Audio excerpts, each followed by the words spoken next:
If you think the movies are gonna bring some drama to 1986, wait till you see the news. Forget what Marty McFly said. It was 1986 that was a heavy-ass year. January of '86 saw the Challenger disaster on live television.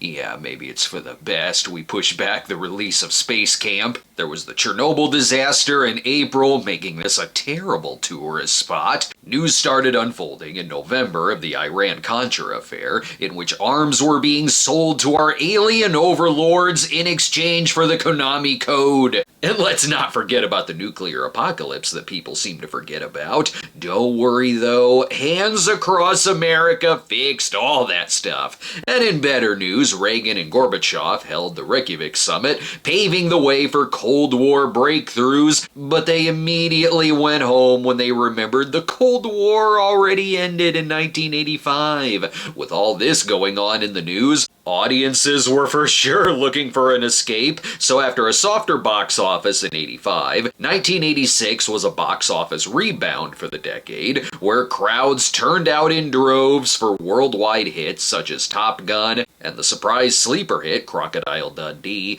plus the Oscar-winning Platoon would become a lasting influence on Vietnam films, and Aliens would be so groundbreaking there'd be a whole subgenre of Italian knockoffs in later years. It was a year for education too. We got tips on how to get into Harvard, how to go back to school, and how to take a day off. Perfect! This was the year I started school. And if you needed any more suggestions, the legendary Siskel and Ebert went into syndication in 1986 with Buena Vista Television, where every Saturday night became fight night in our house. I should know, even to this day, their playlists are always on in the background when I'm editing. Yep, they still hate Howard the Duck. Now get comfortable because we're gonna deep dive in to see if this is a thumbs up or thumbs down year for movies. This is 1986 in film.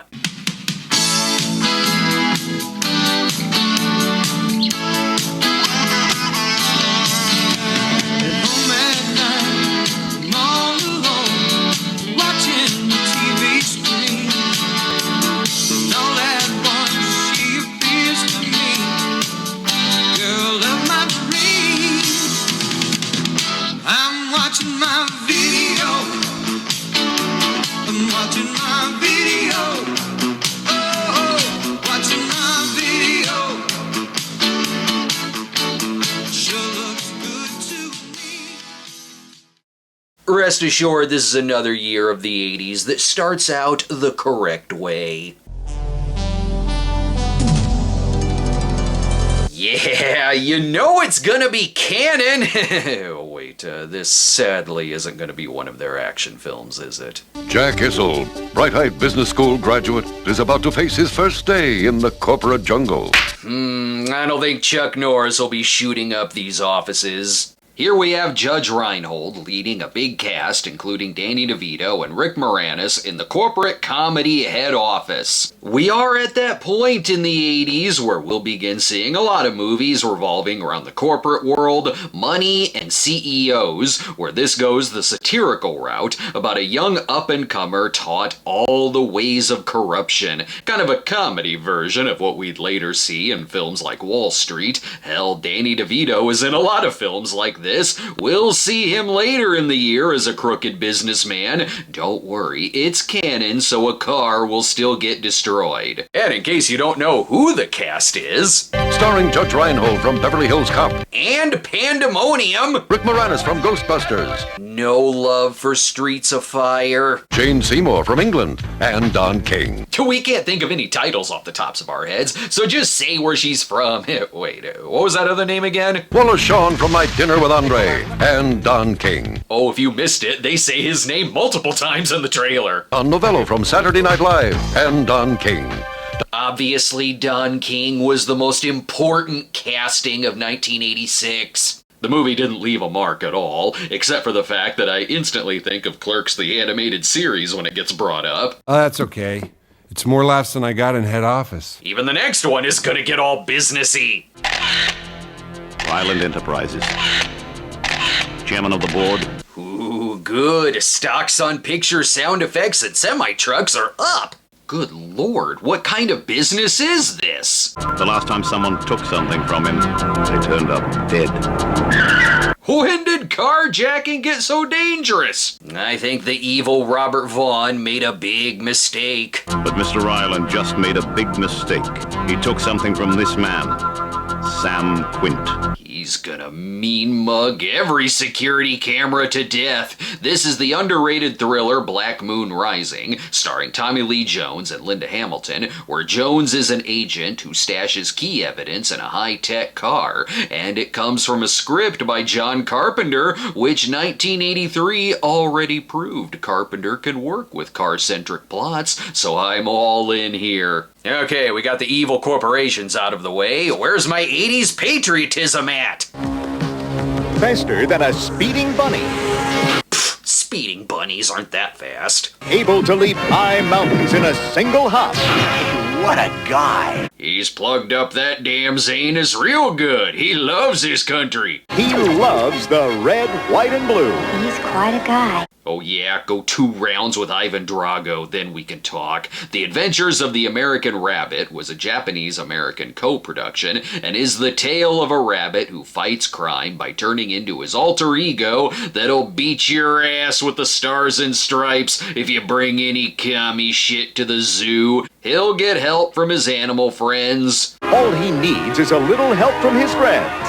And you. Put your pants on, you damn pig! It was an early film for Clubhouse Pictures, which was part of Atlantic Releasing, and while this wasn't a hit with critics or audiences, relax, it ain't gonna be the only time we see some children's offerings from Clubhouse this year. For instance, our next film is also from Clubhouse Pictures and promises us adventures. Now, for the first time, through the magic of claymation, the best-loved characters of America's greatest storyteller come to life. Are you sure? It looks like he just melted my book collection. This, however, got the positive reviews that American Rabbit didn't, as The Adventures of Mark Twain, which had little releases through 85 and another limited release in 86, was the first full-length feature film in claymation and came from director Will Vinton, who later created The California Raisins. This very creative film was comprised of vignettes of Twain's stories, linked together with Twain being a character, and it was a well-reviewed film, sometimes called one of the most underrated animated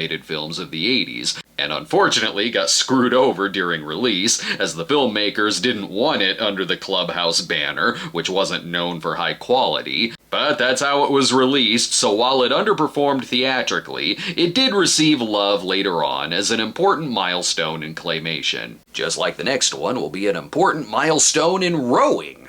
Ned Hanlon is determined to become the fastest man on water. You've got some competition with the American Rabbit. And if he doesn't become a champion, the poster will be a big hit at the clubs in the 80s. Looking at this, I'd never guessed this film was set in the 1800s. The movie itself, though, looks less like an Olivia Newton-John video than the poster. The Boy in Blue stars Nicolas Cage and is a biopic of sculler Ned Hanlon and all the troubles he gets into on his way to the top.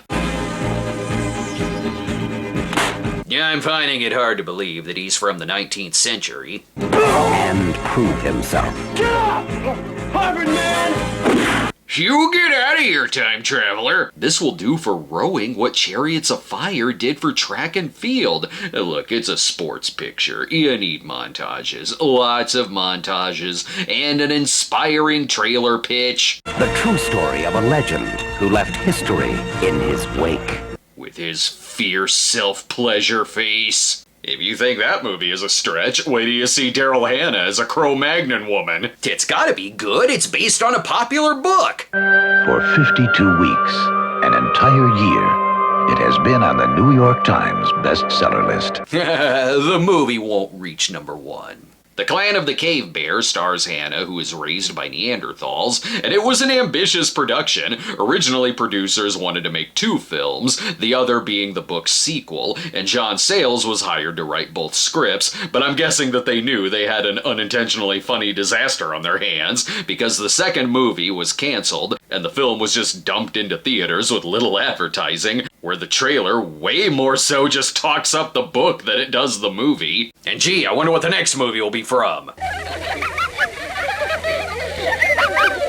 What are they, the canon films for children's entertainment? Wait, this one is speaking my language. I loved Heathcliff on television, so of course I went to see a full-length Heathcliff movie. Why not? Since a majority of the film is just episodes of the show that are being read to his nephews like they're stories. Truly the 1001 rabbit tales of the Heathcliff franchise. This is just lazy. However, it does contain my favorite Heathcliff episode, which unsurprisingly is the Siamese twins. I must teach you lads some manners. Oh, teach us manners, eh? That's offensive. We don't talk like that, Father. I'm aware. In real life, you're way more terrifying. Sure, you may feel ripped off seeing an existing footage movie in theaters, but they did warn us that would be the case, given how the trailer is just the opening credit sequence of the show. Can we get a real full-length movie in here and make sure it's smug? Doug Masters.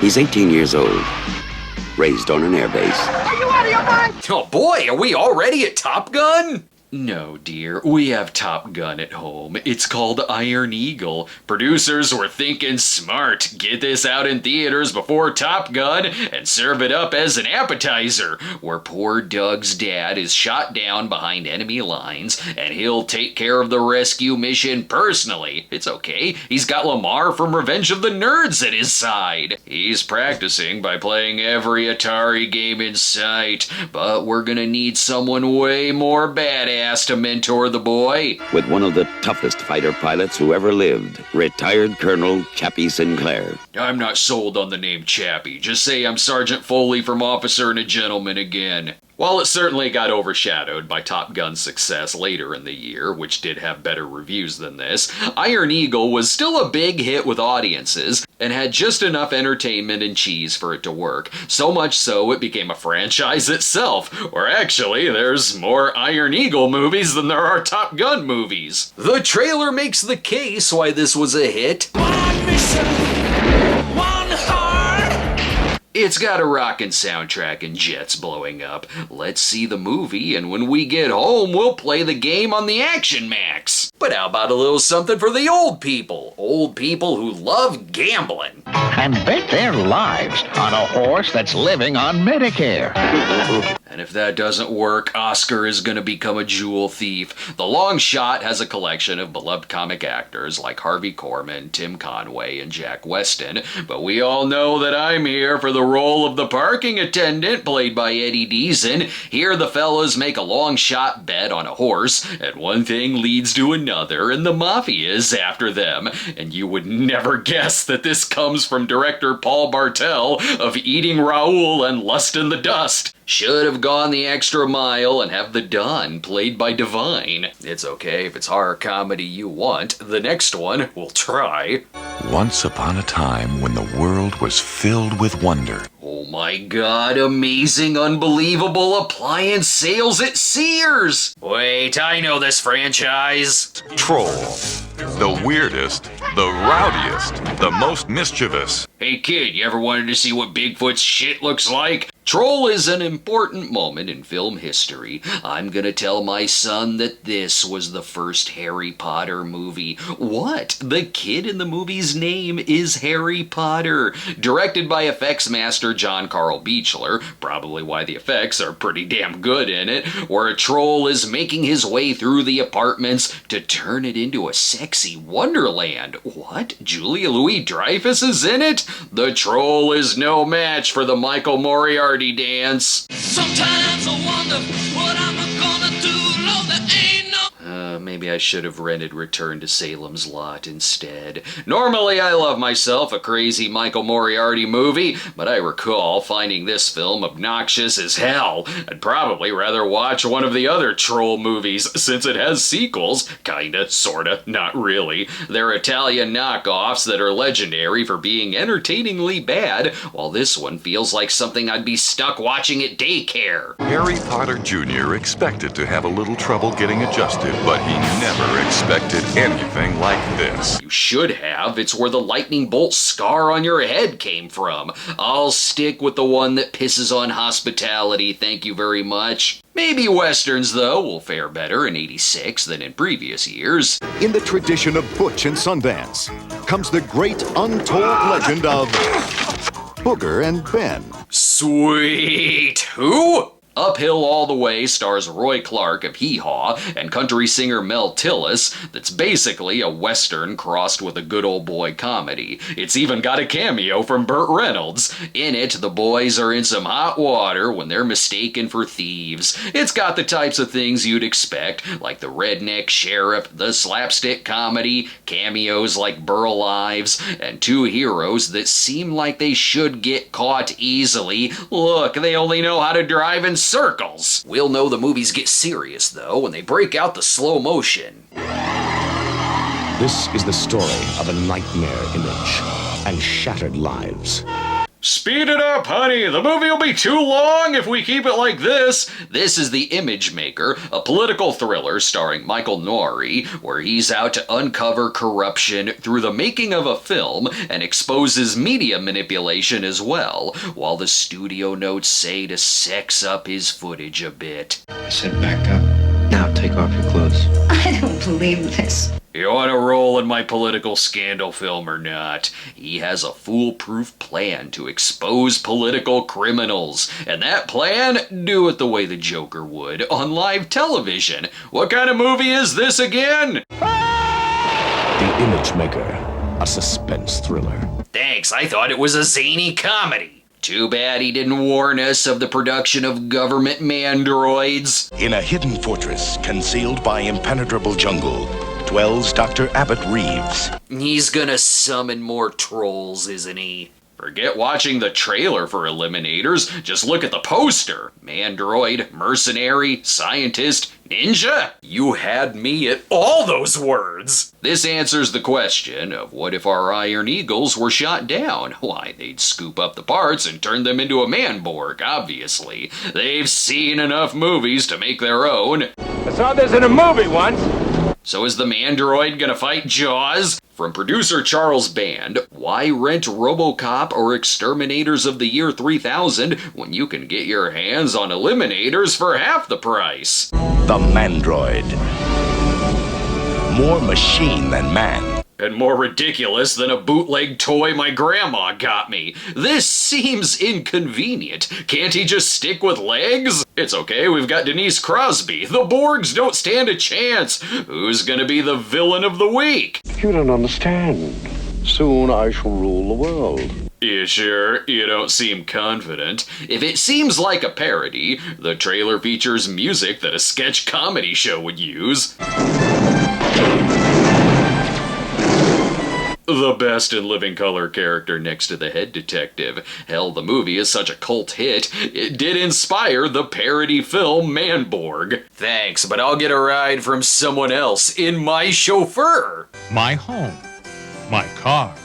My girl. My lawsuit? My Chauffeur is truly the My Tutor of its year. This comedy stars Deborah Foreman in what looks more like the intro of a sitcom than a movie. Can this free-spirited woman survive in the limousine industry? Find out Saturday nights at 7 on NBC. This storyline is escalating quickly. You kidnapped an ambassador. These are complaints from all over town about your escapades last night. What do you expect? It's literally from the director of Party Animal. And wait, Sam Jones? Whatever trouble she's in, Flash Gordon will help. The movie faced controversy when the studio tried saying it opened at #1 for the weekend, but others were clearly skeptical, as realistically it was lower, and then the following weekend they withheld numbers due to legal advice. And look, we had to pay off our limo fees somehow. It's okay, the next movie is about regrets too. Everyone has something in their life they wish they could do over. Very true. If I had a second chance, I never would have eaten that expired Reggie bar. Or in the case of the Robin Williams and Kurt Russell comedy The Best of Times, it's about reliving your high school football careers where Jack has never gotten over dropping the ball in the big high school game of '72, and perhaps he's just clumsy. So he's given the chance to do it all over again. Or have you tried taking up another hobby, like golf? He and his buddy want to recreate that infamous game, but perhaps he should just see a therapist. This was panned by critics, but gained more fondness over the years between two greats like Williams and Russell playing off of each other, and became a beloved film for those who love small-town comedies and the sports scripts from writer Ron Shelton, who knows how to blend sports comedies with a group of very likable characters. But the biggest hit of January of '86, as well as the most acclaimed comedy of the month, goes to Paul Mazursky's Down and Out in Beverly Hills, which also provided a box office comeback for Richard Dreyfuss, as he and Bette Midler are a wealthy couple who adopt the homeless Nick Nolte. See what happens when a dirty bum meets the filthy rich. While advertised a little sitcom-y, it did have a short-lived TV series spin-off. The movie rises way above what could have just been light culture clash comedy fare, as Nolte is a suicidal man, so it does mix in a bit of dark comedy, as well as being a huge satire of performative liberalism and Reagan-era wealth, but deeply humanizes its characters with big amounts of heart. The actors make the characters come alive and gives them dimension instead of them just being stereotypes. It'd also be a solid year for Midler and wealth satires, between this and Ruthless People, also from Touchstone Pictures. This is one to put high on your list if you haven't seen it yet. If you haven't had your fill of political corruption, though, we've also got the Sidney Lumet film Power, starring Richard Gere in a role originally intended for Burt Reynolds. Maybe why Gere rocks a stash in the picture. Also starring Gene Hackman, Denzel Washington, and Kate Capshaw. This also has to do with media manipulation, as Gere is a media consultant who joins a Senate campaign, only he begins to suspect the campaign's hidden secrets. As the trailer says, whatever it is hotter than sex, more valuable than gold, and more addictive than any drug.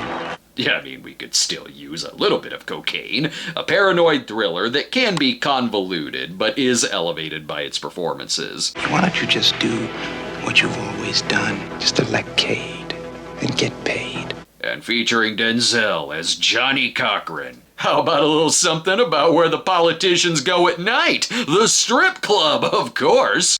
What does it take to be the best? Grace, style, passion, and cans. When I see a movie called Stripper, I think, ooh, who's packing the pistol and what's the revenge plot gonna be? But the movie isn't that at all. In fact, it's a documentary that seems to want to do for the stripper world what Pumping Iron did for the bodybuilding world, as it revolves around competitors at a Vegas stripper convention, and sets out to humanize all of its contestants, deep dive into their personal lives, and showcase stripping as a performance art. We'll save the revenge plot for another film.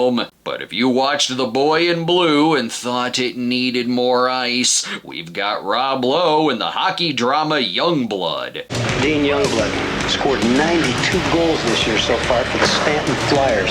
Get him a uniform. When you're done breaking his teeth, break his legs too. I'm Ed Lauder. Lowe is just a simple country boy who's given the chance to play hockey in Canada, and we can't just have one outsider here. We need Patrick Swayze too. He's playing so good that toupee is about to fly off Ed's head. Come for the hockey. Stay for when they puck each other sideways. Cynthia Gibb needs to catch a game before also stopping Oscar from stealing jewels. Will there be montages? You bet your ass there'll be. It was a moderate success, as most underdog sports movies like this are, and that all but guarantees it'll get a lot of cable TV play during the rest of the 80s. Excuse me, but what can I watch if I only have pennies in my pocket? Well, let's check out the shot on video section where we have Spine, a serial killer movie where someone saw news articles about Richard Speck and thought, I can bust out my camcorder and make a movie on that, where we follow a killer who stalks nurses and thinks they're all a woman from his past or something. I don't know, it's hard for me to get sucked in with this amazing quality. Why does it look like I'm watching the worst honeymoon sex tape ever? Coming up in February, Chuck Norris, Woody Allen, and John Hughes are back. C. Thomas Howell gives Rutger Hauer a ride. Brian Brown is an effects master. Mickey Rourke and Kim Basinger bang. And in the sports section, we'll get another football movie. Next, if it's Rutger Hauer, just keep on driving. C. Thomas Howell stops for a psychopath and runs for his life. Do like your mother told you and never pick up the hitcher. I can tell folks are already excited for 1986 in film, because no joke, the day I edited the January segment, I went to the movie theater and what did I spot? A poster for a new movie called Young Blood? Is it a remake? It's about hockey. It's got the same title, but where is the legacy appearance from Rob Lowe? February of '86 is sure to be exciting too, because we're starting with a movie that was filmed years prior. Come on, let's trash him! Sweet, the prequel to The Warriors that I've always wanted! Cheese it, guys! It's the cops! We gotta get back to band practice! This is a fascinating watch. It's called Joey, which is the only other movie directed by Joseph Ellison, who in 1979 brought us Don't Go in the House, one of the most disturbing horror films ever made. And now with this, he goes a different route in making a drama about a teenager with problems at home and who dreams of musical stardom and is obsessed with doo-wop. I do like that with the way it's filmed, I can still tell it's from the director of Don't Go in the House, and like that film, it really knows how to use a soundtrack, as we've got a lot of classic tunes here from the Silhouettes, the Ad-Libs, and Frankie Lyman and the Teenagers. Not to mention appearances from cereal mascots. Excuse me, but I'm late for school. Bye. Daughter hooking up with the boys? Eat away your soggies with the taste of Captain Crunch. It stays crunchy even in milk. There is another very clear thing about the flick too. Where's Joey? Hi, guys. Wow, it's Cindy and Jeanette. How you doing? There's no way in hell this was filmed in the mid-'80s. Just looking at this, you can tell it was shot in 1983 and stayed on the shelf a few years, like it's a holdover from the Porky's era of high school movies, like Mischief or Getting It On. But I do wish Joseph Ellison went on to make more movies. In 2 films, he showed versatility in tones, like how in this one, no one is stripped naked and killed with a flamethrower. Now we can get back to movies that feel more like 1986.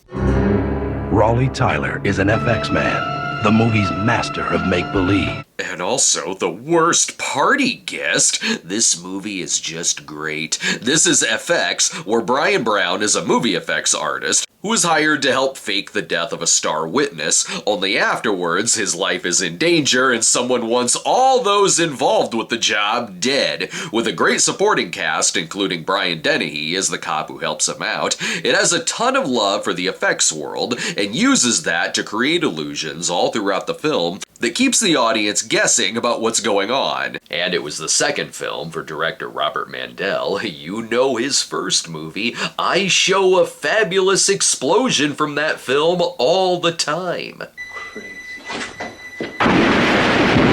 That's right, from the director of Independence Day '83. Hell, Clifton Young is in this film too! He did survive that explosion! A modest hit that got a ton of love on cable TV, enough to spawn a sequel and a television series. Executives thought that it could have done better had it had a better title, but I don't know, I like when it shows the title in the trailer. I'd go see the movie based on that! And wait, not only did Clifton Young survive the Independence Day explosion, but so did Diane Wiest? This one will have less special effects, but more hooking up. There's something very lovely and real about Hannah. She gives me a very deep feeling of being part of something. In other words, I want to bang my wife's sister. Here we have one of the great Woody Allen movies of the 80s, Hannah and Her Sisters, inspired by Bergman's Fanny and Alexander, as this tells the story of 3 sisters over the course of 2 years, beginning and ending with a Thanksgiving dinner, and weaves together multiple stories seamlessly with plots of infidelity, family dynamics that are supportive but also strained, and of course, wondering if life has any meaning. 2 months ago, you thought you had a malignant melanoma.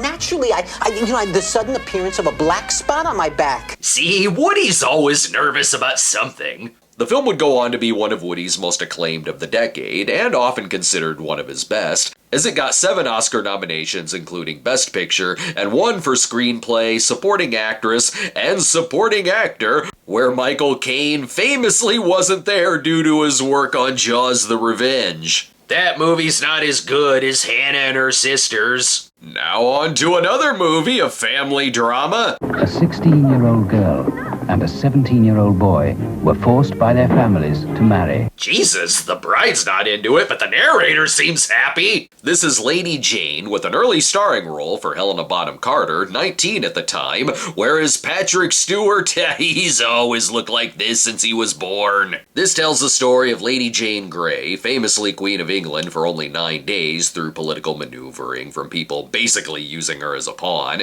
till she was removed for treason, and just tell me who the director is. From the director of Cats and Nicholas Nickleby. So, this'll have way more beheadings than any version of Cats I've seen. However, if effects didn't meet your quota for the amount of explosions, the next one will probably have you covered. Will it be an action film, or will it be about Judge Reinhold getting a promotion at the corporation? America's elite anti-terrorist commandos. Oh, thank God, that sentence alone nearly caused my whole room to explode. One of the great canon pictures of the 80s, this is the Delta Force, loosely inspired by the TWA Flight 847 hijacking. Only if Chuck Norris were there to help. Starring Chuck Norris. Sleep tight, sucker. That better not have been one of the hostages. Not only is this a great Chuck Norris action film, but is more reminiscent of the big, epic ensemble action films of the 1960s, like The Dirty Dozen, or Guns of Navarone, or Where Eagles Dare, which makes it perfect to be the final film for the legendary Lee Marvin. This is actually a pretty emotional entry for me to write. I'm not making this up. When I got halfway through watching the trailer and taking notes, I got a text from my mom that said Chuck Norris passed away. Right now, even Delta Force is trending on Twitter. I can't say Chuck Norris was my go-to action hero of the time, but damn, he did make some great flicks. Between this and my favorite of his, Code of Silence, he had such an iconic and signature look that even his silliest pictures, like Invasion USA, are fun as hell. He's a dude whose legend lived on, from internet memes to having one of the most rockin' beards in cinema history, so he has my full respect as an action hero. I want to negotiate! Do you hear me, American? Loud and clear. He's so calm when he blows people away. Since I'm sure Canon Films used their monthly explosion budget on that film, let's see what New World Pictures is up to. Let me guess, they're also gonna get heavily interested in doo-wop. What is Knights of the City about? Who cares? They look really cool when they're walking, like they're on their way to an alley to get beaten up by Robert Ginty. And with a kickin' soundtrack.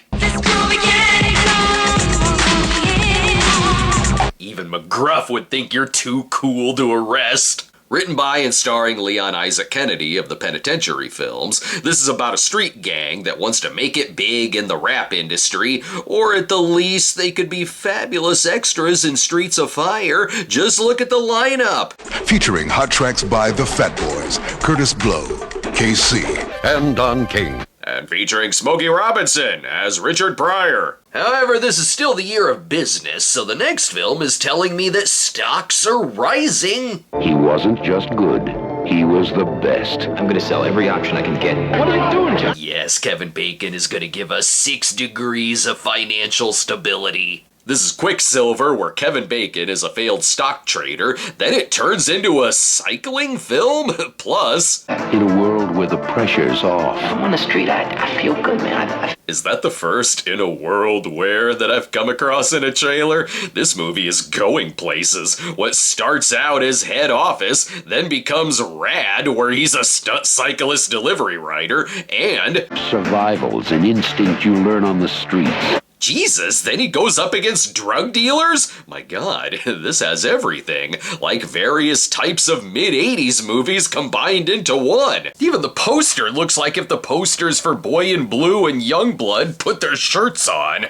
Will he get back into the stock world? Or will he end up with cyclist Jamie Gertz under the mentorship of Morpheus? Find out in Quicksilver, and just say no to drugs. The next one, though, will speak to all families who spent the decade fighting over the remote. The Pottermans are just a typical American family. The only thing they're missing is a pet. They're gonna adopt Heathcliff, aren't they? You know how it goes when you get a new satellite system. And it's drawn in a creature from outer space. Christ, all I wanted was free HBO! Terror Vision comes from producer Charles Band and features the great Garrett Graham, where their new alien creature is a hit with the kids. She looked right at my studs and cooled out. This dude's into metal! Actually, I'm more of a Bee Gees man myself. It's Charles Band going the way of what if E.T. came to Earth via satellite TV and had the appetite of the Ghoulies and the Gremlins. Well, that has cult film written all over it. But for something with a little less flesh-eating. This is Niera. What little animal have you got up your sleeve now? Don't ask. This is Turtle Diary featuring Ben Kingsley, where we find that Gandhi was a terrible cleaner. I cleaned your cooker right enough, I'd break your bones. That's for switching the samples! Here, Glenda Jackson and Kingsley have a fascination with the turtles at the zoo, and if there's time, they fall in love. Don't you miss it sometimes? I suppose I do miss it sometimes. You're thinking about Koopa Troopas, aren't you? Then they hatch a scheme to free the turtles from the zoo. They have a mission. What you making? Turtle crates. Can't you just build the birdhouse like everyone else? Forget stealing the turtles from the zoo. What would make this far more interesting is if they planned to save the turtles from the set of Cannibal Holocaust. And if Eliminators didn't satisfy your craving for B-movie action, now we've got The Vindicator. You can always tell from the title you're gonna get some cheesy action when cruising through the video store. As this one is also about a man who has an unfortunate accident and becomes a cyborg. Oh, we got this. We put him in a tub of salt water and stick things in his brain. He'll be a one-man killing machine. And he'll even help you crush your way into a tight parking spot. Not even Zod is safe from his terror. The only one who can save us is Pam Grier, of course. Once he blew up all the damn chuds in the sewer, I'm noticing a wave of movies around this time that want you to instantly think of the Terminator. Even movie posters like Black Moon Rising have a slight Terminator feel, probably because Linda Hamilton was in it. Don't forget sports movies are big this season too. Molly McGrath always knew what she wanted. I'm gonna sell my idea for the Little Giants. What happens when Goldie Hawn coaches a high school team of dogs? What kind of place is this? Can she help the team win and keep their dicks from getting stuck in their helmets? Wildcats is in the genre of, wait, that's the coach? But she's a girl! And it was the debut film for Woody Harrelson and Wesley Snipes, years before they proved white men can't jump. I see the team going all the way. Look, they put out their cigarettes like they're the Knights of the City. And they've got D-Day as their principal. You think a woman can't be tough enough? Watch me. You got spunk, kid. Forgot my purse. And you're fired! The movie hits all the notes you expect with a film like this. It's got the quirky cast of side characters, the misfit coach, the slapstick, the speeches, but that was enough for it to be a bigger hit with audiences than with critics, certainly elevated by the extremely likable presence of Goldie Hawn. We've seen how families get together in Hannah and Her Sisters, but what about other family dinners? Today is Harry's birthday. I wish for you all to die. This is Harry's adoring wife. She's content with a sexless marriage. Harry's charming son. And his adorable smoking habit. Harry's lovely daughter. Disappointments, all of you. And since when is my daughter one of the Go-Go's? This is Bliss, starring Barry Otto as a man who has a near-death experience. Oh, thank you, God, for taking me away. But Harry comes back, or has he? As Harry is now under the impression he actually did die and is now living in hell. I'll take it. I appear to have way more stuff to do now than just sitting around at the table quietly judging my family. And how come an elephant sat on his car? Gotta say, hell doesn't look that bad. When I die, I'd be delighted to be inside of a wacky Australian comedy. This got far better reviews as time went on, as it uses surreal imagery for a moral awakening story, and also a satire of the corruption of modern society, such as the business and consumer culture, and if he fails, maybe he'll take up cycling. The surreal imagery will be far less zany in the next film,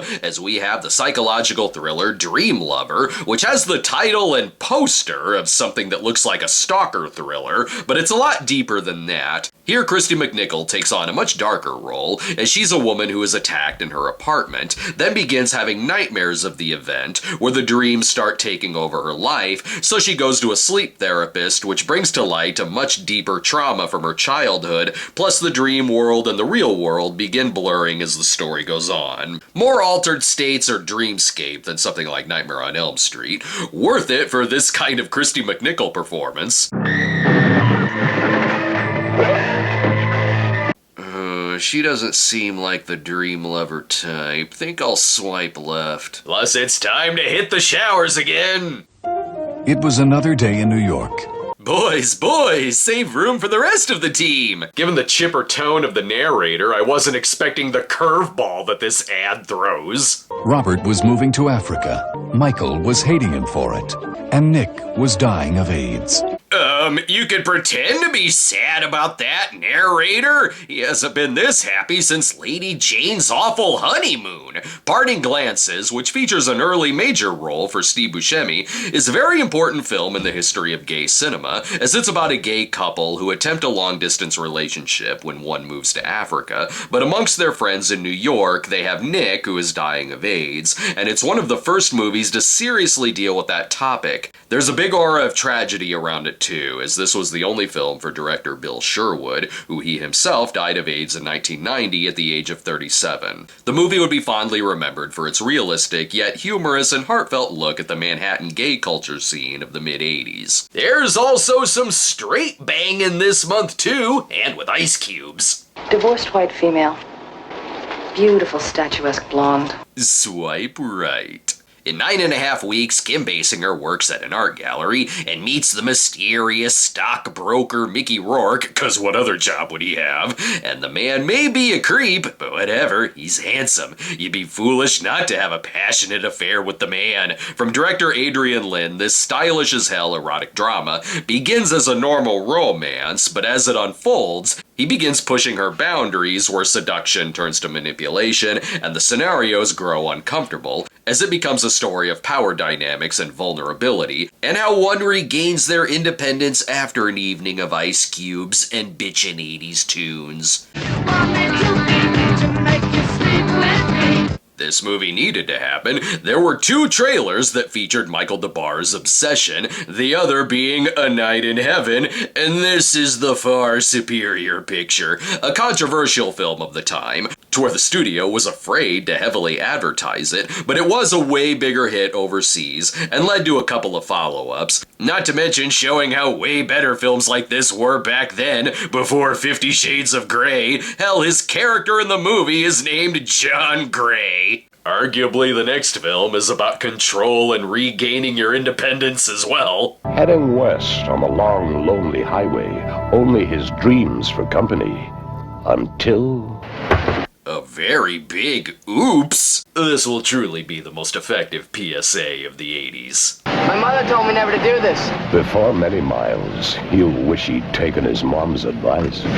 kid, I'm Rutger Hauer. I'm clearly evil. What are you doing? The Hitcher is one of the best horror films of the 80s and was a huge influence on me pretty much any time I've been cast as a villain. What comes across as a simple cat and mouse game in which Howell is terrorized by a lunatic hitchhiker named John Ryder is actually way more than that, as it builds a Hitchcockian level of eerie atmosphere and psychological tension in which the Hitcher is less an ordinary serial killer and more of a mythical force of evil who appears to be giving the poor boy a coming-of-age lesson the hard way. The tension builds and builds, with Howell getting into even more predicaments than Griffin Dunn in After Hours. Hell, even we begin to wonder if the hitchhiker is even real, given how many times he pops up as a crack shot and how he can escape certain scenarios. This is my favorite Rutger Hauer role. Not to mention that the film contains one of the most shocking deaths in a mainstream film of the time.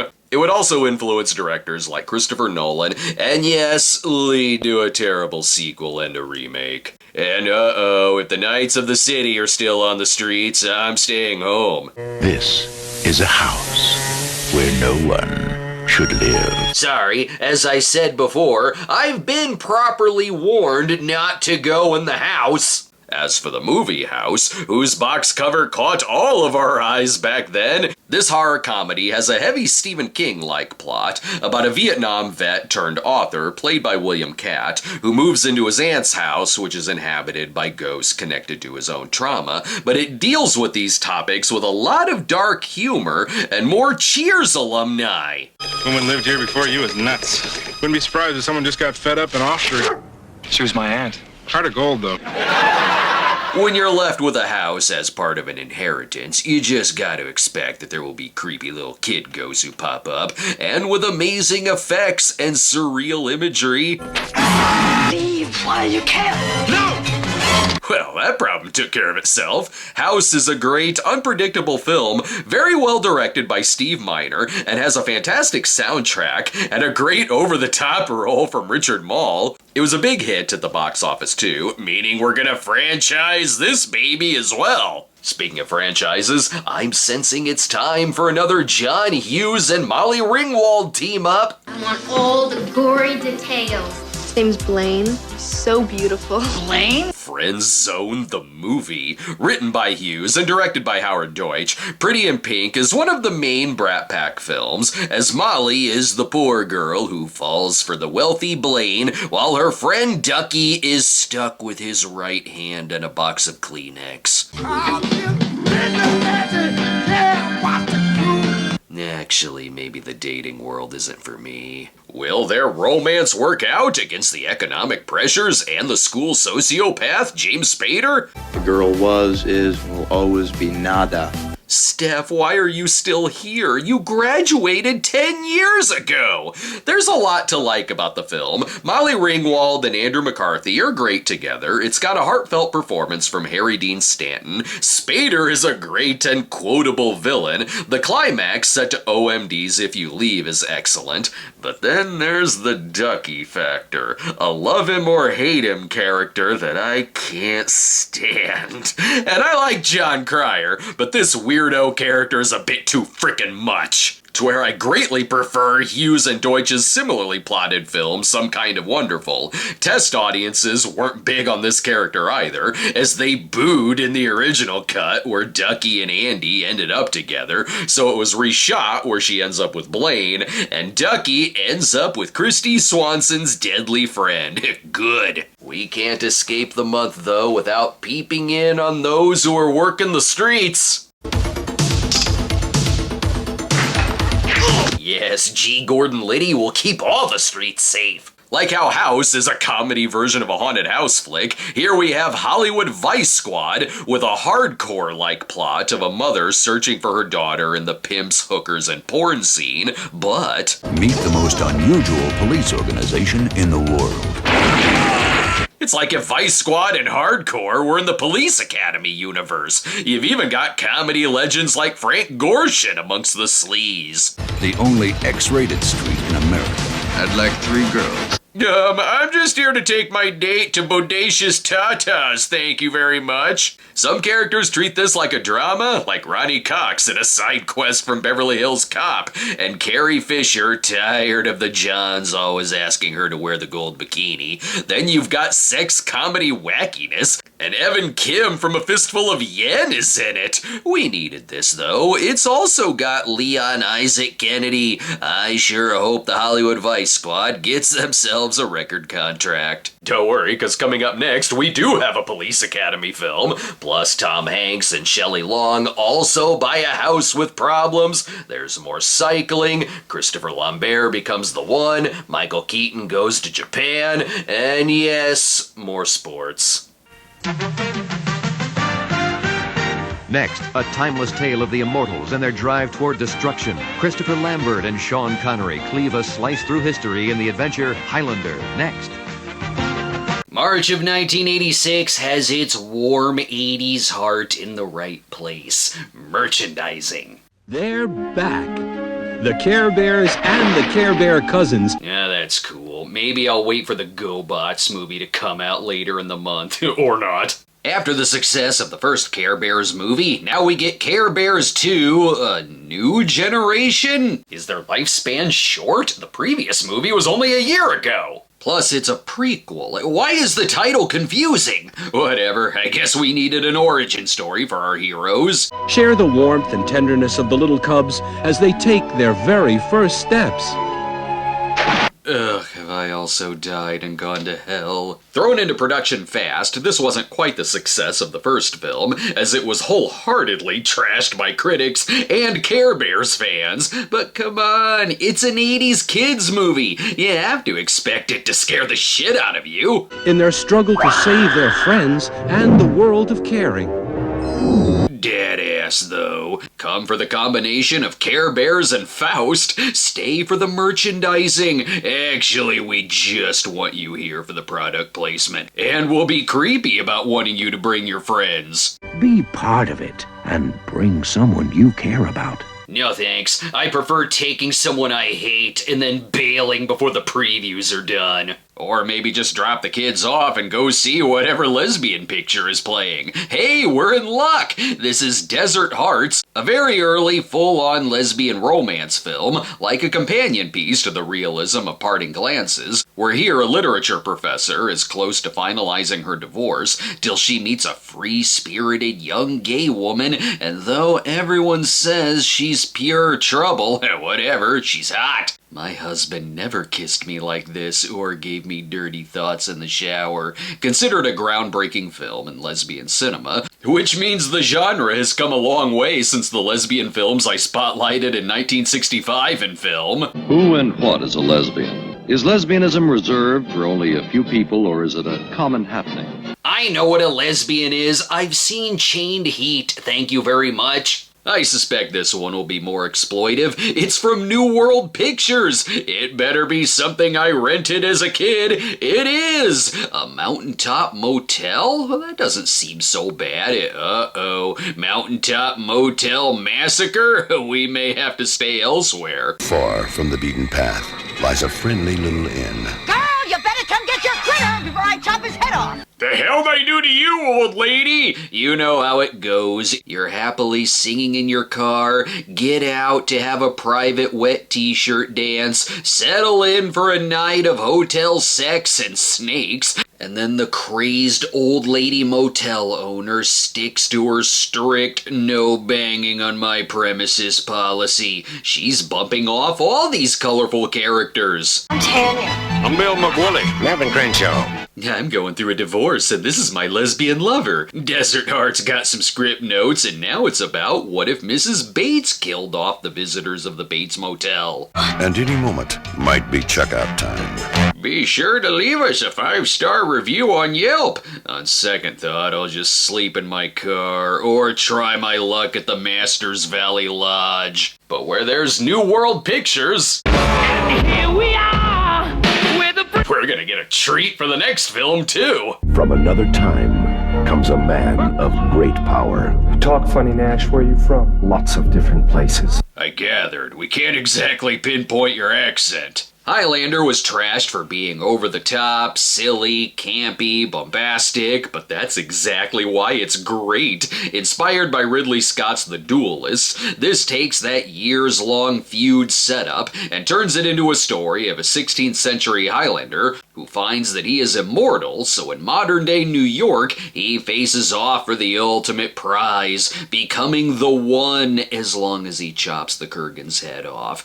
and, taking in a wrestling show. There's so much in this, and it's a blast. This is a movie with a Frenchman as a Scotsman as an Egyptian, a rockin' Queen soundtrack, and Clancy Brown as the iconic Kurgan, so it knows exactly what kind of movie it is. World building in the style of a kickin' music video. Initially, it was a financial disappointment, but gained a huge audience on video and cable, to where it became a franchise, where even the worst sequels are entertaining about it. In fact, Highlander is so badass that screw it, let's get another canon film in here. If there is a hell on Earth, it's inside these walls.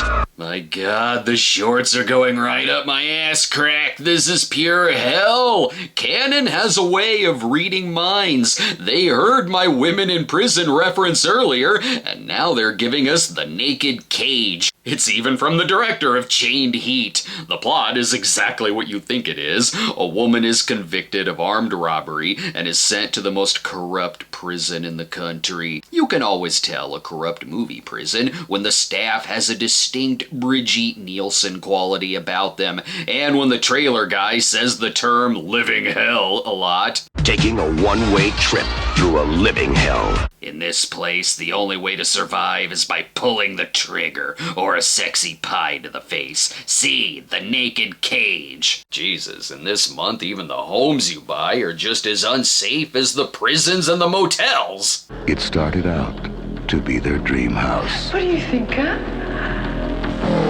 We'll take it. God, I'm handsome. In Nomads, Pierce Brosnan is an anthropologist who moves to Los Angeles with his wife. The perfect setup for craziness to happen. It's starting out like a vigilante movie where Brosnan has to deal with the dangerous street toughs in their van, but actually it's a horror film where the nomad punks are actually a gang of evil spirits who want his house because they have a shrine to a murderer in his garage. That's a lot!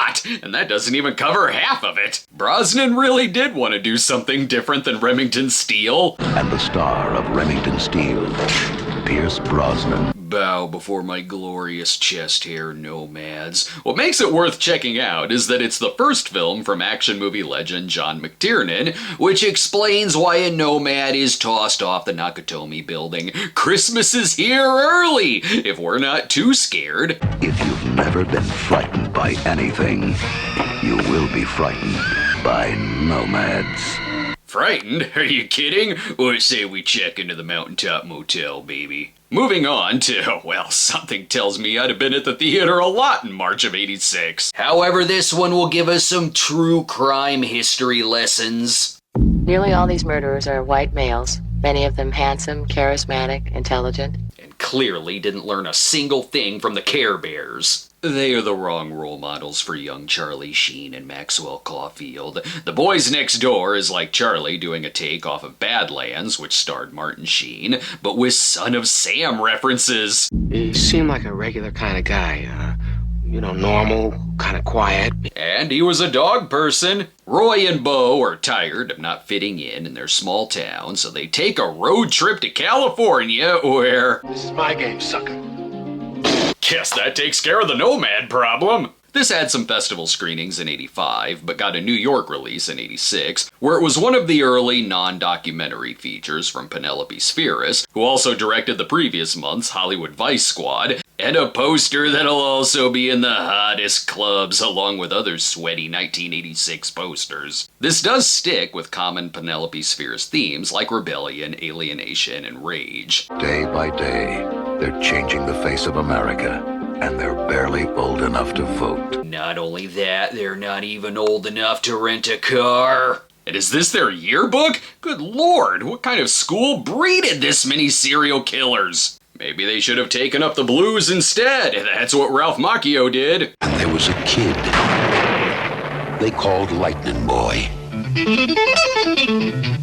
Damn, wax on, wax off really does teach everything. Actually, this did get compared to The Karate Kid a bit, in that Ralph is again being mentored by a wise older gentleman, but the tone is different, and it's also a change of pace film for director Walter Hill as well, where here Ralph is an up-and-coming musician who teams with an older blues player who is going to teach him a long-lost song from blues player Robert Johnson, and if that doesn't perfect the boy's skill, maybe some demonic possession will.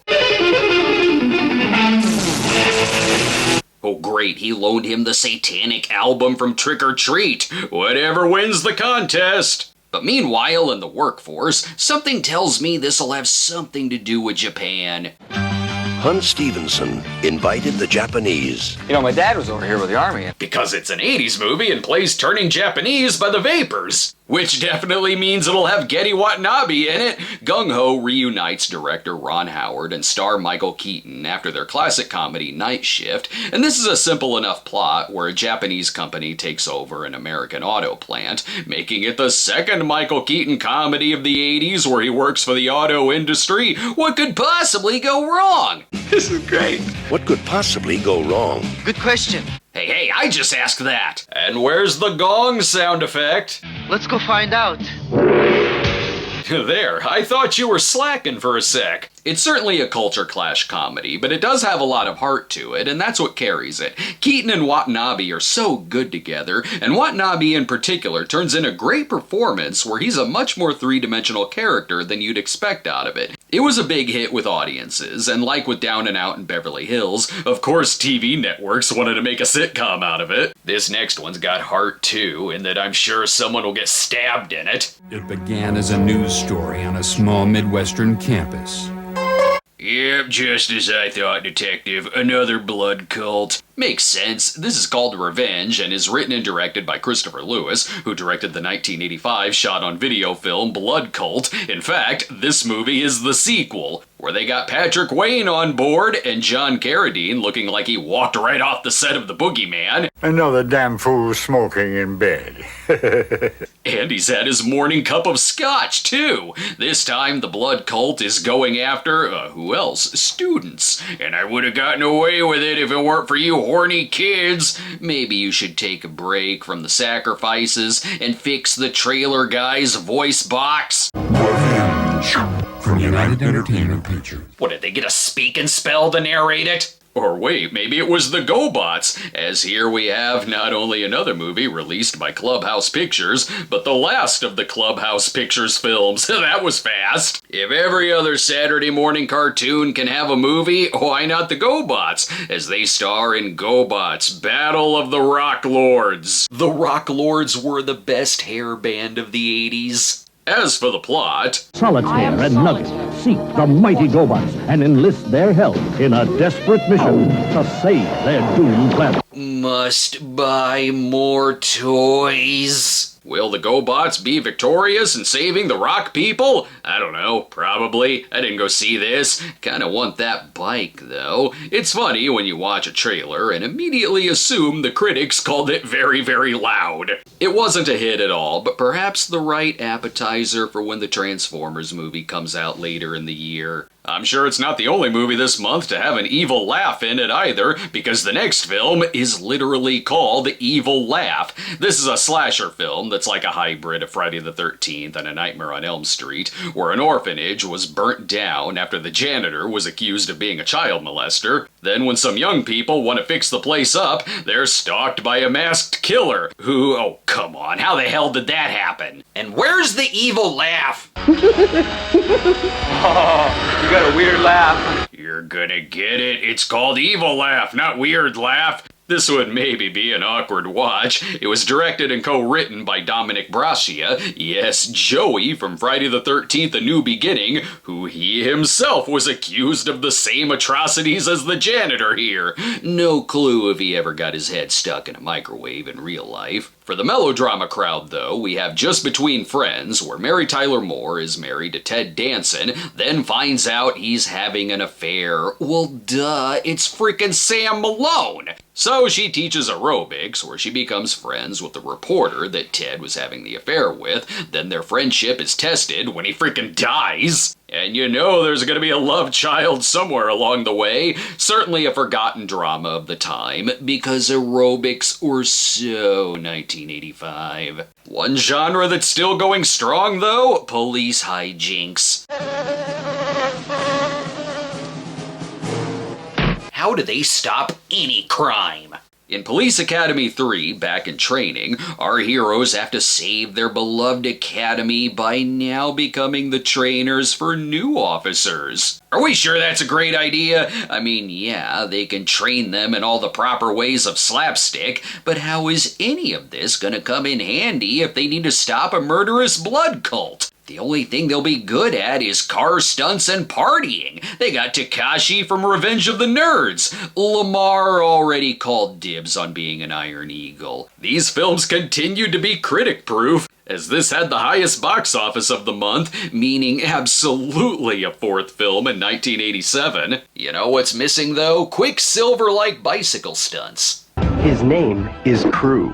BMX is his world. Rad is his way of life. Yeah, in my day we used hip words like daddy-o. In Rad, Crew Jones is gonna take his BMX skills to the top by taking on the infamous Hell Track. You better do well. Jack Weston has put some money on these skills too. Crew doesn't care what anyone thinks of his dreams. Paperboy thinks he's a pro. He's nothing next to Bart Taylor. Well, screw you, Ronald McDonald. Directed by the great Hal Needham, so you know the stunts will be great. It's also quite the cult film success story, as in 1986 it was dismissed by critics and bombed, but over time was embraced hardcore by audiences that honestly, along with Smokey and the Bandit, has some of the most longevity of the Hal Needham flicks, to the point to where it was given a 40th anniversary theatrical re-release. Between its impressive bike scenes and inspirational 80s cheese,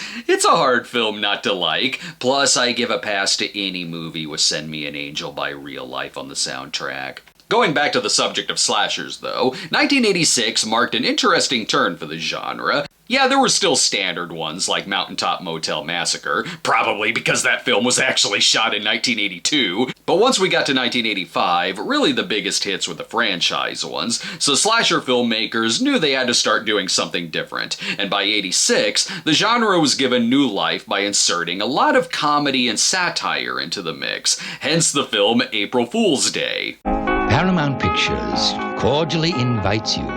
See, looking at the start of the trailer, you'd think you're about to watch something like Clue. The film's emphasis on humor is on display from the beginning, right down to the trailer's smart use of Mama Told Me Not to Come, and it's a very clever film about college students having a weekend getaway at a fancy estate, hosted by Deborah Foreman, and a great cast all around like Thomas F. Wilson and slasher royalty Amy Steele, where a mystery sets in when partiers, of course, start getting killed off. You can tell they're having a blast making this. The actors give it their all, but what sets it apart is the ending, which will make it or break it for you. But I love the twist because it is perfectly in keeping with the April Fool's Day theme of it. I won't say what it is, but you can watch my full review, then my review of the unfortunate remake if you want. Don't believe me about a lot of humor suddenly being put into slashers? The next film is Chopping Mall, and just wait till we get to the 6th Friday the 13th.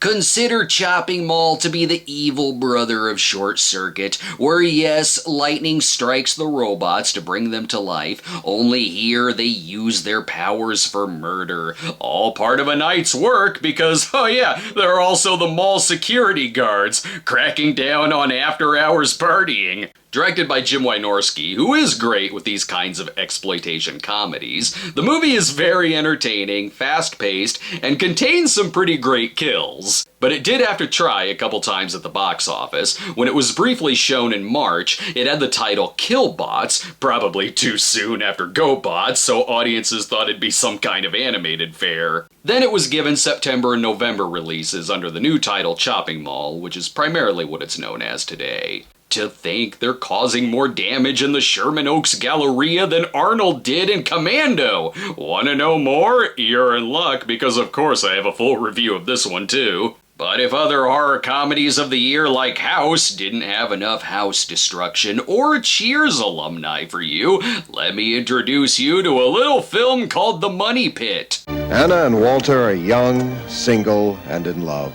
She's much happier now after dumping that Sam Malone. From producer Steven Spielberg and director Richard Benjamin, Tom Hanks and Shelley Long think they've found their dream home, only there's a death trap around every corner and it's crippling their wallets. Comedy was the way to go at this point in '86. The three biggest hits of the month were Police Academy 3, Gung Ho, and this, which makes me happy. Of all the great films of '86, this is one of the top ones I've seen the most. Along with '83's Mr. Mom, this is one of my favorite comfort films. Ever since I was a kid, if it's on TV, I'm settling in with snacks and know exactly what I'm watching. It's so damn quotable, with great side characters that make the most of their brief screen time, and there's grand scale moments of Chaplin-like slapstick here that's downright inspiring. There's a sequence that's a domino effect of destruction that's a freaking art form, like Raising Arizona levels of mayhem. And we can't forget about the evil laugh either.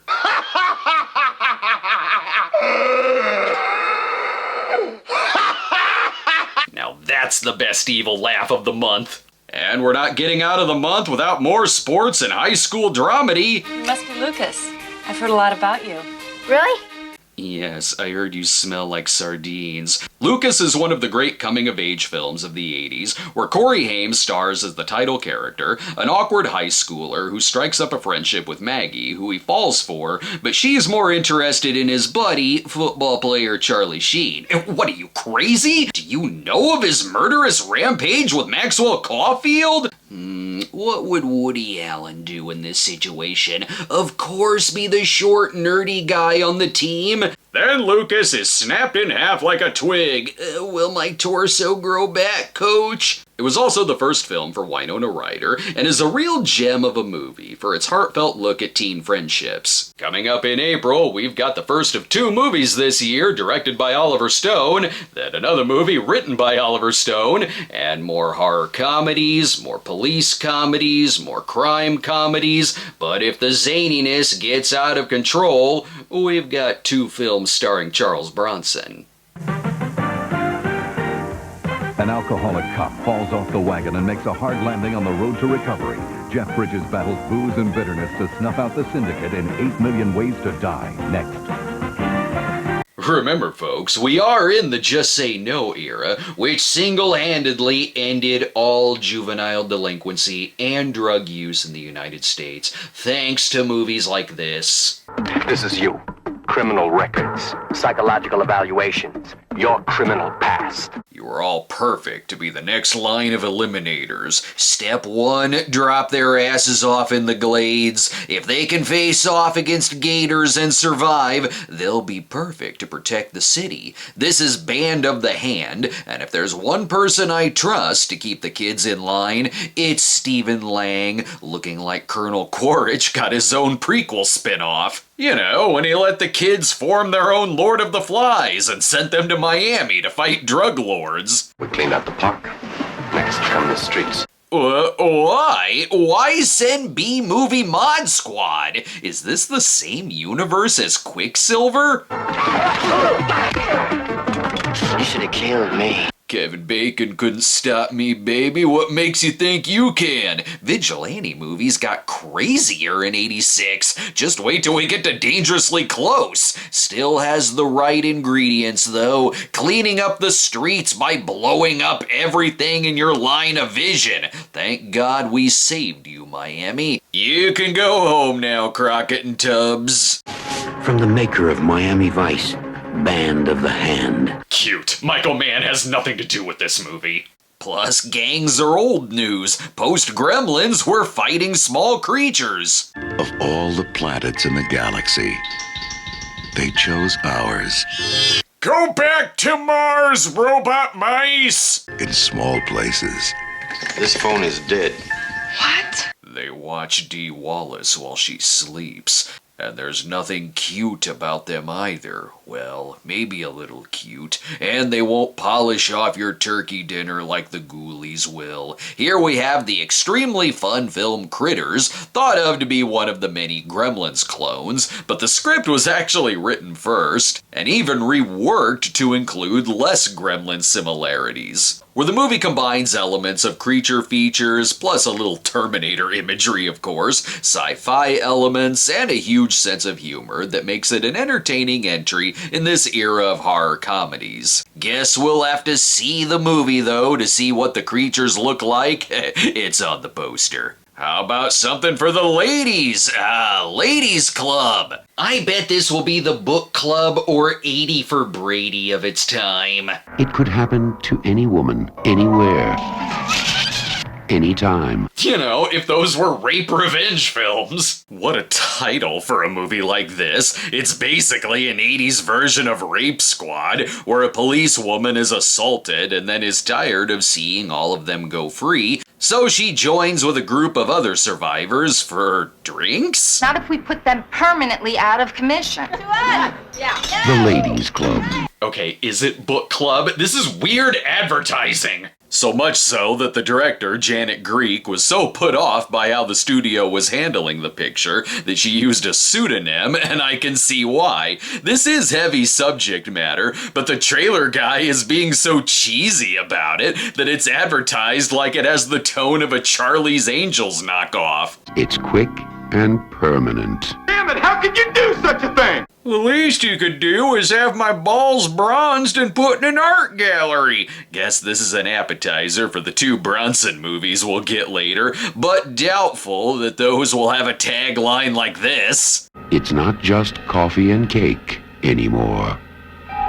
My God, just do an advertisement for boxed wine and yogurt while you're at it. Or go see the latest in gay cinema, as My Beautiful Laundrette combines the 1986 staples of gay romance and business, since it's also a commentary on Thatcher-era capitalism. Only you have to know how to squeeze the tits of the system. I've seen 9.5 weeks, I can handle business deals. This is set in London and is about Omar, a Pakistani man, who gets to run a laundrette with the help of street punk Daniel Day-Lewis, who obviously escaped the clutches of Band of the Hand, so he can rekindle his romance with Omar. Perfect plotline for commentary on race, class struggles, gang violence, and laundry, so of course critics liked it. A sharp, sophisticated, funny, sexy, compassionate picture. A delightful surprise in every way. Even more laundry room shenanigans than Mr. Mom or The Money Pit. Whoop, did I say shenanigans? That means either more Judge Reinhold or Police Academy wackiness. Or how about both? Judge Reinhold. Look, I know I seem like a lunatic. And more gay romance? Like with Head Office, this is another comedy that came and went. However, in this case, what we got is actually a pretty underrated comedy that is advertised like it wants to bring in the Police Academy crowd, but it's a lot more restrained than that, as it's more of a rom-com where Judge Reinhold is a roller skater who works at a library and poses as a police officer till he falls for an actual cop played by Meg Tilly. It really does show his strengths as a likable leading man, even if the trailer is mostly about the screaming. Offbeat. The real-life adventures of a make-believe cop. And also Superman, apparently. But if the Ladies Club has some wine left over, they'll probably be watching this. Merchant Ivory, you say? If that's the case, then where is... Oh, there's Maggie Smith. Okay, we're good. And A Room with a View also stars Helena Bonham Carter. It's good she's in a costume flick with less beheadings than the last time we saw her. Count yourself lucky. She falls for Julian Sands. I see what he does with people's limbs. This highly acclaimed British romance is all about societal expectations, where poor Lucy is to be engaged to the proper Cecil when her heart really belongs to the riskier George, meaning I wasn't expecting to have to cut around so much penis in the trailer. It does have Daniel Day-Lewis in it, so maybe the trailer was cut together by his beautiful laundrette character. The film was nominated for 8 Oscars and won 3, including for adapted screenplay, because there is a room and there is a view from said room, so we got what we paid for. Not receiving any Oscars, though, is the wildly ambitious musical film Absolute Beginners, featuring David Bowie, which maybe wanted to be a West Side Story of its time, but was more so compared to Coppola's One from the Heart, in that the film was a colossal flop, despite oozing in its love for a very stylized 1950s, and being about societal changes of the time. However, it had a lot of bad luck, as it was released very close to Revolution, which was a blow to the British film industry, and both films were from Goldcrest Films, and their underperformance led to that company's collapse. However, it is one that did get a reappraisal over time, with a lot of praise towards its visuals, cinematography, set design, and the combining of musical styles of the 50s and 80s. Watch it for the soundtrack and you'll get something out of it. The problem is there's too much flair in that film. April of '86 is clearly a month of crime. This time we're going with true crime and consequences. Today, he is front page news. Your name? Brad? Little Brad Jr.? Very disappointed in my other son that I didn't know I had. This checks out. Brad Jr. was led to a life of crime because his dad isn't just Christopher Walken, but crazy-ass Christopher Walken. At Close Range is a damn good and incredibly bleak film, where Sean Penn dreams of the glamorous life of being a career criminal, only reality hits him square in the ass when his father is willing to wipe out his whole family in order to save himself. Just go with Chris Penn. He's planning a jewel heist. That'll work out well. Come for the story, stay for the soundtrack, and Walken and Penn acting their asses off. Like father, like son, like hell. And with Madonna on the soundtrack, it is the far superior film than Shanghai Surprise. Crime isn't the only theme this month, though, but also extremely heavy issues. Let's see, we haven't tackled McCarthyism, the atomic bomb, or PTSD yet this month. So luckily, that's all in Desert Bloom, which is a coming-of-age story set in the 50s, where a young girl is trying to have a normal childhood, despite growing up with her abusive stepfather, John Voight. It's set in the 50s. I know how to fix all of this. Go to a dance party hosted by David Bowie. Problem solved. Or just find someone whose ass to kick. Low blow. Is there going to be anyone left for Charles Bronson to beat up? Low Blow stars Leo Fong, who also wrote and produced the flick, here playing an ex-cop who is keeping all the breakfast diners safe from price gouging. What case is he working on now? But when he's hired to find the missing daughter of a millionaire industrialist. Templeton International? The hell kind of cult operates out of a rented office? They're just abducting people right from the crops. And that puts him in way over his head. No one told me about the headaches that come with saving the day. What's even happening here? There's ninjas now? This is feeling almost as much of a Godfrey Ho movie as the actual Godfrey Ho movie we'll get this month. It's like they're all posing for their own line of action figures, with one-liners if you pull the string. Where are you taking me? Someplace where the sun always shines. Excellent, we're also going to Miami. The film is also here to contribute to the sweatiness of 1986 movies. Look at this shirtless poster, looking like his arm is about to turn into some kind of alien creature. And that's not Leo Fong. And now we get the Bronson movie, but are there any more gang members left? I'm assuming yes, Canon Films will find some. Directed by frequent Bronson collaborator J. Lee Thompson, Murphy's Law is one of the great Bronson films of the 80s, where he's an alcoholic cop who's battling the mob sometimes, and if that's not a big enough problem, he's being framed for murder, and the only person who's there to help is Luke Dane's sister, Kathleen Wilhoit. Oh, and exploding bullets will help too. With a great villain performance from Carrie Snodgrass, it's also got one of my favorite Bronson lines. I only follow Jack Murphy's law, which is don't fuck with Jack Murphy. Bronson is back. Don't mess with Jack Murphy. Or, the PG version in the trailer. But meanwhile, over at New World Pictures, they're getting in on the Alien action before James Cameron's Aliens comes to theaters, here feeling like one of the Corman movies that Cameron would have been a crew member on. You are about to experience a 21st century nightmare. God, the smell in here. I'm terrified. What's Star Crystal about? Oh, what do you think it's about? There's a spaceship, there's a crew, there's space explosions, there's an alien, so of course they gotta battle a creature that wants to kill them. Gotta love a movie where if it were released in '83, it would have been in 3D. Back to crime, of course, where even the comedy films are getting in on the gang violence. A jacket for me, Mr. Costello? Thanks!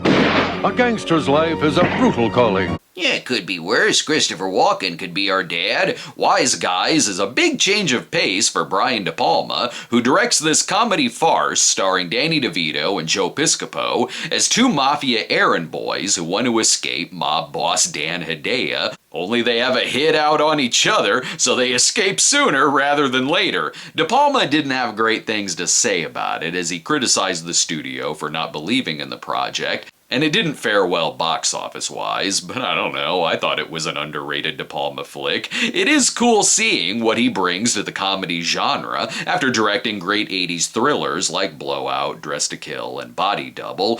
Don't worry though, there's still gonna be explosions, but zanier and exploding into the title. Yeah, and I guess there's a few people left that Bronson didn't kill in Murphy's Law.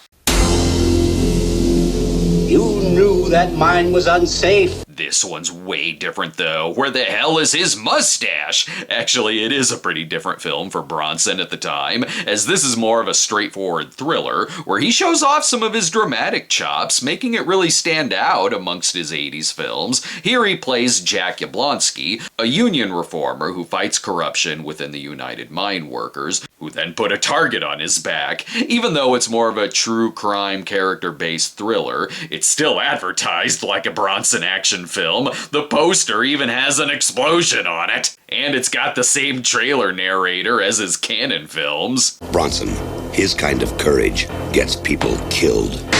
But in this case, he uses diabetes instead of a gun. It's okay, the next one will be a more traditional 1986 crime flick. And Pepsi ad! This is 8 Million Ways to Die, adapted from Lawrence Block's Matthew Scudder novels, where Jeff Bridges is Scudder, a recovering alcoholic who vows to bring down drug lord Andy Garcia after the death of a call girl. So it's like the Scudder books with a dose of Miami Vice-ploitation. Just look at the poster! This would be the final film for Coming Home director Hal Ashby, and was co-written by Oliver Stone, and my god, I love this sleazy-ass intense flick. I caught it late at night on HBO when I was young, and was hooked on its unapologetic grime and vulgarity. Watching it, I was like, what is this classic I've stumbled across? Then come to find out, apparently I'm one of the only ones who loves this. It had production problems, the author disowned it, critics hated it,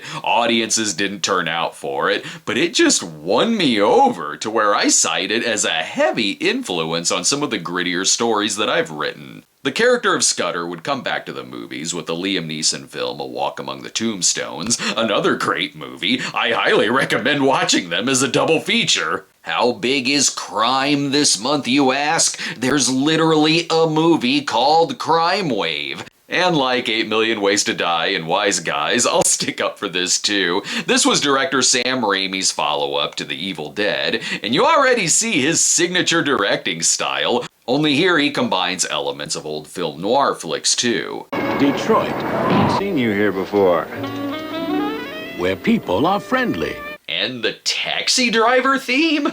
You'd think a movie directed by Raimi and written by the Coen brothers would be a classic of the decade, but this is probably the most obscure out of all their movies. The behind the scenes of this could almost be its own movie. To say there were fights with the studio is putting it lightly. The studio interfered with the casting, as Raimi wanted Bruce Campbell to be the lead, only he was given a supporting role. The studio cut the script quite a bit, had their hands all over the editing, which led to some people never wanting to work with big producers again. And I can understand why just the thought of the movie makes the filmmakers depressed. That said, when I watched it, I still got a lot of laughs out of it. Kinda like how you can still tell David Lynch directed Dune, this movie, despite the behind-the-scenes chaos, does still have that bizarre Sam Raimi energy to it, and his love for Three Stooges-like slapstick, and Bruce Campbell steals every scene he's in. Yeah, there's messiness to it, and was basically put out in theaters to die, but I can't deny the infectious madness that's on screen here. Speaking of madness, what the hell are these kids up to?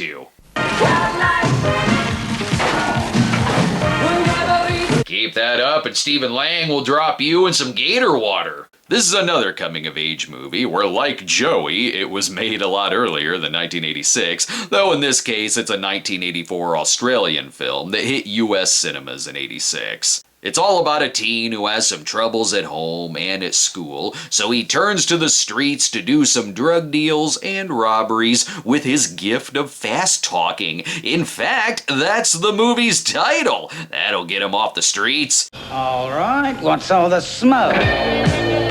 Cheese it, guys. You heard the punk rock music kick in? That means we got a bolt. On the plus side, if a life of crime doesn't work out, he could always take up stunt driving in a Hal Needham picture. The film has a mix of humor and drama, which makes you like its very flawed characters, even if it does leave me with questions like who the hell bronzed Scott Baio and put him on the poster? And it's very risky calling your movie fast talking when it's the next one that stars James Woods. Listen, I think it's gonna blow in El Salvador real soon. I thought if you guys could get me a new press card, $2,000, I could get you some... I see Quitters Inc. did not cure your smoking habit. Oliver Stone is back again, this time in the director's chair with Salvador, the first of 2 movies he'd direct this year, the other being Best Picture winner Platoon. While Salvador did get nominations too, such as a nod for James Woods for Best Actor. In it, Woods is a morally compromised photojournalist who sets out to make some money documenting the Salvadoran Civil War, then witnesses the human cost of the conflict. Stone takes this story of survival and uses it as a criticism of the US's involvement in Central America by focusing on things like death squads and political assassinations. Stone films the chaos like you're actually there on scene, as he drew from his own experiences in Vietnam to make the picture. And it's a great story of burnout too, as it's one of the great James Woods performances of the 80s. Not exactly a subtle film, but does have a raw energy to it that sticks with you.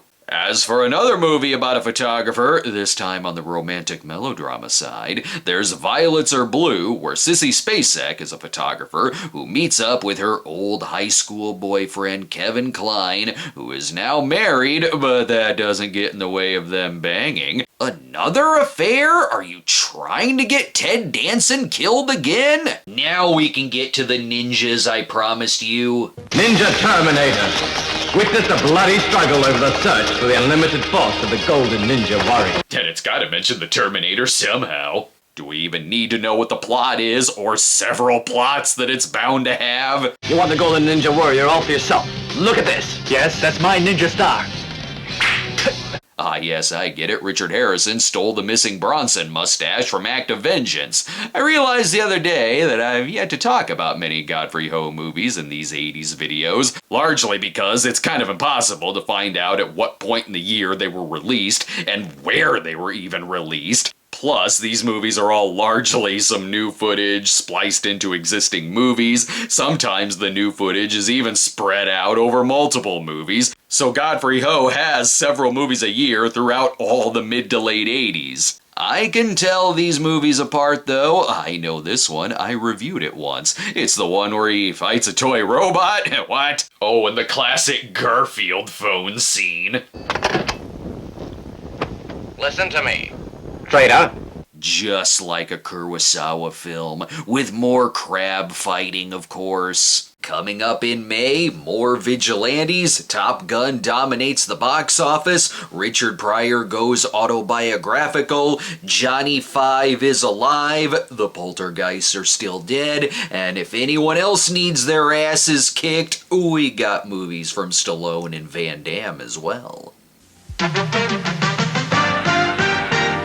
They're back, and the Freelings are going through hell. Craig T. Nelson and Jo Beth Williams fight the forces of evil in Poltergeist 2, The Other Side. Next.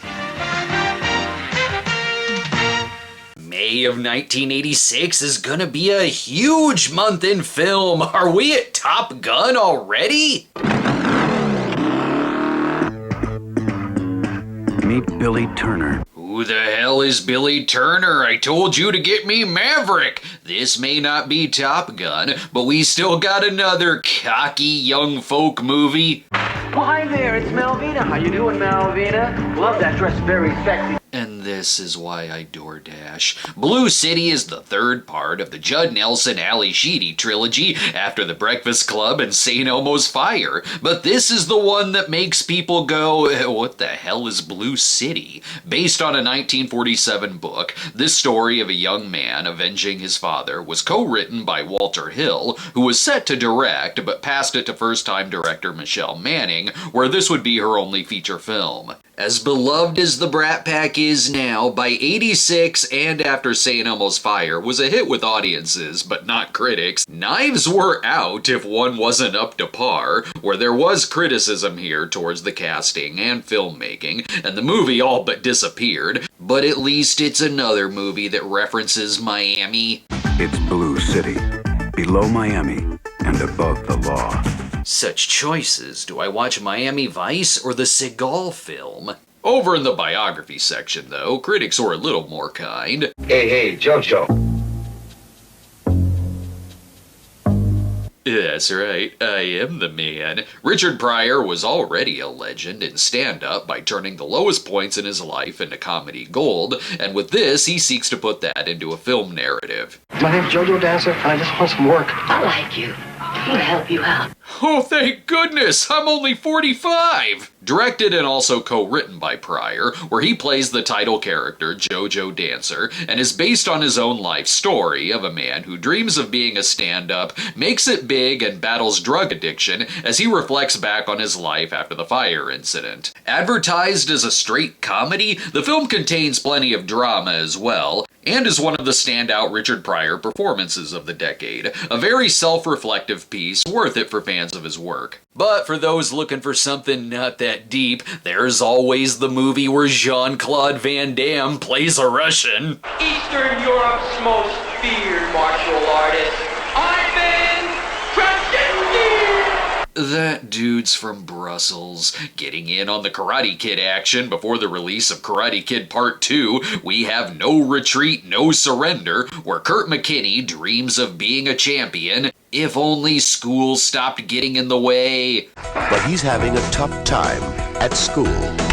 Kid, I could clearly kick your ass. With bullies, romance, and martial arts, it's just like the Karate Kid. You know, if Daniel was trained by the ghost of Bruce Lee, what the hell? He's just found the best. Set the images. Wow, not even Bruce Lee was spared the gong sound effect of the 80s. Oh yeah, and we'll throw in some Rocky IV and have the kid fight the Soviets. And this is 1986, so be homoerotic about it too.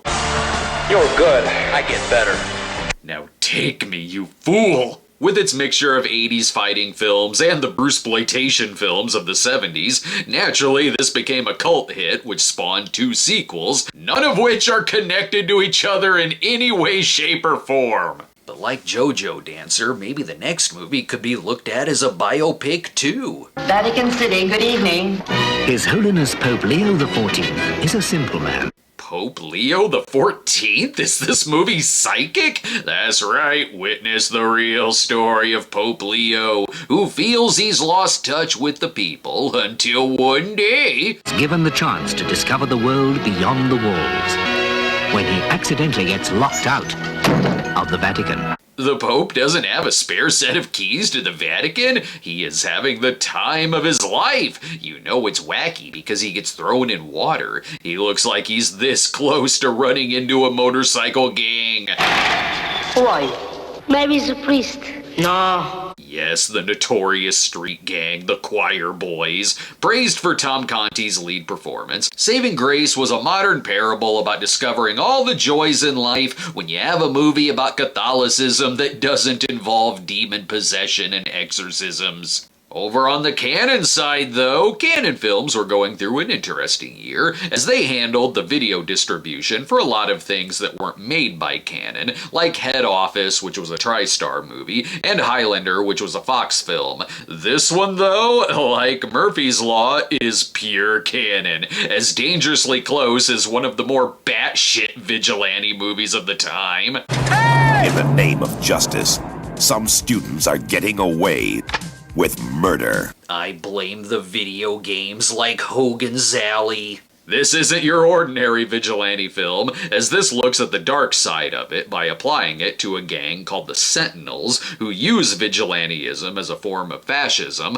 by offing any of the fellow students who dress weird and listen to that punk rock music. That is, until the heroic newspaper editor puts an end to their rule. It's about time we got John Stockwell and Tom Matthews in a movie together. This was savaged by critics, but is such a hard turn in the subgenre that it always stuck out to me, to the point to where I think my book, Class of '86, features the most references to Dangerously Close in any literature. Or maybe you could just stay home and watch whatever was shot on video this month. What are you looking at? The most fascinating girl I've ever met. What, am I watching a video dating series? I love that when you look at something that has the visual quality of America's Funniest Home Videos, you know it's gonna be a horror movie, in this case about a serial killer who targets models. At least the photographer kept his hands to himself. You're not gonna hold that against me forever, are you? Am I not dressed enough like an assistant principal to satisfy you? Clearly it's a PSA too, warning the girls to be safe from lurking nerds. You really ought to keep your bedroom drapes closed. You never know who may be watching. See, there's a roaming Leslie Nielsen out there right now. This feels like something I'd spotlight in the 1960s in film, when every other exploitation movie was about the sleazy modeling industry. The chemistry is on par here. You know, you don't have to spend Saturday night all alone. These actors are more machine-like than the cameras that are filming it. Even the killer is wooden. You've got a marvelous face. I'd like to do some things with it. Ah yes, placing a cheap filter over her face. She'll never see it coming. Just like I didn't see it coming that the next movie, called Fire with Fire, isn't another Cannon vigilante movie. Instead, it's a teen drama where Virginia Madsen is a Catholic schoolgirl, tired of all the rules, while Craig Sheffer is a juvenile delinquent who catches her eye. Would you like to dance? Yeah, I'd love to. Can you please keep the janitor away from the students? Let's get out of here, babe. I'm way old enough to buy beer. The snooty adults will do anything to keep these two lovebirds apart. By shooting them? Jesus! Just send her to her room without dinner! He must be the most dangerous delinquent in the country. They're sending helicopters to cock-block them. This looks ridiculous. Just like First Blood, if Rambo simply ran off with Brian Dennehy's daughter. Might as well end the trailer now, you've already sold me. With summertime approaching though, we gotta get the skin flicks in here. While this looks like a holdover from the early 80s wave of sex comedies, Last Resort is actually a Charles Grodin vehicle, made to be more in the vein of the vacation movies. It will be, I'm telling you. It's gonna be the vacation of a lifetime. They lied. With Garrett Graham as our guide, we'll have an extra dose of wackiness. I bet the movie's gonna be advertised like a brochure. Enjoy first-class accommodations. Wake up! It's aerobics time! Where's the random dude with a gun when you need him? Shows direct from Broadway and fine cuisine. Un momento, por favor. Listen, I didn't know you were going to be sitting here. still eating that delicious sandwich Axel served him. As a huge fan of the genre of films about things that piss off Charles Grodin, this is exactly what I want out of a vacation. Not going anywhere and sitting at home and watching Charles Grodin movies, because if I go to this island, I'll get shot. The most incredible vacation the screen has ever produced. See, Last Resort, the lighter side of island terrorism. Hell, it's the next one that looks more like a sex comedy than Last Resort does. Probably because it's a slasher. Assuming so, anyway. It's called Killer Party. First, island resorts and modeling agencies aren't safe, and now we can't even throw a party! This is like a supernatural version of something like Hell Night, where a hazing ritual goes south when they spend the evening in an abandoned house, where it's not the ghosts that are the problem, but the horny greasers who never just relax and watch the drive-in movie. Yeah, the girls are possessed, bro, but I mean, look at her. She definitely puts out. This is one that you could also watch around April Fool's Day, considering one of the original titles was April Fool, but was changed when Paramount called dibs. And that wouldn't be the only time this year that would happen, as later we'll talk about Slaughter High, which also had an original title referencing April Fool's Day. Continuing on with reunion movies featuring Ali Sheedy, here we have Short Circuit, which reunites the comedy duo of Mahoney versus Lieutenant Harris of the Police Academy movies. Oh, and there's a lovable robot, too. The ultimate soldier. It doesn't get happy, it doesn't get sad, it doesn't laugh at your joke. But it does keep the shopping malls safe. A much bigger hit for Sheedy than Blue City. If you're my age, you probably grew up with Steve Guttenberg movies and Number Johnny 5. They're determined to catch this robot, who simply wants to dance to the great scenes of Saturday Night Fever. Why not? It's from John Badham, the director of Saturday Night Fever. It's got a great supporting cast and could have been seen as just another E.T. clone, but with the personality of number 5, it does make the movie stand out, as it's got a ton of heart and Three Stooges type laughs, literally. It's a cheesy film and I kind of prefer the extreme hard edge of Short Circuit 2, but many of us have fond memories of this film and how it introduced us to the wonders of El DeBarge. For a little insight into the filmmaking world, though, we have Sweet Liberty, where Alan Alda is a professor whose book on the American Revolution is being turned into a film that takes liberties. This isn't my book. There are all these naked women and people keep falling off their horses. I just don't see what Hard Bodies 2 has anything to do with the American Revolution. Like with JoJo Dancer, this is a film that also draws from the star's personal experiences, as Alan Alda both stars and directs the film, and he uses his experience in the film world to do a very smart satire on the chaos of movie productions. I would like you to do at least one thing in this movie that's historically accurate. 1. Defy authority. 2. Destroy property. 3. Take people's clothes off. Oh, get up! I agree with Saul Rubinek. The Patriot would have been far superior with a rockin' set of cans. Back to juvenile delinquents, another big theme this year. Although Hard Choices has far better reviews than Dangerously Close or Fire with Fire, where a kid takes part in a robbery and is sent to the big house where it doesn't take long for him to be assaulted, there's an upside though, when the social worker has the total hots for him and he gets to bang more than he ever could before the arrest. Totally worth it, bro. Now we're at the biggest hit of the year. That's right, we're already at Iron Eagle 2! Or maybe it's Top Gun, the movie that elevated Tom Cruise from star to the biggest star. At this academy, we don't tolerate no slackers. That's why John Stockwell and his Sentinels were kicked the hell out of there. Tony Scott's Top Gun wasn't just the biggest hit of '86, but set a huge standard for movie blockbusters that came after, right down to tie-in power ballads after Take My Breath Away by Berlin won the Oscar. This might as well be called 1986 The Movie, hence it being the sweatiest movie of the year and the most bathhouse movie of the year. Sure, Maverick is such a renegade that he could get them all killed, but he's so cool about it. I like this kid's spirit. He is the type who could nail the flight instructor. The movie was divisive with critics, and really I know more people who dislike it than like it, but it's just too damn quotable with a wildly memorable collection of characters and iconic scenes that it's impossible for me not to like it. We've all done the Righteous Brothers at karaoke at some point in our lives. If you want to stay home, though, there's always the HBO movie of the week. It was the summer when emotions ran deep, when passion soared. You mind cutting out the calming music? We got a fire over here! In this land drama, As Summers Die, a wealthy family wants the deed to the land after it was given to a black woman, but maybe lawyer Scott Glenn can help. Yeah, that's dramatic and all, but really he wants the case so he can bang hot niece Jamie Lee Curtis. Scott Glenn, Jamie Lee Curtis, Bea Richards, Ron O'Neal, and Betty Davis in a story for all time. It's no Betty Davis in Wicked Stepmother, or anytime Klaus Kinski goes over the top.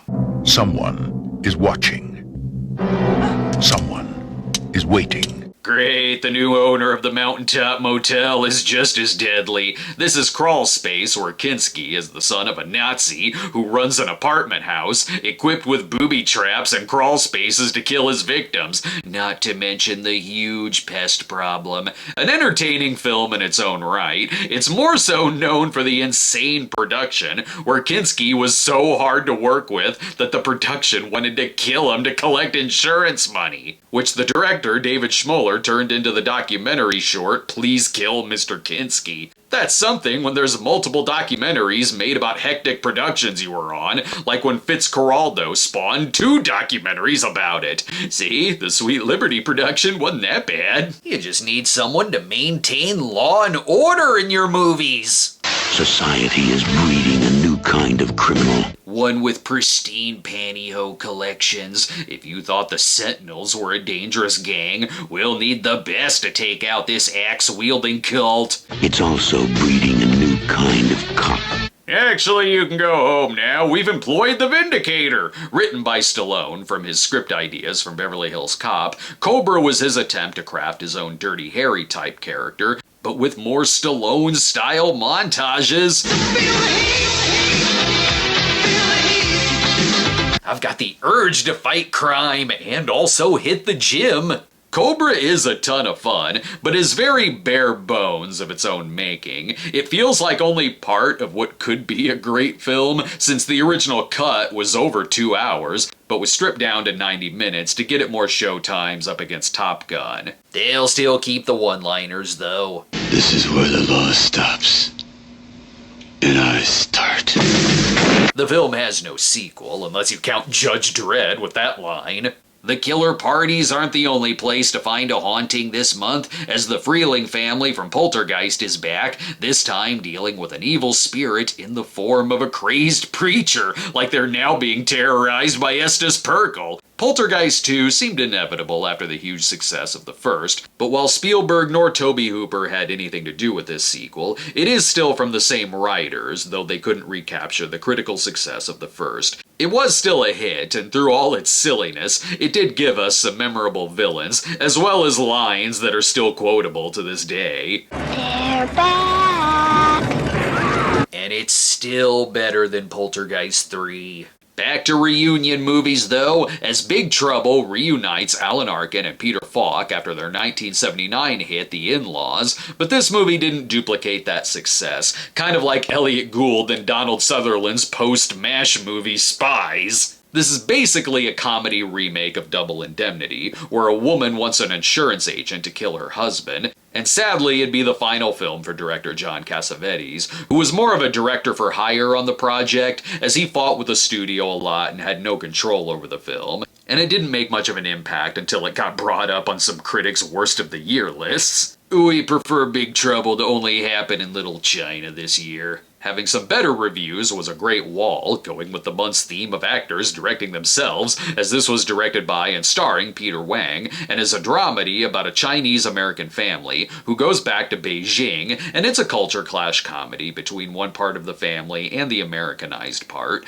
and it'd be the first American film actually filmed in China. Make sure you get some pictures to take home. A Great Wall. Could you try not looking like the last photo taken before disaster strikes? And here's another movie starring someone who wrote the script as Wayne Crawford is Jake Speed. When no one can stop the terror. We call in Jake Speed because Cobra was too busy cutting his pizza with scissors. This one comes with shtick, though. You need Jake Speed.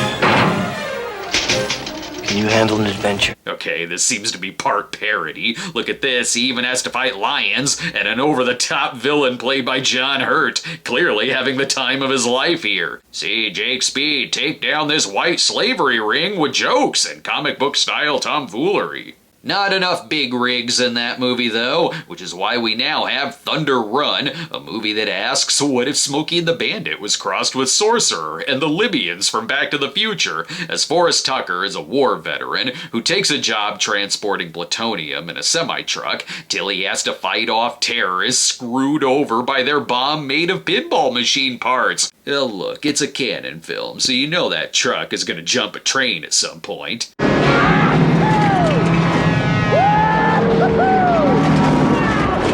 Sold? I've never seen Jerry Reed do that. I do sense that there's ninjas nearby, too.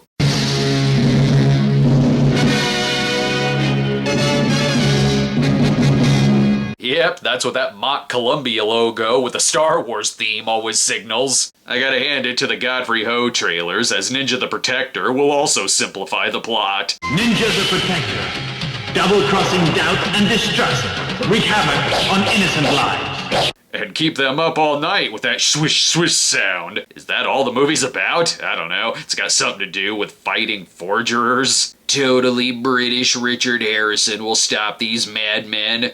When we take up a mission, we must succeed or die. Oof, I don't want to join this fraternity either. In case you don't know, there's ninjas in it. An evil ninja challenges a righteous ninja. Only a ninja can defeat a ninja. Ninja. Are you sure only a ninja can defeat a ninja? Have you tried using a sniper rifle? They make their presence pretty well known. Or are they just a myth?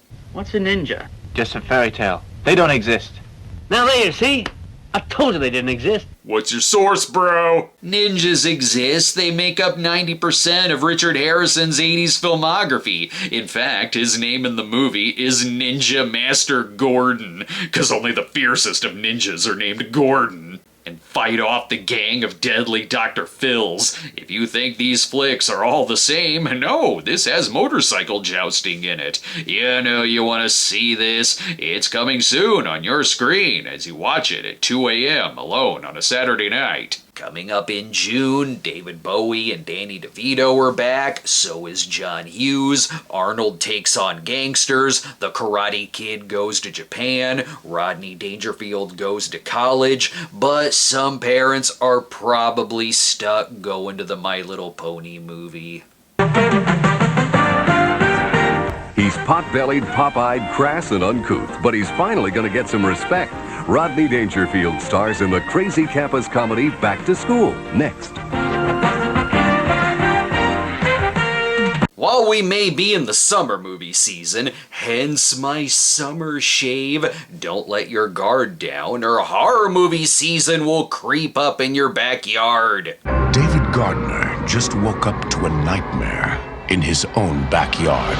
Oh my god, Dad, look, they're filming Poltergeist 2 back here! Not quite, as Tobe Hooper sat out directing Poltergeist 2 and gave us Invaders from Mars. Does that not sound B-movie enough? Well, it does have Karen Black in it, a remake of the 1953 film in which a boy is the only one aware that the town is being taken over by body-snatching aliens. Because something strange is happening to the people of Willow Creek. Everything's fine now. Or maybe the town just got its first weed dispensary. This was the second of 3 movies Tobe Hooper made with Canon Films, the first being Life Force, a contract that he used to go batshit insane and make whatever the hell he wanted. It's like they were designed to be cult films, where this didn't leave a mark with critics or at the box office, but got a following for its bizarre sense of humor, the Stan Winston effects, and its clear love for 50s-style sci-fi flicks. Invaders from Mars.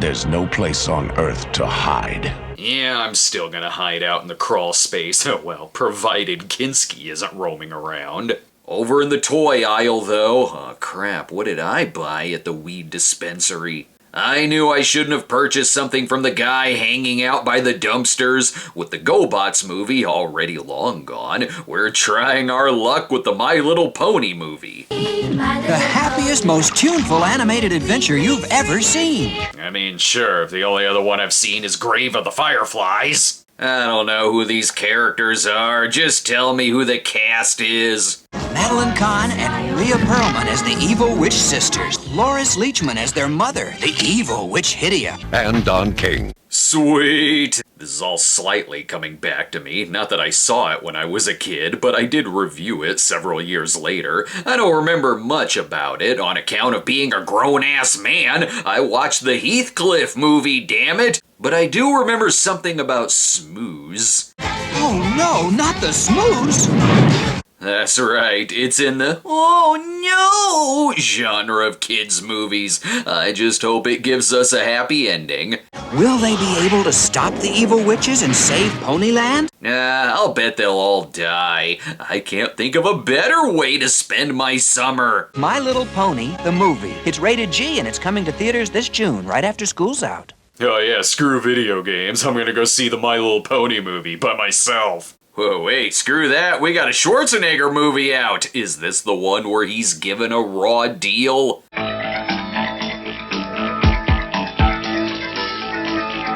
Is he also facing off against the Warriors? I miss when trailers used themes from other movies. I imagine it's called Raw Deal just for this tagline. He needed any excuse to get out his weapons bag. He's walking all over the place.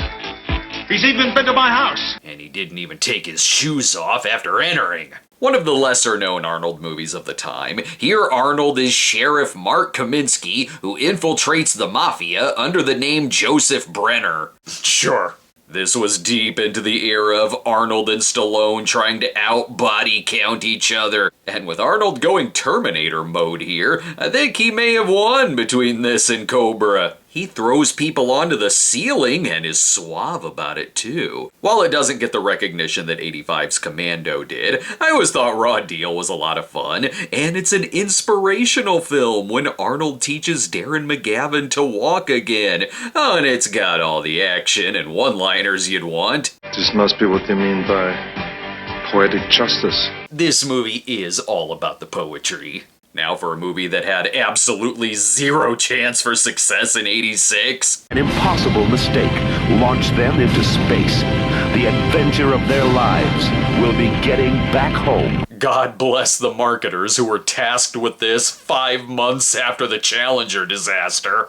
Some movies have ill-timed subjects but can leave it out of the ads, whereas this, with the plot being about young astronauts who accidentally launch themselves into space, there was no getting around it, and just the poster made audiences want to sit it out for the time being. And when the trailer does stuff like this... We have overheat on Booster B. What does that mean? We can't stop it. Booster B is near ignition. Oh, to be the actors promoting this. It's unfortunate because it's really not a bad film, and that controversy was short-lived, as today most wouldn't even remember that it came out right after Challenger. Now it can be seen as a Larry B. Scott flight double feature with Iron Eagle. The cast is likable, and I love seeing Kate Capshaw play more of a Karen Allen type. Ironic, since Karen Allen was in a Challenger movie. While the movie was clearly made before Challenger and had no references, they did, however, put references to it in the novelization. This would be one that people would discover from the video store or cable TV airings, and would eventually do its job at getting some young people re-interested in space travel,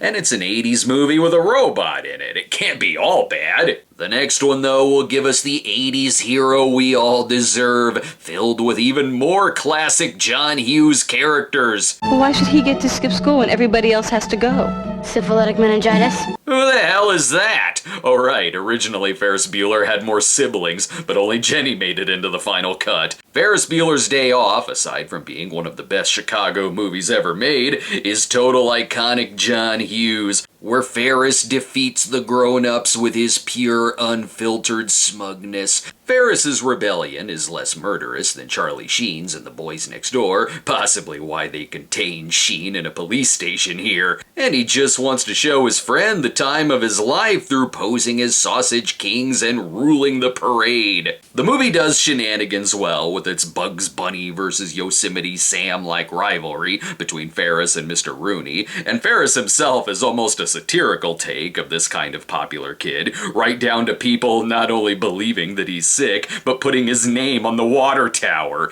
In true Hughes fashion, though, there is a deeper meaning behind it, as it's also a larger story about depression, teen suicide, and parental communication, and those factors work well together for a movie that's huge on laughs and has a ton of heart that adds dimension to what could be just flat characters. It'll be the next movie that's more interested in getting their asses to school. In fact, Back to School will be the title! One of, if not the best, of the Rodney Dangerfield starring vehicles. Here, Rodney is a rich man who encourages his son, Keith Gordon, by going to college with him. He'll be equipped with more one-liners than the Arnold movie. Hey boys, here's a couple of pens in case you learn how to write, okay? Not only does Rodney sell the hell out of this, but it does a fantastic job with its supporting cast, like his ultra-tough chauffeur, Burt Young, and the cameos too, from Oingo Boingo actually performing in it, to Kurt Vonnegut showing up to write Rodney's paper, in which Rodney's given an F for not knowing anything about Vonnegut. And there's a great scene with Sam Kinison as a psychotic history professor that's so good that if this guy lived a long life, he would have been a brilliant addition to any movie. It's a true talent to steal a scene away from the great Rodney Dangerfield.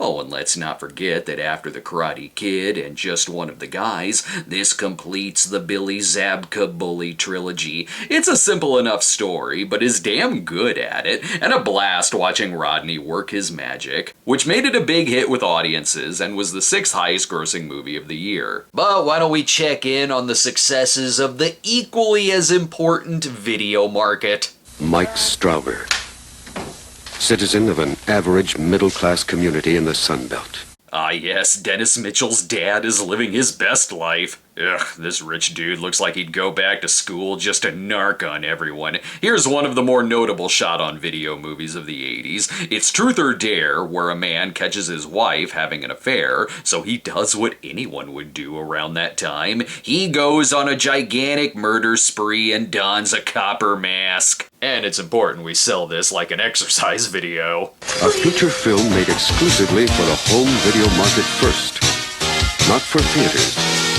Not for cable or pay TV. That's right, this movie wasn't made for anything, except for being on the top shelf at the video store right next to Night Ripper. I first heard of this due to writer-director Tim Ritter being a really committed dude who traveled to video stores to sell them the flick, even visiting my hometown where we did have it at our family video. It's also the biggest Mandela effect of my entire show, as the only reason I haven't spotlighted this is that I spent well over a decade thinking that I actually did review it. I even had the title card pictured in my head. Guess I should eventually review it. Better than playing Truth or Dare with this guy. I dare you to slice your arm off.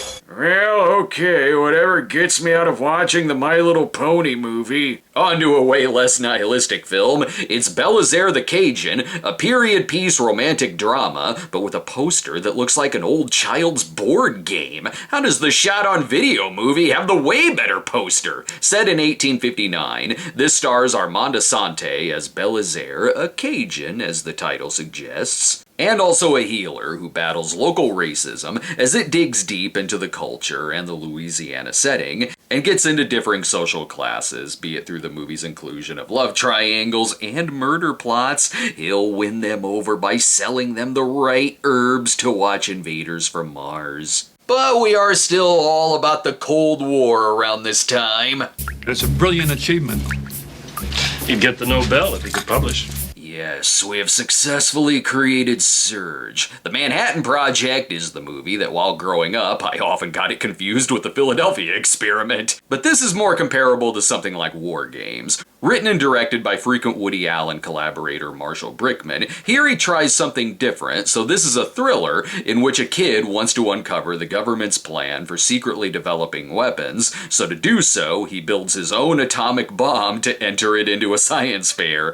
That makes him a total Miranda. It's gonna be a real bummer when he comes in second place to the guy who invented the pet rock. This also didn't do well. We're kind of like the timing of Space Camp. The director attributed the movie's underperformance to coming out only a couple of months after the Chernobyl disaster, but it's still a very good thriller that makes the characters feel very real, and Brickman handles the suspense very well, like he's shown that he can do with comedy. But John Lithgow should know better than to build bombs. You were literally in the day after. Even Cannon Films is toning down the explosions in the next film. This is Mona Lisa, starring Bob Hoskins, as an ex-con who gets a taste of the nightlife when he chauffeurs a high-class call girl. He is decent. Ordinary. See, with the sexy sax playing, you know it's gonna be about hookers. From director Neil Jordan, Hoskins takes a liking to the girl, who works for a ruthless mob boss, and the two navigate the sleazy scenery to find her missing friend at the hands of a crazy pimp. A great seedy thriller which got Hoskins an Oscar nomination for Best Actor, and is just what I want when you combine the year's films like 8 Million Ways to Die and My Chauffeur. While the next movie is giving me some Jake Speed vibes. Stargrove. Holy shit, Uncle Jesse was a badass before settling down. Never Too Young to Die is part of the line of movies that wanted to do a young James Bond theme. Its screenwriter would later write the 00 Kid, and hell, George Lazenby plays Stamos' dad in it. It fully embraces the schlock, from having Vanity be the Bond girl type, to the crazy action scenes looking like they called in Road Warrior extras, but the real standout is the gloriously over-the-top villain played by Gene Simmons. Gene Simmons is Ragnar. Yeah! Trade a wet kiss for this? A villain who is furious he didn't get invited to the Rocky Horror Midnight Show. Between this and Runaway, if you cast Gene Simmons as the villain, you're gonna get your money's worth. Very disappointed this wasn't turned into a franchise. They were wanting the character's name Lance Stargrove to be a thing. Stargrove! Lance Stargrove. And we don't have a James Bond movie in '86, so this'll do. The next movie will move the sexiness into the courtroom with a sitcom pitch. When a prosecutor and a defense attorney team up to solve the murder case of the year. Will these lawyers find love when Redford keeps banging the clients? This is Legal Eagles, a romantic comedy thriller with a poster that looks like a family portrait in a Sears catalog. This was director Ivan Reitman's follow-up to Ghostbusters, where he wanted Bill Murray as the lead, only Murray was on his acting break at the time. So here Redford teams with Deborah Winger to represent an eccentric artist played by Daryl Hannah on trial for murder. Reitman wanted to do a movie in the art world from lawyers' perspectives, but it was criticized for having a bit too much going on in it, though it was a hit due to its cast and trailer needle drops. I prefer jumping from explosions with some sweet Whitney Houston music playing. Now for our warm-up before we get to the Godfrey Ho movie later on. The Karate Kid Part 2 needed to happen. Why? Well, the first was one of the biggest hits of that year, just as this is one of the biggest hits of '86, because Daniel's son has much more to learn. Secret of Miyagi family karate. I don't get it. Miyagi need a spanking. Here Daniel has given up trying to be a musician and accompanies Miyagi back to Okinawa, where we find out more about Miyagi's past and get to know him even more, even if they still have to battle old rivals and gangs. This one's totally different. No more tournaments. No more cheering crowds. Instead, we have a fierce child's toy battle. The movie doesn't always work. How they write out Elizabeth Shue was wildly out of character, which they did fix in the TV series, but the location change does move the story forward, complete with a different set of villains, but is probably the one of the three that I've seen the least. Not that it's worse than 3, but 3 does have Terry Silver, which requires repeat viewings. For a more traditional sporting event movie, there's American Anthem. Don't let the bleak tone of the opening fool you. This poster is ready to add itself to the 1986 poster lineup of the Walls of American Eagle. This stars Olympic gold medalist Mitch Gaylord, where here he plays, what else? A man who wants to be on an Olympic gymnast team. I prefer a dose of spy action too, like Jim Cotta. That's okay. This had terrible reviews like Jim Cotta, and its director, Albert Magnoli, wants to remind us that he made Purple Rain. You got nothing! You had an opportunity, and you blew it! You gave up! What about you? That medal is his if he can break out of the shadow of his dad and perform When Doves Cry. Mitch Gaylord didn't get the best reviews for his acting here, though it wouldn't be the only movie that he'd star in. Still, it's best we don't show much of the acting and dialogue here, and instead focus on what these 80s sports movies do best, the montages. I will turn around, try to understand all. That's right, to be the best gymnast, you need to win the dance-off and motorcycle fights? Oof. It was rough trying out for the Olympics in the 80s. At least you get a quality soundtrack out of it. Featuring the music of Mr. Mister, Stevie Nicks, Andy Taylor, John Parr, and INXS. That is quite the county fair lineup. Perhaps I'll attend the David Bowie concert instead, in a role that actually seems restrained when you compare it to Gene Simmons' performance. Labyrinth combines the imagination forces of Jim Henson, Monty Python's Terry Jones, Lucasfilms, and Jennifer Connelly going on another trippy journey after 85's Phenomena. Here Henson creates a maze-like world with elements of The Wizard of Oz and Alice in Wonderland, where a young girl has to save her brother from the devilishly sexy Goblin King. Some were Dark Crystal people, I was way more of a Labyrinth person, as this truly comes alive with its camp, its musical performances, and its humor, but its underperformance did hit Henson hard, as this would be the last film he directed, but all that ambition paid off as its story of growing up, mixed in with the beautiful set designs, resonated hard with a generation that would discover it on video and cable, leading it to becoming a cult phenomenon that would inspire everything from comic books to even pinball machines.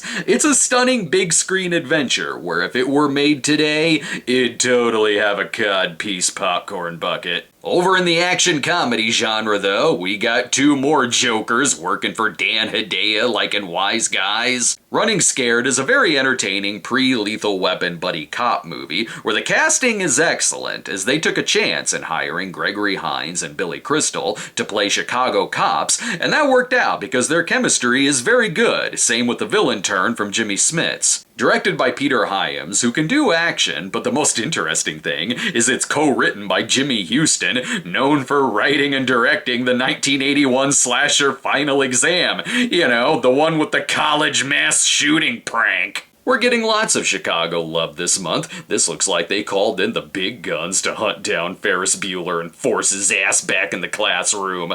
Will these 2 dance the villains off the streets and find true love? Find out once they learn the difference between roads and train tracks. And we can't have a month go by without even more Danny DeVito and business. Meet Mr. Stone. He wanted to kill Mrs. Stone. She won't stop making me watch Jinxed. Ruthless People is a comedy classic and one of my favorites of the year, where Sam's wife Barbara is kidnapped, only he hates her and just wants the kidnappers to kill her. Unfortunately for him, they're the nicest kidnappers in the world.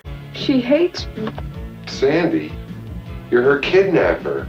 She's supposed to hate you. Plus, they just want to get him back after a shady business deal, and I love how petty his hatred is. I hate the way she slick stamps. It seems like we get a Judge Reinhold or a Danny DeVito movie about every month this year. They were also both in January's head office. However, this would be the most successful of their 86 movies, as it was the 9th highest grossing movie of the year. It'd also be the last Zucker-Abrams-Zucker movie that they direct together, and the only one where they didn't write the script. But the script here is just perfect, as it manages to combine everything from kidnapping to serial killers to weight loss montages, fashion industry satire, misunderstandings, and blackmail, and does it seamlessly. It's a real gem of a dark comedy, and my favorite Bette Midler movie since I was a kid. Only thing it doesn't have? Well, ninjas, of course. Ninja Champion, a story of manipulation and betrayal. Why do I feel like I'm watching the same damn ninja movie over again? Although this cut-and-paste Godfrey Ho movie is one of the sleazier of his entries, hence why I picked it for an episode once, where here ninja action sequences are put into a rape revenge story with some kind of manhunt piece. Also, I want you to watch this man. Yes, Master. Damn, Freddie Mercury better watch his back. I love when this narrator talks like this is super important. A star-crossed lover takes revenge on her ex-fiancé against the backdrop of international crime. I'd like to see The Karate Kid Part 2 top this blend of action and romance. Don't you ever touch me. But I love you. I told you, I'm tired of ninjas popping out everywhere and these line reads. And when you're dead, nobody will know my secret. And I can start all over again. You're so loud and unmasked, everyone knows your secret. At least Godfrey Ho always makes it clear which footage is not his, and the ninja footage that is clearly his. He'll go to the nearest playground to film his ninjas and paste them into pre-existing movies. Coming up in July, we've got John Carpenter, Mouse Detectives, Norman Bates, vampires, werewolves, aliens, killer trucks, and plenty more Brat Pack members. Just when you thought it was safe to go back into space, the aliens are at it again. Sigourney Weaver makes mincemeat of the monsters, coming up next on HBO. We're halfway through 1986, people, and I can think of one way to celebrate a bit of romance with more St. Elmo's Fire reunions. It's about men. Hi. I still want my money back for Young Blood. While the reuniting of Judd Nelson and Ali Sheedy in Blue City didn't leave much of an impression, Rob Lowe and Demi Moore reuniting for About Last Night is just excellent. I was pretty drunk last night. Did anything happen? No, absolutely nothing. We maybe got too excited watching 9.5 Weeks, based on the play Sexual Perversity in Chicago by David Mamet, cause hell yeah, we're getting even more Chicago love in 86. This romantic dramedy is the portrait of a young couple and the ups and downs of their relationship, from its hot and heavy beginnings to moving in, and some realistic drama along the way. The acting and dialogue here is great, especially when it comes to their friends' input between Elizabeth Perkins and Jim Belushi, who's having a pretty good year between this and Salvador. This takes what could have been one of the long line of Annie Hall knockoffs and really makes it its own thing. Set in the yuppie world, but with incredibly relatable and funny characters who have great chemistry. Not that the next movie isn't relatable too. It's a pretty amazing planet we live on here, and a man would have to be some kind of fool to think we're all alone in this universe. I remember my time driving a truck and doing my best John Wayne impression. Finally, a Godfrey Ho movie that gets it right. Oh wait, this isn't Godfrey at all. It's John Carpenter's Big Trouble in Little China. This never happened to me when I visited Chinatown. What's going on here? Is this some kind of magic? The darkest magic. Ow! Gotta have something to do with the Gnome King again. When trucker Jack Burton is pulled into a world of sorcery, kidnappings, and gang warfare, he absolutely should have seen it coming. When it's an 80s movie featuring Al Leong, you know shit's about to go down. Originally envisioned as a western, it became modernized, but still given a fantastical western feel, especially with Kurt Russell's John Wayne impression, and it was rushed into production so it could get out early enough as not to compete with a similarly themed Golden Child. They didn't worry about the threat of big trouble with Jake Speed? But much like Carpenter's The Thing, the movie didn't do well initially, but went on to not only become a cult classic, but one of the most beloved of Carpenter's career, as it fully embraces its mix of action, comedy, and chaos, with very colorful villains and creature effects. Its unique charm still makes it feel incredibly fresh and unforgettable even all these decades later, especially if you're looking for fun as hell Kurt Russell as an overly confident hero, making it a great double feature with his grittier, more Eastwood-like character in Escape from New York. There's already a little something for everyone this month, as Disney came back hard with The Great Mouse Detective, where they were crossing their fingers this would be a hit after the underperformance of The Black Cauldron. The Great Mouse Detective came in with a significantly lower budget, and it was originally called Basil of Baker Street, but after Young Sherlock Holmes didn't do well, they retitled the film, as it's a huge Sherlock Holmes love letter about Basil the Mouse who seeks to find a kidnapped toy maker. Have you checked if it's the work of James Hong again? Lots of kidnappings in '86. The movie paid off very well, as it was a huge hit that saved Disney Animation Studios, which paved the way for the Disney Renaissance. But back to more love stories. Norman Bates is back to normal. But Mother's off her rocker. Provided it works out okay when Norman introduces his new love to Mother. In 1983, we had Psycho 2, a movie that shouldn't have been good, but was. And now we have Psycho 3, a dice roll that feels like it shouldn't work either, but really does. Directed by Perkins himself, who knows the character incredibly well, this one still involves Norman, as it's about his romance with a suicidal nun, and it also works as a direct sequel to the second, where the murder of new Mother is being investigated. It's got a mix of humor, horror, and tragedy, where Perkins is a very competent director here, and while the movie wasn't a gigantic hit, it still led to a made-for-TV fourth film in 1990. But now's the part in 1986 where we dance. Excellent, a movie that provides even more dance beats than when Johnny Five discovered El DeBarge. While the director of Purple Rain may have moved on to American Anthem, Prince, however, makes his directorial debut with Under the Cherry Moon. More stars directing themselves in '86. Because of Purple Rain's success, Prince could pretty much do what he wanted here, so he made a stylish black and white film about gigolos who want to swindle an heiress until one falls for. Sweet, just imagine if Dirty Rotten Scoundrels was a French New Wave Prince video. But unlike Purple Rain, this didn't achieve that kind of critical or commercial success, though it did get more appreciated in later years, of course due to its style and soundtrack. And while Prince may not be the best actor in the world, he still finds a way to dominate the screen because the camera absolutely loves him. It also began the great Under the Cherry Moon vs. Graffiti Bridge war. As for a movie bomb that didn't go on to be a cult hit,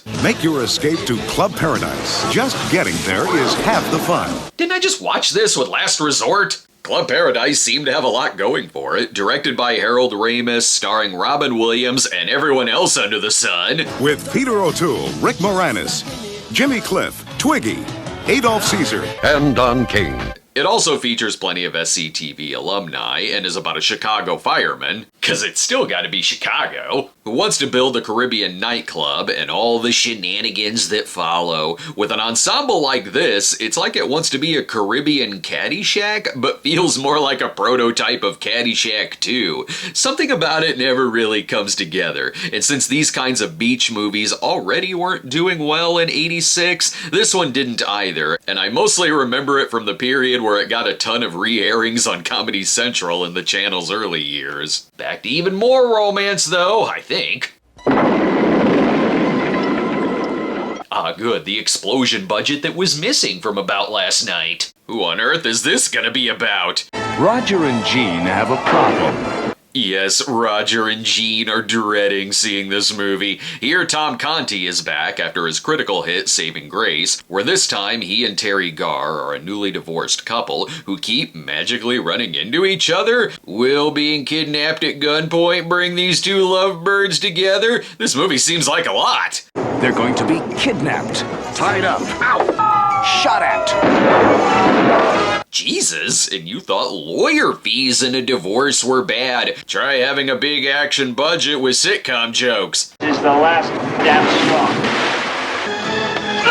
Ugh, imagine if this came out the same weekend as Shanghai Surprise. That would have led to the fall of civilization. I still can't get over that their names are Roger and Jean. Roger and Jean. Their marriage never had a prayer. Miracles. How crazy does your movie have to be where Godzilla is the more realistic Gene and Roger movie? Hell, I think there may be less explosions in the next one, and it's James Cameron's Aliens. You're going out there to destroy them, right? That's the plan.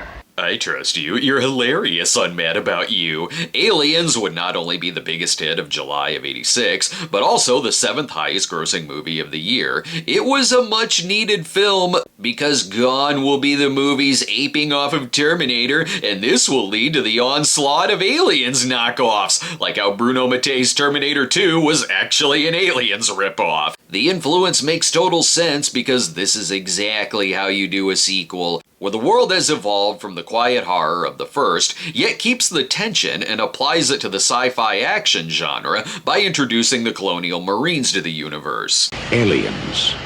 This time, it's war.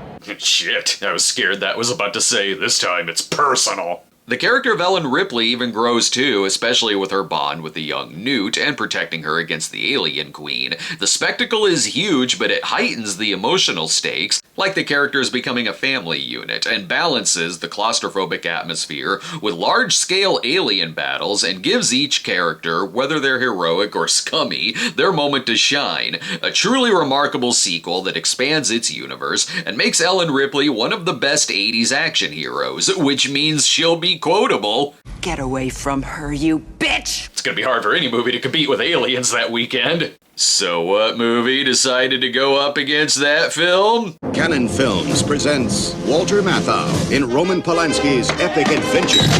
I am shocked that Cannon didn't make an Aliens vs. Pirates movie. While Cannon didn't make the film, they did win the bidding war to distribute it. Polanski's love for the pirate genre is here, but it wasn't really the decade to make it, as previous Pirates movies of the 80s like Nathan Hayes and the Pirate Movie also bombed. This ran into a lot of production problems due to weather and other accidents, and the budget skyrocketed to $40 million, but Polanski could make whatever he wanted at this point, since his previous film was 1979's Best Picture nominee Tess. Pirates, however, died on arrival due to a lot of tonal clashes between the grittiness and the comedy, some miscasting with more contemporary actors, and its excessive runtime where spectacle took a front seat over story and character. It does have its fans, though, as it's a pirate film that's not afraid to get gross and dirty. Nobles for lunch and leftovers for dinner. Would you not prefer the head? I respect a movie that puts the rat eating just right there in the trailer. Vampires and Pink Lighting, though, still proved to be successful in the 80s, and Sewers. Did you ever have one of those nights? Tell me about it all the time with people speeding into my car. Vamp is a 1986 movie all about friendship. Doesn't matter, what counts is that you're my buddy. Crap, Getty's gonna buy our manufacturing plant. This incredibly stylish horror comedy starts as a college shenanigans movie where a few guys go to the city to find a hooker so a fraternity will accept them. Only the sudden appearance of Billy Drago means the night will get darker than they expect. Not to mention that the brothel they attend is not only run by vampires, but headed by Queen Vampire Grace Jones. It's like it began the quadrilogy of movies that includes From Dusk Till Dawn, Bordello of Blood, and Sinners, but they all do have their own signature styles and tones, so this is a quirky comedy with a music video aesthetic, but also has the nightlife odyssey of something like After Hours. It's a sexy, very entertaining movie, and I'm always down for Robert Russler and, of course, Grace Jones. A comedy with bite. And, of course, Grace Jones. I mean, who else could have played this? Over in the dramedy section is Echo Park. I bet it's set in Echo Park. In Echo Park, everybody is somebody else. That's nice, but we all know that 1986 is a Chicago year. Echo Park stars Tom Hulce in his first role after the Oscar-winning Amadeus, and in case you didn't know that... Tom Hulce, the star of Amadeus, is the greatest pizza-selling songwriter since Mozart. True, Amadeus did lack a stuffed crust pizza. This is an ensemble film about struggling artists around LA. Whether they're songwriters, actors, or bodybuilders, it does have fun with these characters and all the odd jobs they have to take to build their careers, even when they want to be a rising action star. And Michael Bowen is the next Arnold Schwarzenegger. Are you familiar with the phrase out to lunch? I've got a hunch it'll more so be Deathstalker that this character would star in. Obviously, we need to get back to actors directing themselves, where here we have Gene Wilder writing, directing, and starring in Haunted Honeymoon. It should have been the happiest moment of their lives, the night they came home to be married at the house of Great Aunt Kate. This is gonna get very silly very fast, isn't it? Perhaps we should try our luck at the Dr. Frankenfurter Castle. The tone of the trailer goes right along with Wilder's intentions for the flick, as he wanted a comedy version of stuff like Edgar Allan Poe, also with classic monsters, and even like a movie version of an old radio mystery. Maybe if it had come out in October, it'd have a better shot, even with the disastrous reviews. But like I said about pirate movies, murder mystery comedies weren't hugely successful around this time, like how Clue underperformed but became a big cult hit. Today, this is one that does come across as bittersweet, as it was Gilda Radner's last film before her death in '89, and Wilder's last film as a director. The movie itself is basically a tamer version of something like Nothing But Trouble, where I do greatly prefer that movie's sheer grossness. Relationships are getting a big spotlight this month. Here's another. I don't believe in marriage. Neither do I. I'm not ending up at a Dom DeLuise drag show. Here, Jack Nicholson and Meryl Streep star in Heartburn, where you can tell they wanted it to be a big awards contender. It's directed by the great Mike Nichols and written by Nora Ephron, after their 1983 hit Silkwood. It's based on Ephron's book, which was an autobiography about her troubled marriage with journalist Carl Bernstein. And here it's about a lot of sacrifices she makes while he's a serial cheater, because he always speaks in flirt. We're having a baby. Ooh, baby. Jack has a way of getting even the audience pregnant. This should be great, but About Last Night is the way better film, because the characters felt more real, while this, it's all kind of surface level and goes along like a movie about a failed marriage would. Nothing more, nothing less. It's not a bad film, it just doesn't rise to the level that it should. The acting's good, but the characters are very basic, no matter how much the actors try. But I'll try, by God, I'll try. They're gonna get divorced in the end. Well, unless Paul Rodriguez kidnaps them too. I'm more interested in what's going on with Malcolm. Malcolm is harmless. Malcolm is innocent. Malcolm is a serial killer. No, not really. While Joey is pursuing his music dreams, in the '86 film Malcolm, Malcolm's living his best life as a tram driver until one day, when an ex-con moves in with him, Malcolm decides that turning to a life of crime is just the type of wackiness his life needs. This Australian film was a big critical hit over there, and won a ton of Australian movie awards for being a very endearing comedy with good slapstick and some solid crime comedy hijinks. I also mainly remember this from when a fan gave me a VHS of it at a convention. Wait a minute, the hell? I'll worry about that later, because I believe we've hit the single greatest trailer of the year. Hi. My name is Stephen King. And you may recognize the Halloween 3 soundtrack we're using for some reason. I love everything about this ad. But I want to tell you about a movie called Maximum Overdrive, which is the first one I've directed. Wow. Are you sure it's called Maximum Overdrive and not Stephen King's Cocaine? Based on his story Trucks, where the machines come to life to kill, but here King is in charge. And I finally decided if you want something done right, you ought to do it yourself. Did you drink the gasoline? Well, he's not wrong. Only King himself could make this madness, as it was the first and only time he directed a feature film, which makes him ecstatic. It was my first picture as a director, and you know something? I sort of enjoyed it. I snorted angel dust right off the dailies. There was a lot of drinking and drugs on the part of the director during the production, because he wants to do himself right. Making a bonkers-ass B movie. I wish he directed more features after this. I'm gonna scare the hell out of you. Well, the movie's not scary, it's hilarious. Like he wanted to make Killdozer into an AC/DC video. I've gotta spotlight this camp classic sometime. From one gun-toting brat packer to another, you could either see Emilio Estevez in Maximum Overdrive or Anthony Michael Hall in Out of Bounds, with a box cover I remember seeing and thinking it was the continuation of Gary from Weird Science hunting bikers. The Brat Pack were trying new things this year, some successfully like About Last Night, but like Blue City, Out of Bounds, where Hall is on the run from a drug dealer, wasn't a success and was criticized for miscasting, but had it been made in his Edward Scissorhands era, that would have made total sense. It's the 80s though, so where are my Patriots at? A movie literally called The Patriot. No, not the Gibson one. No, not the Seagal virus one. This one's more Cold War era.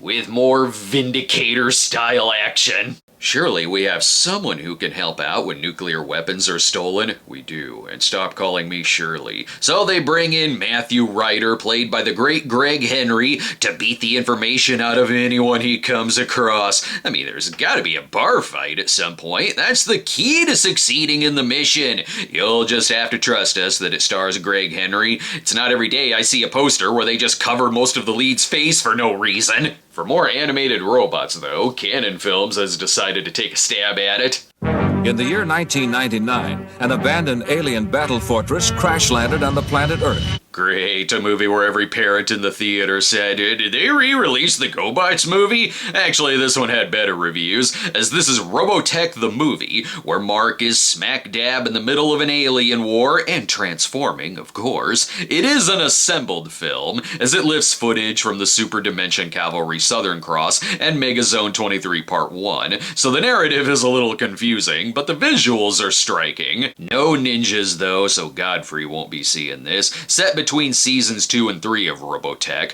with Canon demanding rewrites, it'd later be considered out of continuity, and partly due to rights, it only had some test run screenings in the US, along with college campus screenings, which would later make it a collector's item in the bootleg markets. Canon would also handle the video distribution rights for the HBO movie that premiered this month, Apology, where Leslie Ann Warren is an artist who sets up a call line for people to make anonymous apologies, but then she gets recordings from a killer who targets gay men, and it was considered to be one of the more violent HBO movies of the time, but is a solid thriller like a cross between I Saw What You Did and Cruising, but with a silly tagline. The message is murder.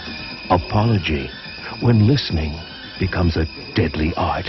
That's why I stopped listening to anyone's problems. Significantly less violent is the British drama The Assam Garden, starring acting legend Deborah Kerr, where she's a widow who reconnects with a former colleague from India, and it ditches phony melodrama in favor of realistic conversations and a story of friendship, grief, and guilt. If that's too serious, though, the next one will give you bonding Gary Marshall style. It's Max Basner, your father. I thought you'd like to know your mother left me today. I also want to apologize for being a serial killer. Nothing in Common stars Tom Hanks and was a taste of the more serious roles Hanks would later play, though still very much a dramedy, where he's a successful man who finds out his parents are divorcing, and he becomes the middleman between his mom, who's enjoying her new life, and his father, who's in the slumps, which all turns Hanks's life to shit. The movie is worth a watch for the chemistry between Hanks and Jackie Gleason, where this would be his last movie before his death in '87. It also did well enough that, like a high number of movies in '86, like Down and Out in Beverly Hills, Gung Ho, and Ferris Bueller, it also have a short-lived TV series version. Coming up in August, we've got more coming-of-age stories, more SCTV alumni, and more monsters like The Fly, The Creeps, Leatherface, Jason Voorhees, Hannibal Lecter, but maybe the Transformers will stop them. 1959, the age of DuckTales, Paladin, and Pez. For four young friends on a gruesome quest, nothing will ever be the same. Say goodbye to the summer of innocence and Stand By Me, next. We got a ton of movies to get to in August of '86. Lots of hits, lots of classics, few bombs, but first... Golden Ninja Warrior. A dramatic attempt to steal the Golden Ninja Warrior. Didn't we already look for the Golden Ninja Warrior and Ninja Terminator? I distinctly recall the robot saying something like that. I'm sure it's in the same continuity. It has a special appearance by Richard Harrison, meaning they had some extra footage left over from another movie and just stuck it in this one. They'll reclaim the Golden Ninja Warrior at all costs, even if it means fighting in the driveways of all the neighborhoods in town, or in the waiting rooms of the salons. Careful, you don't want to get hit by the garbage truck driving through the alley. They're really expanding the locations here. They got some use out of the Sanchi UFO houses in Taiwan, which were abandoned in the 70s before completion, but I would absolutely live here to make the aliens feel more at home when they arrive. But with the Manhattan Project being out of theaters at this point, let's get another atomic bomb film in here. There's a black ball out there. It's full of toxic waste.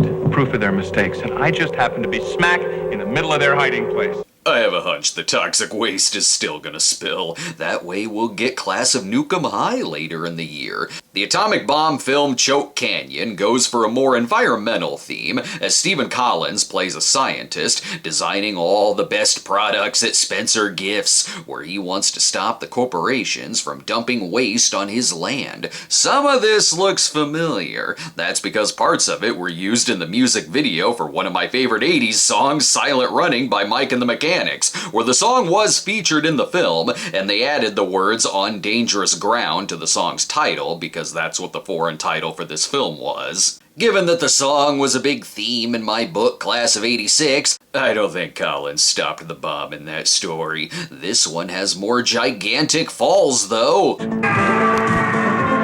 Choke Canyon. See the movie to find out if he survived the fall in a cloud of Wile E. Coyote dust. Also helping save the world is young David Freeman if he passes the lie detector on if he ate all the snacks in the waiting room. In the Disney sci-fi classic Flight of the Navigator, David disappears in 1978, then returns 8 years later and wonders why no one wears platform shoes anymore. Thankfully, he has a psychic connection to an alien ship with the power of Paul Rubens and the magic of Pee-wee's Playhouse. You have the information I require to complete my mission. You are the one to achieve the high score in Space Invaders. The film is a great combination of family drama and adventure, with Rubens' great voice work giving it a lot of personality, and the flying sequences still hold up today, as it's a great love letter to childhood imagination and science fiction spectacle. Just like the next film is an ode to the magic of lightning. Perhaps we should have buried Jason in a less escapable coffin. After Jason sat out Part 5 to give Roy his time in the spotlight, Friday the 13th Part 6 goes the tongue-in-cheek route with horror that we've seen this year, which really works out as this is one of the more beloved of the sequels. It also gives us a great Tommy Jarvis and Tom Matthews, whose mistake in digging up Jason makes every death that happens in the series afterwards entirely his fault. The Friday the 13th had included humor in the past, but this doubles down on it, from an opening with a James Bond-style parody, to it being the only one in the series set at an up-and-running summer camp. Plus it works in slapstick comedy with the side characters, a kickin' Alice Cooper soundtrack, and even pokes fun at the popularity of the series. Some folks have a strange idea of entertainment. What makes it work too is the always reliable Tom Matthews, still playing it very straight, which makes the threat of Jason still feel real, even when bumping off a collection of comedy characters who can't even drive an RV straight. Even though they gave this film a real personality to make it stand out, box office numbers were beginning to dip for the series, but it still made a good profit, so we'll be seeing more of Jason in the 80s. August is giving us a wide variety of leading men, from Jason Voorhees to just wait till you see who's starring in the next. Now I want y'all to break this down with a triple it.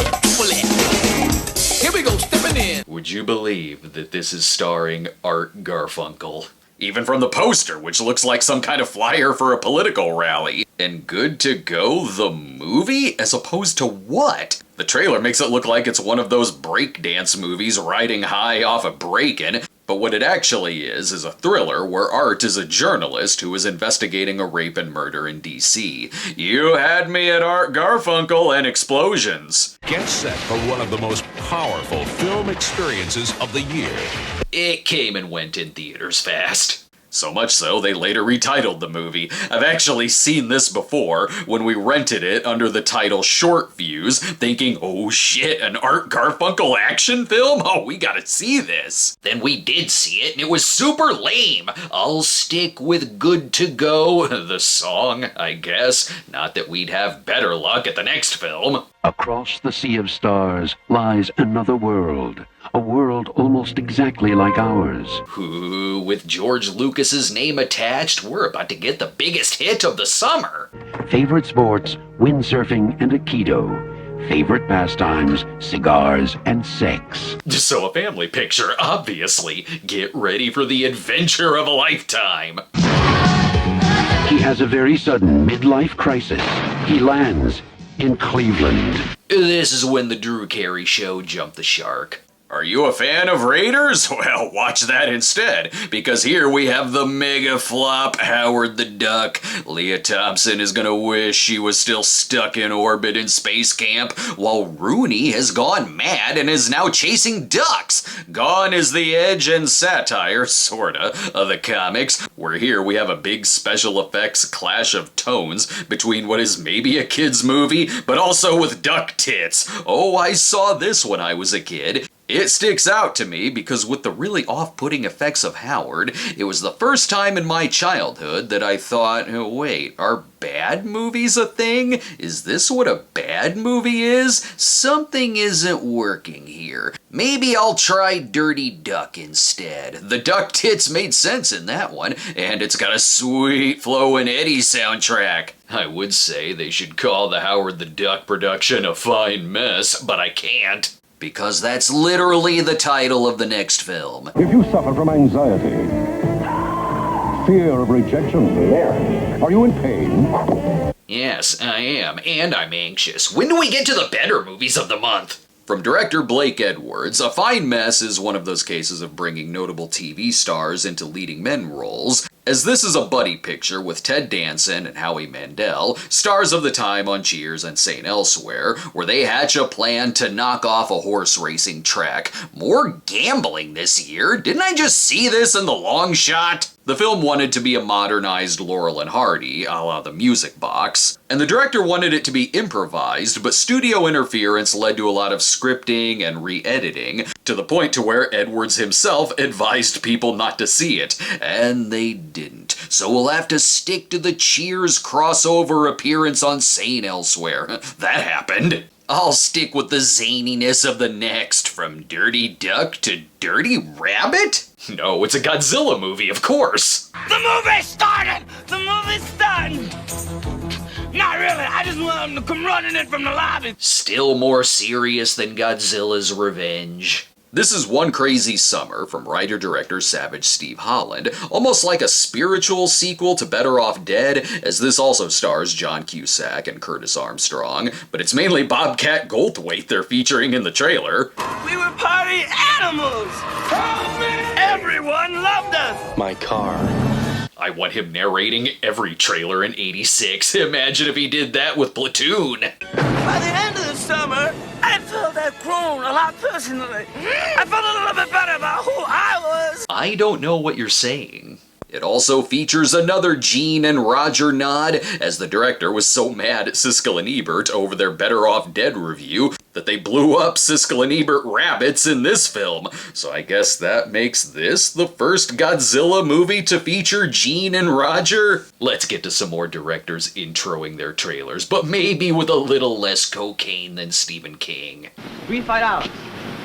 Hi, I'm Spike Lee, but I'm not directing. I do this. Just like when Hitchcock sold sweatpants in the trailer to the birds. She's Gotta Have It marked the feature debut for Spike Lee and is about a young Brooklyn woman named Nora Darling simultaneously dating 3 men, but also balancing her independence, identity, and sexual freedom. Through its humor, energy, and beautiful black and white style, It's a thoughtful piece that examines personal freedom against the backdrop of society's discomfort with her living on her own terms and dealing with these smooth talkers.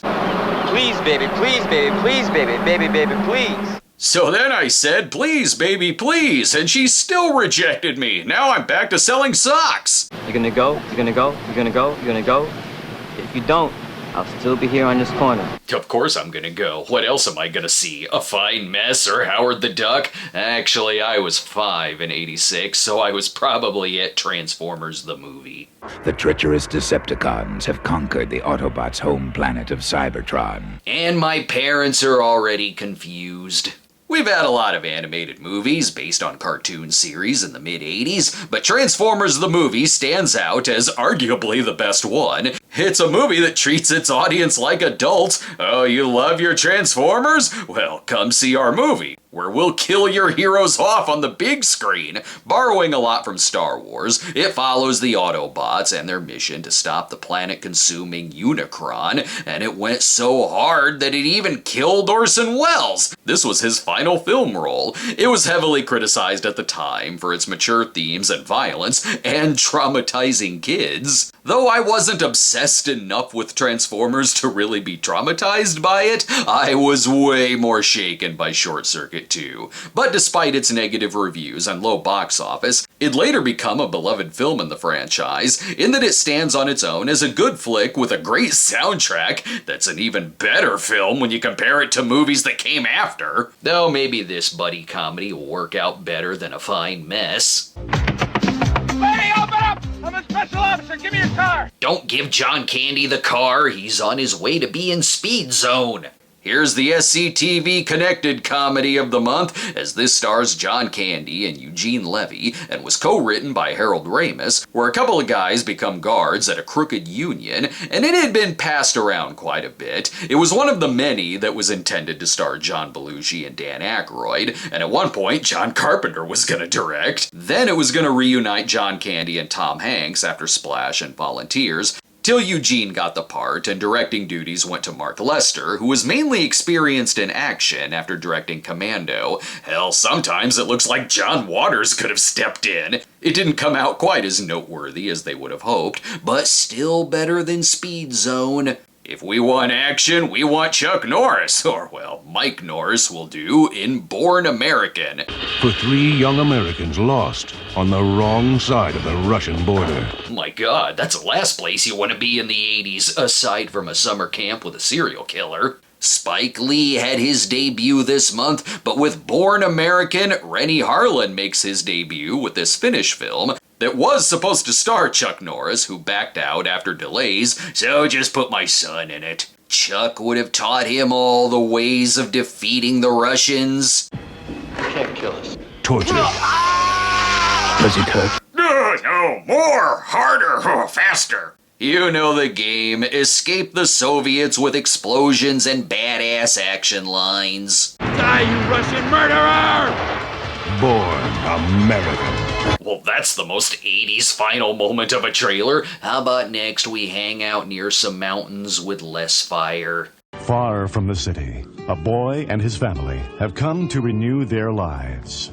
See, this seems nice and melodramatic. Wait, it's called Bullies? This is gonna get violent or sexy.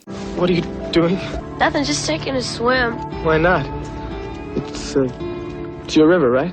Smooth, bro. No need to work on that confidence. Bullies is a Canadian film, and like a modern teen thriller Romeo and Juliet, but with ultra-violent themes like it's Straw Dogs or Last House on the Left. I mean, it is from the director of Prom Night. These two lovers come from different families, only hers is a roaming band of brutal sadists who will kick his family off their property. Yep, there's fire. Oh my god, the skinny dipping is not worth this. Revenge means never having to say you're sorry.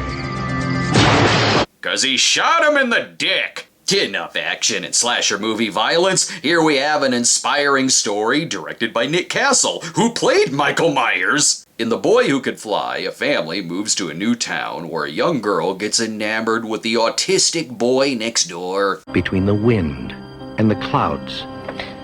Eric, how'd you get here? Are you sure it's not a slasher? It's shot like it is. Starring Lucy Deakins and Jay Underwood, this deals with a lot of heavy issues, like how her father has committed suicide, and he lost his parents in a plane crash and dreams of he himself flying, so the two are overcoming their trauma together, and it uses a lot of fantastical elements, like a better version of what they'd later do with Radio Flyer. It's a well-acted, sincere, well-made film where the main thing I remember about it is Fred Savage shooting bullies with a squirt gun of urine. The next one may have some drippy bodily functions in it too. Sorry, I have 3 other interviews to do before this party's over. Yeah, but they're not working on something that'll change the world as we know it. Sweet, I love Earth Girls Are Easy. No, it's David Cronenberg's The Fly, released the same week as The Boy Who Could Fly, truly the Barbenheimer of its time. With one of the great Jeff Goldblum performances, here he plays a scientist who's made the invention of a lifetime.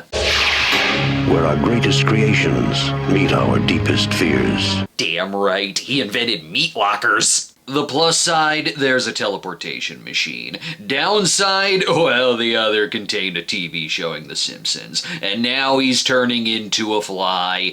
Based on the 1957 short story, as well as the 1958 classic, here they take those ideas and combine romance with Oscar-winning body horror. Turns out it's horrific to become a superhero. The 80s really was a great time for remakes. Remakes nowadays are seen as a cynical attempt to bring in audiences on name recognition. But this was an era that between The Thing, The Fly, Scarface, or The Blob, the properties were given to writers and directors who had a unique vision and voice to update the material and make something truly different where they stood out as classics in their own right without even thinking about the previous. And The Fly was a big hit, so there will be a sequel. And Jesus, late August of '86 was a great time to go to the theater. We had a taste of Michael Mann when he executive produced Band of the Hand, which this also has Stephen Lang in it. But now we get a true directorial Michael Mann masterpiece, Manhunter, based on Red Dragon by Thomas Harris, and with that trademark Man Blue style. We're getting great movies this year that are like Miami Vice movies that aren't Miami Vice movies. Between this and 8 Million Ways to Die, here William Peterson is Will Graham, who searches for a serial killer known as the Tooth Fairy, and it gets into the mind of what it takes to track down a killer, and Michael Mann's perfect sense of where to place music. I can't hear that song or In-A-Gadda-Da-Vida without thinking of Manhunter. The film tackles the psychological damage when you get into the mind of a killer, and with Tom Noonan's Dollarhide, it looks at how society could create this man, and even humanizes him instead of making him a stock killer. And don't forget the first appearance of Hannibal Lecter. Have you ever seen Blood on the Moonlight Well? Brian Cox does make a great and very different Lecter. He isn't in it much, but they are great scenes that are creepy, not because he's over the top, but because of how normal he kinda seems. Silence of the Lambs is clearly a great, iconic film too, but with that Michael Mann aesthetic and a great Peterson performance, Manhunter is the Thomas Harris movie I do revisit the most. After not doing well box office-wise, it'd later get a ton of praise for the genre. Same with the next one too, which didn't do well initially, but gained a cult following. The night of the full is finally here. For Chris, Cindy, and Don King. Damn, Don King was busy in '86. Here we have Night of the Creeps, where damn, it was difficult getting into a frat this year. Sometimes you had to fight vampires, and in this case, dead bodies that are contaminated with the creeps. First, they are under you, around you, on you.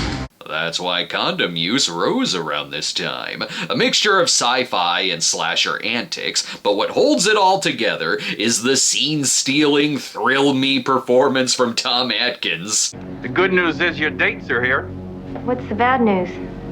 They're dead. I really want a Tom Atkins and Will Graham spin-off. That much badassery means we'll probably get some cheesy action next. This is the toughest escape and evasion course in the military. Most do not get through it. Yeah, Okay, if it doesn't involve the Predator chasing us, then I'm in. This is a posing force where, wait, Tom Skerritt and Tom Atkins in movies the same week? Are you trying to blow up theaters with this much awesome? This is the most hardcore training course in the military, which means the cadets are repeatedly tortured. I am the one and only. I am the Almighty. I am the God here, and I am a vengeful God.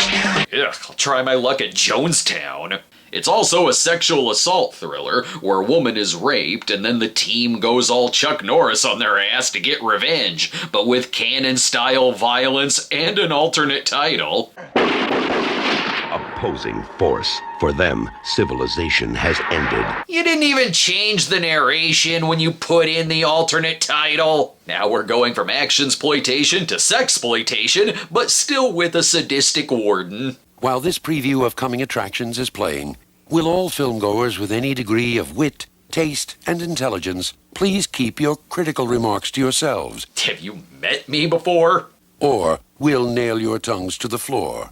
Thank you. Okay, geez, I'll be quiet. Ooh, we're getting more teen delinquency, where the girls are busted and there's only one way to get them on the right track. The sexiest female prison ever, where of course Sybil Danning is in this. At this point, there'd been enough women in prison films that it makes sense we'd get a parody, and that's what we have here with Reform School Girls, and they got the perfect director to make it. This was directed by Tom DeSimone, who directed women in prison films before, like Concrete Jungle, so he knows the genre well and knows exactly what to spoof. Even the trailer seems like a fake trailer. Reflect on the dramatic Kitty Stomp. Think about the spectacular Hose Down. You could tell me this was a trailer in Kentucky Fried Movie and I'd believe it. And they got a collection of actors who can camp it up, like Plasmatics lead singer Wendy O. Williams, Andy Warhol staple Pat Ast, and of course, Sheena herself. It didn't get the best reviews, but if you've seen enough of the genre, you'll get some laughs here. Perhaps there will be less showers in the next, but maybe some over-the-top vomiting still. In all our lives, there's a fall from innocence. A time after which we are never the same. He's still very traumatized by the deaths in Transformers. From Rob Reiner, it's the coming-of-age classic Stand By Me, based on the short story The Body by Stephen King. And I love that in just 1 month, we went from this Stephen King. It was my first picture as a director, and you know something?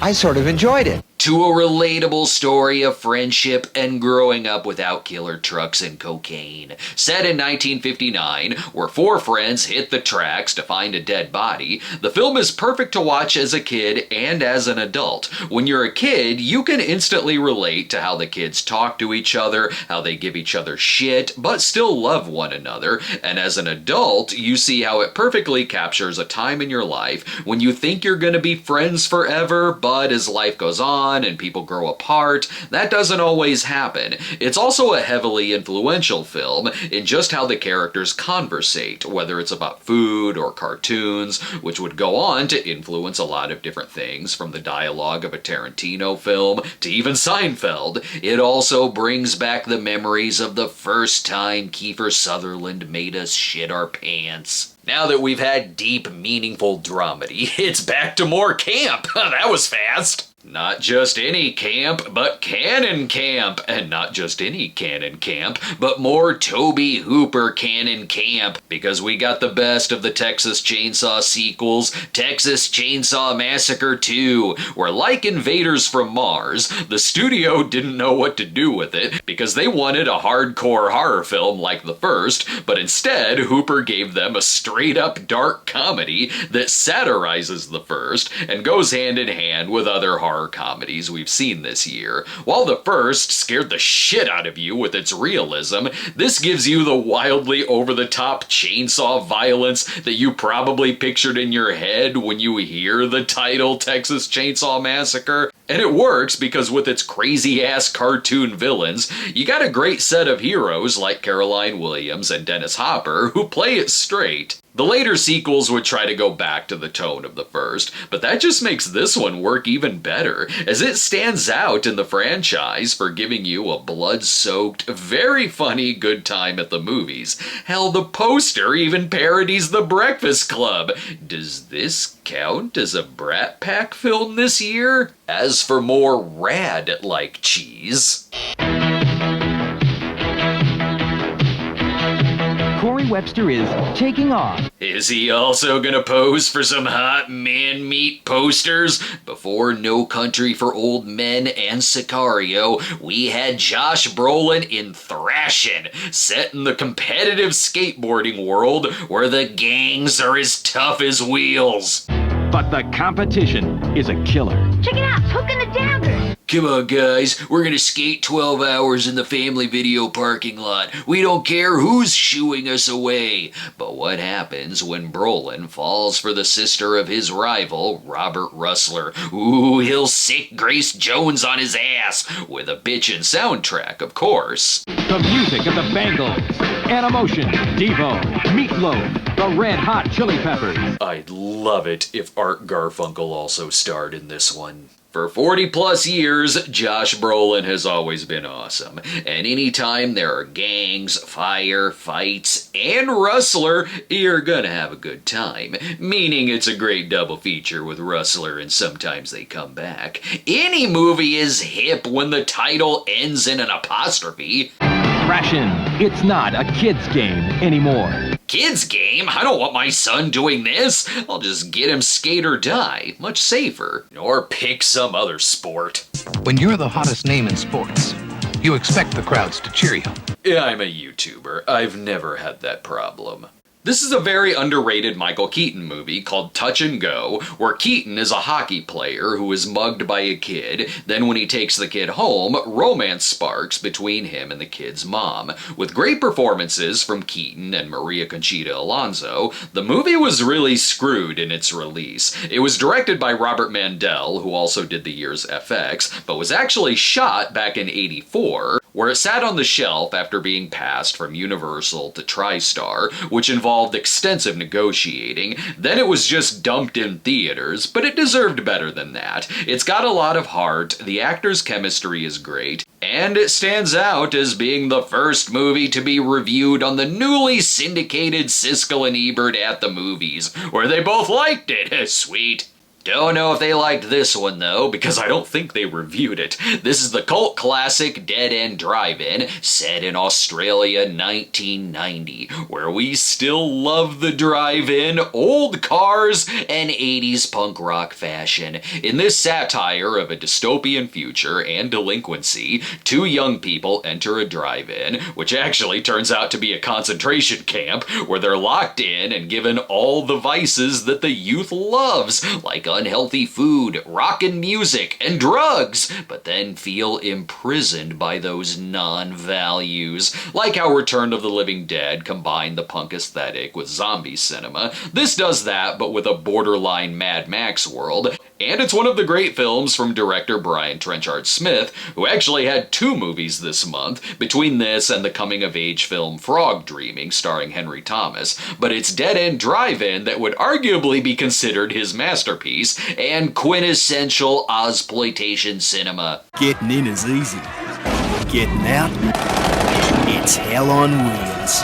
Excellent, that means the showing of Opposition Force is in 3D. But we're gonna close out the month with another Howard the Duck level flop of the year. In this case, it's Shanghai Surprise, which had a ton going for it. It's from George Harrison's Handmade Films. You have Sean Penn, always dependable for critical praise at the time. You have Madonna, hot off her movie success in Desperately Seeking Susan. And the movie's a real throwback to a 1930s Rita Hayworth-style adventure, where Madonna is a missionary seeking opium with the help of a wisecracking fortune hunter. But the movie really was the Geely of its time, because everything was overshadowed by the real-life marriage of Penn and Madonna.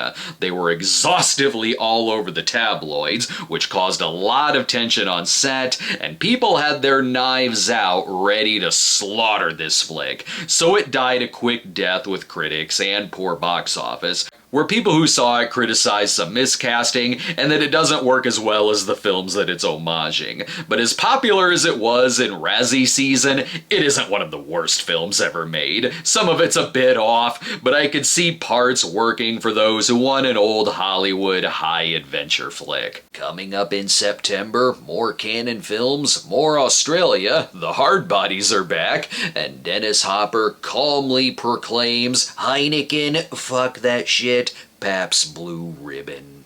Until then, the balcony is closed. The summer movie season may be over, but that don't mean there aren't still some crowd pleasers you can see in theaters. Daddy, Mommy said lunch is ready. Be right there, baby. He is a hunter. As in a rape revenge film. He is waiting for just the right victim. And whatever he doesn't find, Henry Portrait of a Serial Killer will later in the month. This is Extremities, where Farrah Fawcett is assaulted, and not even Mac's mom can help. Is this in the 48 Hours universe? Sandy Martin played a cop in that too. In this, the great James Russo of Beverly Hills Cop is a sexual predator who breaks into the wrong house, where she gets the upper hand and makes his life a living hell. Based on a play in which Fawcett and Russo starred, it received a mixed reaction, but is kinda great if you want to see Farrah mess with this guy for a while. What makes it engaging is that Farrah Fawcett is really great in this, same with Russo, but given that it's an 80s movie, it doesn't matter how dark the subject is, make the poster sexy as hell. Put that in the trailer too while you're at it. What she did to survive is nothing compared to what she'll do to get even. Pose for the most seductive Maxim cover. I say September, but that actually came out on August 22nd, and I accidentally skipped over it, even though I had it written down. That'll happen, given that there were about 5,000 movies released that month. Now we can get to September. Jesse, how can I live here without you? And it's another movie based on a two-person play, though significantly less torturing rapists in this one. That explores all the love, resentment, and understanding that exists between every parent and child. She's gonna beat her with wire hangers, isn't she? In Night Mother, Sissy Spacek is the daughter who tells her mother, Anne Bancroft, that by the end of the night she's gonna commit suicide. Don't make jokes, Jesse. I'm too old for jokes. It's not a joke, Mama. You got a weird sense of humor if it is! It was another that was praised more for its performances than the movie as a whole, as it's got its fair share of Aaron Spelling-like drama. I mean, he did produce the movie after all. These movies are pretty heavy. Let's see what's going on in Scotland. The Highlands of Scotland, land of magic, myth, and mystery. And decapitations. This beautiful scenery needs some shenanigans. The most notorious public enemies since Butch Cassidy and the Sundance Kid. While on their way to the Dead End Drive-In, of course. Restless Natives is a movie so Scottish that Big Country does the soundtrack. It's like a modern Robin Hood story, where two friends, bored of their everyday lives, don clown masks and start robbing wealthy tourist coaches. I can see why, given how sad their workday is. Two underemployed and restless youths with nothing to lose. Hop on board, we're creating The Purge! It was based on a screenplay which won a writing prize, and the film was a big hit in Scotland, but didn't do much business elsewhere, where it opened to a mixed and negative reception, but maintained a huge cult fan base over the years, where it would later be adapted into a musical. You can tell that the people love these folk heroes. That's nice, but sure wish I could get some Big Country backstage passes. On to another buddy movie, this time from Canada. It's the offbeat comedy 90 Days, about two men's approaches to finding love, where one becomes a sperm donor and the other looks into Korean mail-order brides. It uses these plot points to explore the themes of loneliness, masculinity, and has a documentary-style realism in its approach to the modern dating world and the insecurities that come with that. The characters proved popular enough as they originated from the 1984 film The Masculine Mystique, and this even had a sequel titled The Last Straw in 1987. But back to movies based on plays, random theme going on here. We are so into stage adaptations that even canon films is adapting Shakespeare? What I wouldn't give to see Charles Bronson as Othello, going head to head with Chuck Norris as Iago. Where no castle is left unexploded, they don't go full canon with this. It comes from frequent Shakespeare adapter Franco Zeffirelli and stars Placido Domingo in the title role, and was a wildly acclaimed adaptation of Othello that stuck pretty close to the opera. As much as we would have loved seeing this as a back-to-back C. Thomas Howell movie with Soul Man later in the year. Though we're at least getting a canon double feature. I have a feeling this will be a more traditional canon film. It began with a celebration, shattered by brutal violence.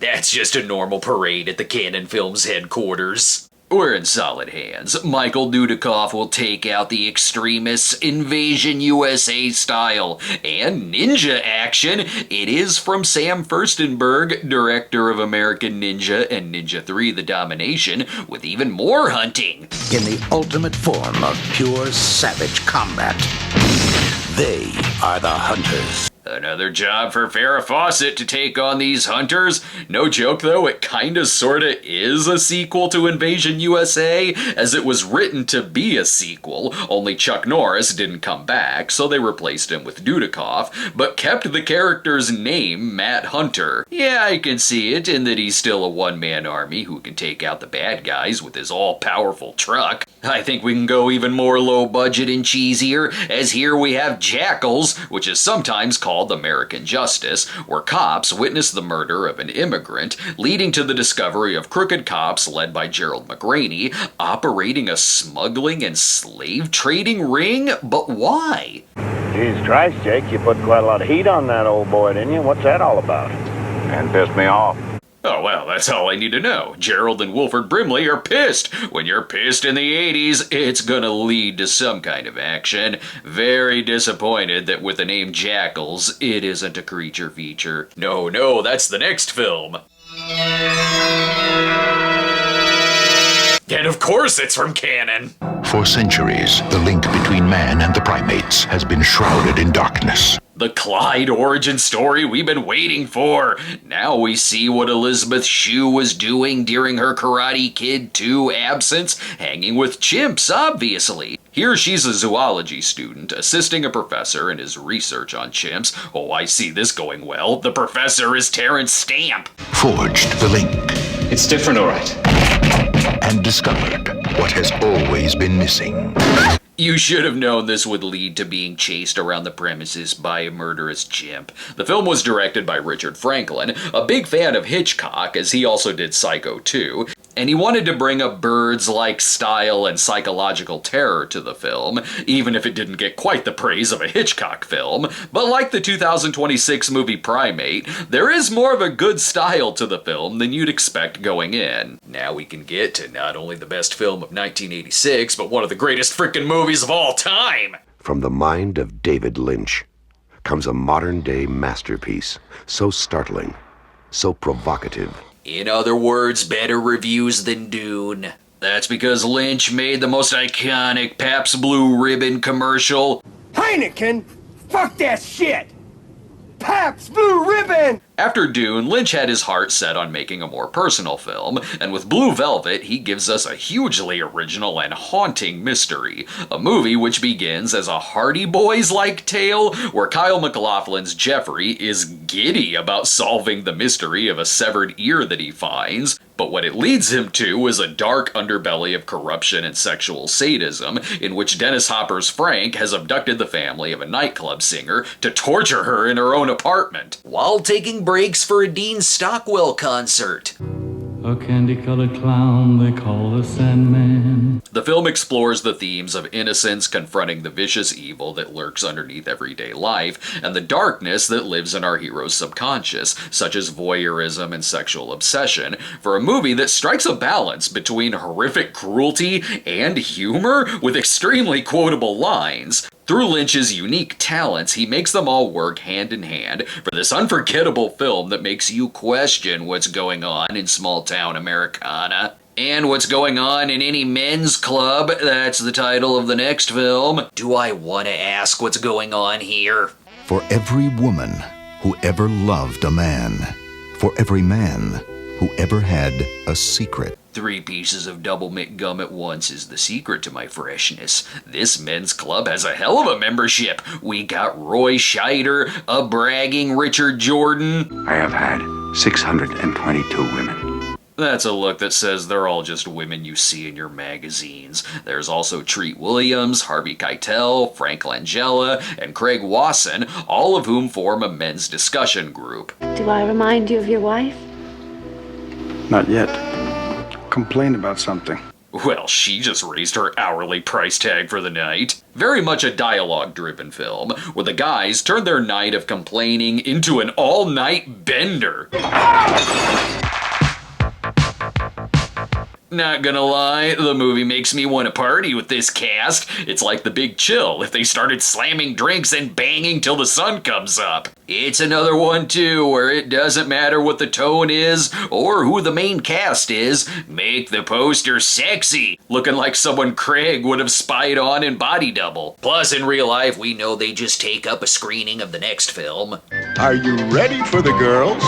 I'll say, the beach ain't closed for the fall yet. Are you ready for the guys? No, I already have enough of that in my 1986 poster collection. In what feels like a relic from the early 80s, we've got Hard Bodies 2, the sorta sequel to 1984's Hard Bodies. It's from the same writer and director, Mark Griffiths, but with no returning characters, and is instead about a film crew in Greece, experiencing all the hot sex the beach has to offer. So, meta, I guess. Sorry, your summer can only be crazy if it's got Bobcat Goldthwait in a Godzilla suit. Going back to dreamlike filmmaking, it's Christopher Kane's Where the River Runs Black, a rainforest drama where an orphaned boy is raised by dolphins, then becomes a fish-out-of-water story where he's brought into civilization by a priest and wanting to bring justice to the man who killed his mom. And it's one that could have gone very shenanigansy, but doesn't, as it presents itself more as a fable about the natural world versus modern society. From one dreamlike fable to another, it's Down by Law, which sounds like it'd be another Gerald McRaney action thriller, but instead it's a noirish comedy from Jim Jarmusch, starring John Lurie, Tom Waits, and was the first American film for Roberto Benigni, where they're wrongfully convicted prisoners who escape jail,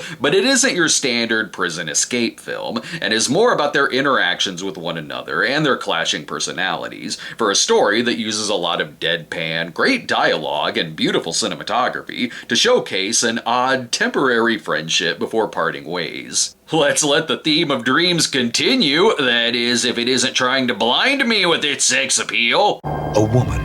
Never let him out of your sight. I'll try if you turn down the damn lighthouse. Shadow Play is a romantic ghost thriller, almost with a 1960s plotline, where Dee Wallace is a woman who lost her fiancé and stays with his mother, Cloris Leachman, but she may be getting haunted by his spirit throughout the soap opera drama. His brother. Her lover. His ghost. His killer. That sounds like a stressful vacation. See, the ghost straight up hits it and quits it, mixed in with words you don't want to hear after sex. We made love last night. It was Jeremy again. I saw him and I touched him.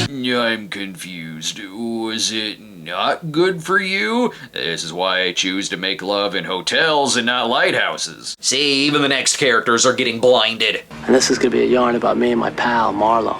About the day we got out of the shelter and went off into the post-nuclear world. It's not a nuclear war, you're just seeing ghosts at the lighthouse again. Radioactive Dreams isn't a canon film, but seems like it. We got Michael Dudikoff back, who's teamed with John Stockwell, and it's directed by Albert Pyun, who also did Dangerously Close starring Stockwell, but this is closer to Dead End Drive-In, where it's a very original take on a nuclear war film set to jammin' tunes. And seconds later, we'll be up there. Nuclear war does wonders for the punk rock scene. In it, two brothers go back into the world from their fallout shelter and fashion themselves after 1940s detectives with a mix of comedy, see, there's Bobcat again, rock and roll, film noir, and a post-apocalyptic attitude that allows your radiation poisoning to help you master the guitar. A stylish, funny film that gained a real cult following and one of Albert Pyun's best as a director. But back to castles. Within these walls, men come to seek God. He has come to seek a killer. Again with the Kurgan? The Name of the Rose is a spectacular, epic production with great costumes and magnificent sets, and uses its setting for a murder mystery plot where Sean Connery is a Franciscan monk, aided by a young Christian Slater, and Uncle Fester? The monk and his apprentice seek to solve a series of deaths with that classic Connery wink and a nod. I don't like this place. I find it most stimulating. Yes, but it is a silly place. I'm pretty sure this is what happened after the drunken rap party. The film wasn't a hit in the States, but did fare much better internationally, as it was a co-production between France, West Germany, and Italy, with more similar themes about hunters becoming the hunted this month. When he is challenged by a man of cruelty and power, the hunter becomes the hunted. Okay, so we just need to hold James Russo hostage again. It's a pretty cool mystery thriller thanks to the Connery performance and taking the murder mystery genre and putting it in an original setting, making it worth watching if anything for the big budget scope of it. But that kind of big budget was no match for a smaller budgeted film out of Australia. He was raised in the land down under, where a man thinks on his feet, speaks with his fists. He's a prime candidate to join the men's club. Crocodile Dundee may be a master of the outback, but can he handle his biggest challenge? A legendary figure about to encounter a world more treacherous than any he has ever known. That's right, second unit shots in New York. Not only was Crocodile Dundee the biggest hit of September, but also the second highest grossing movie of the year. Designed to make an Australian film that appealed to American audiences, the film introduced Paul Hogan, already a star in Australia, to US audiences, meeting all the New York stars. Dick Dundee from Australia. How are you? I'm fine, how are you? See, he met the badass leader of the orphans. It's a simple story you've seen before. It's a fish-out-of-water comedy, first from the POV of journalist Linda Kozlowski in Australia, then when Crocodile Dundee comes to New York. And it's a rom-com if the two can find love for each other, despite the temptations of the streets. We might just have to give you one for free. Yeah. One more. She's gonna give you the old alligator fuckhouse. While there is a familiarity to it, it's just so damn likable thanks to the very funny and charming lead performance from Hogan, who oozed charisma with the still quoted today one-liners. That's not a knife. That's a knife. Ooh, it's gonna be hard to top the knifing action this month. Or maybe not. We got the ultra-disturbing flick Henry Portrait of a Serial Killer, the first film from director John McNaughton, where we're back to a Chicago setting, but Henry does not have the kind of day off you'd want like Ferris. There is some parental baggage, though. She must have treated you real bad. She's a whore. But other than that, a fantastic cook. Henry moves in with gullible-ass Otis to teach him all the ways of being a serial killer, as it's inspired by real-life serial killer Henry Lee Lucas, and the movie is almost an anti-slasher of the time, as it's from the point of view of the killers, and the violence is shot not in a sensationalist exploitation manner, but with a horrific realism that makes you feel like you are there witnessing these acts yourself. Due to its controversial subject, it had troubles with the release, as it was shot in 1985, and was given a more limited release in 1990, but did premiere at the Chicago International Film Festival in '86. It's worth it, but you might not sleep well that night. Finishing out September is the erotic thriller of the month, where Sigourney Weaver is a researcher with a side gig. She's a brilliant scholar who's willing to do anything her lovers want. Ooh, the Doctor's OnlyFans sales have gone through the roof. Even Michael Caine is on board. Why don't you call me Sam? He's intrigued by her mind. Yeah, I'm just here for her mind. Half Moon Street starts as an escort romantic drama where she strikes the fancy of a politician and sparks fly. Do you want me on the bicycle?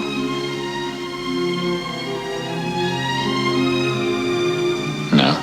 I want you on a pogo stick. Then it becomes more of a political intrigue thriller, where she becomes part of a peace deal between Arabs and Israelis, who are using the relationship as leverage. My lord, it was stressful being an escort in the 80s. If you aren't part of a revenge film, you're caught up in foreign policy. Come for the thrilling intrigue, stay because it's the naked Sigourney Weaver movie, or when I was a kid and rented it because it looked like a haunted house film. Boy, was I surprised! Coming up in October, we're going old school as we've got films starring Burt Lancaster, Kirk Douglas, Paul Newman. There's directorial films from Scorsese, Coppola, Wes Craven, plus movies featuring rat boys, haunted rock stars, and most importantly, C. Thomas Howell getting into Harvard on a blackface scholarship. Catch the time warp back to the age of Bobby Sox and Beatniks.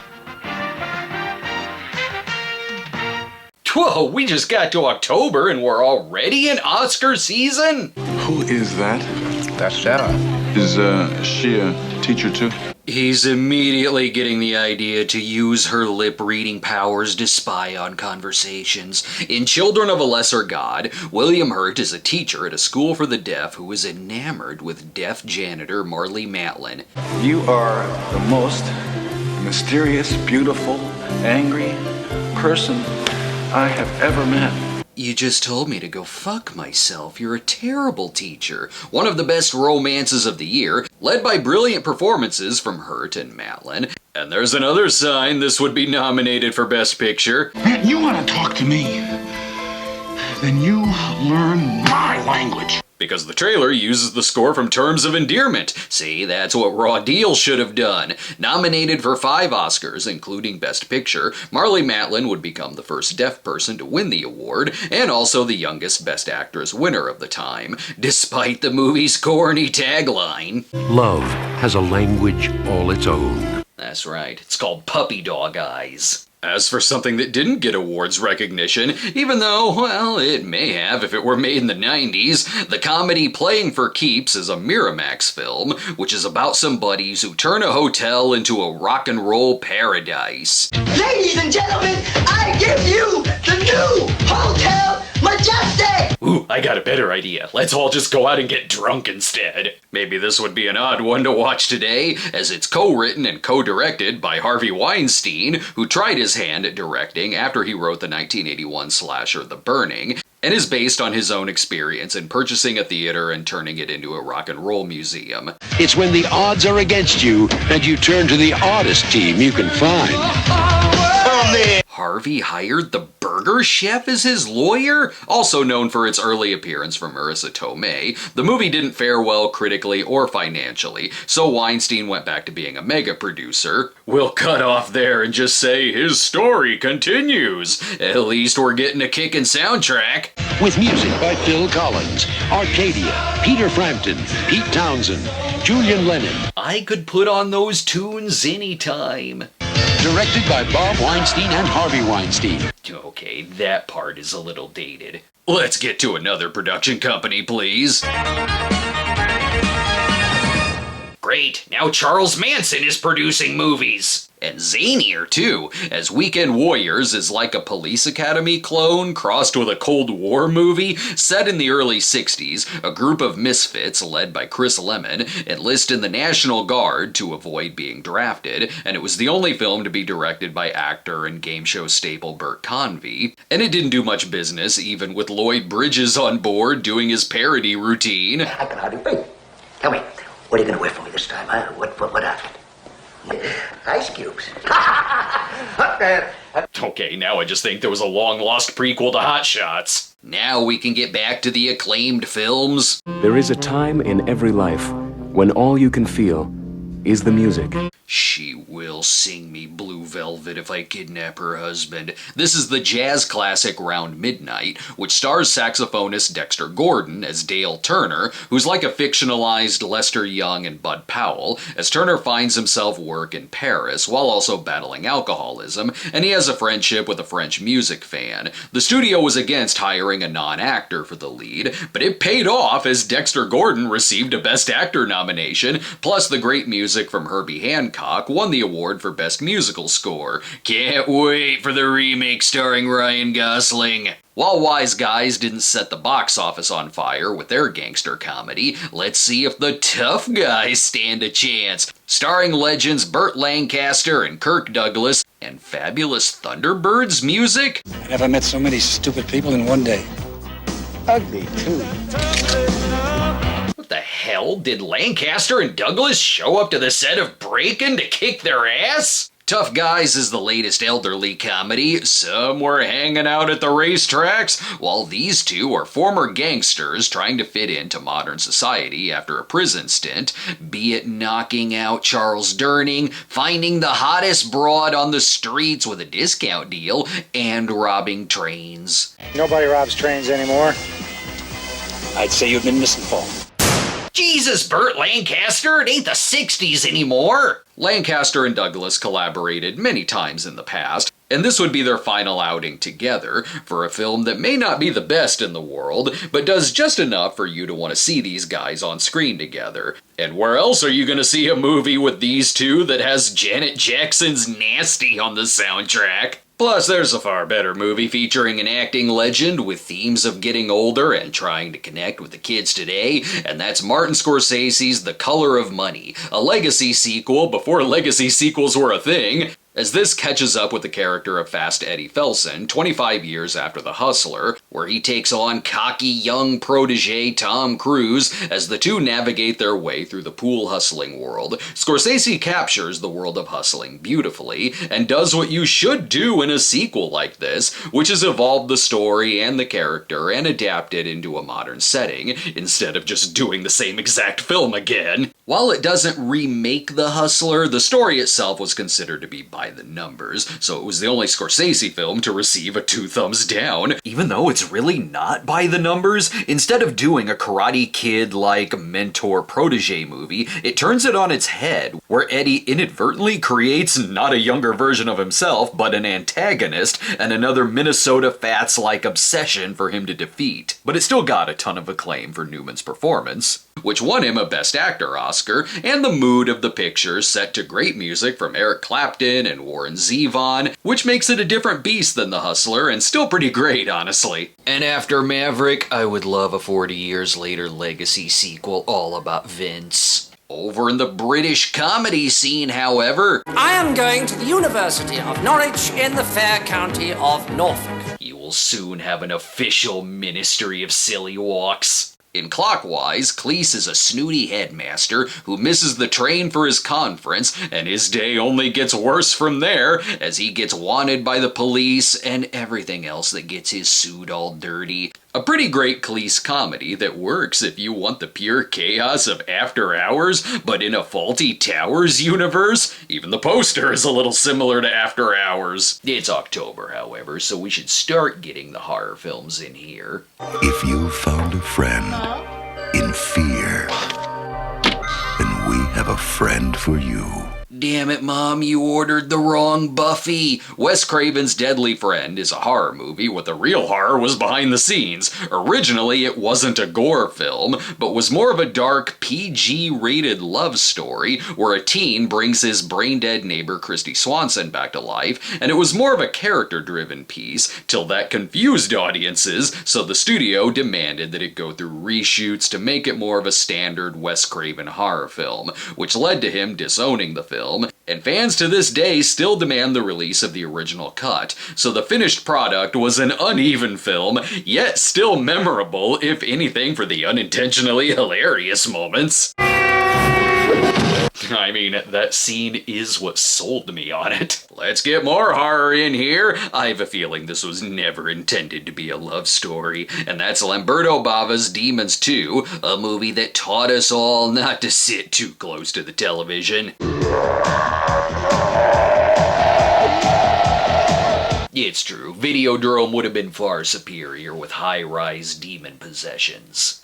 Shot only 7 months after the release of the first Demons, this is a sequel that more or less does what the previous did. In that one, it was demons coming out of a movie theater screen to possess the audience, and in this one, they come out of the television and possess tenants of an apartment building. It's even got some of the same cast members of the first, just playing different characters. It still has the entertainment value of the previous, with its new wave aesthetic, to the spectacular gore effects and very campy performances. It maintained popularity over the years too, as the plot could be seen as an influence on Evil Dead Rise, but with a bit more personality here and a wicked sense of humor. Now for a movie about a computer whiz who doesn't create neighbors who will kill you with a basketball. The balance of power and the fate of the free world are all in the hands of a woman named Whoopi. Hi! I'll take it, so long as Theodore Rex doesn't tag along. The spy comedy Jumpin' Jack Flash was Goldberg's follow-up to her breakout role in The Color Purple, and was Penny Marshall's first theatrical film as a director,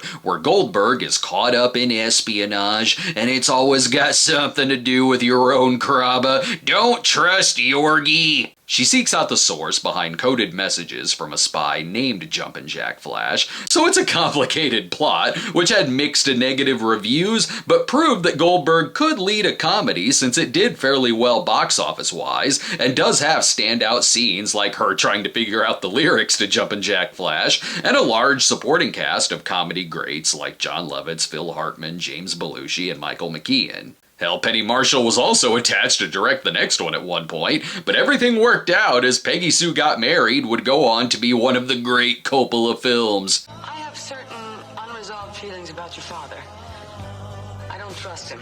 Just saying, I think he's a terrorist. This fantasy dramedy contains a great performance from Kathleen Turner, who attends her 25-year high school reunion while she's about to be divorced from her high school sweetheart Nick Cage, but then faints on stage and goes back in time to 1960. She's got the chance to start over again. I have a headache. This easily could have been a movie that just rode off the success of Back to the Future, but it's way different than that, as it tackles the themes of nostalgia and regret, and plays off of the feeling of maybe my life would have been better if I didn't make the same mistakes of the past, and whether we live our lives by destiny or free will. She'll wonder why she didn't marry a young Jim Carrey instead. It's a sweet, funny film about how changing the past may not make for a better life ahead, and really is one of my favorite Coppola flicks. Hell, let's bring in another film about the joys, or not joys, of getting older in That's Life. Columbia Pictures is proud to announce a collaboration of extraordinary talent in a bittersweet comedy about the frailty of the human condition.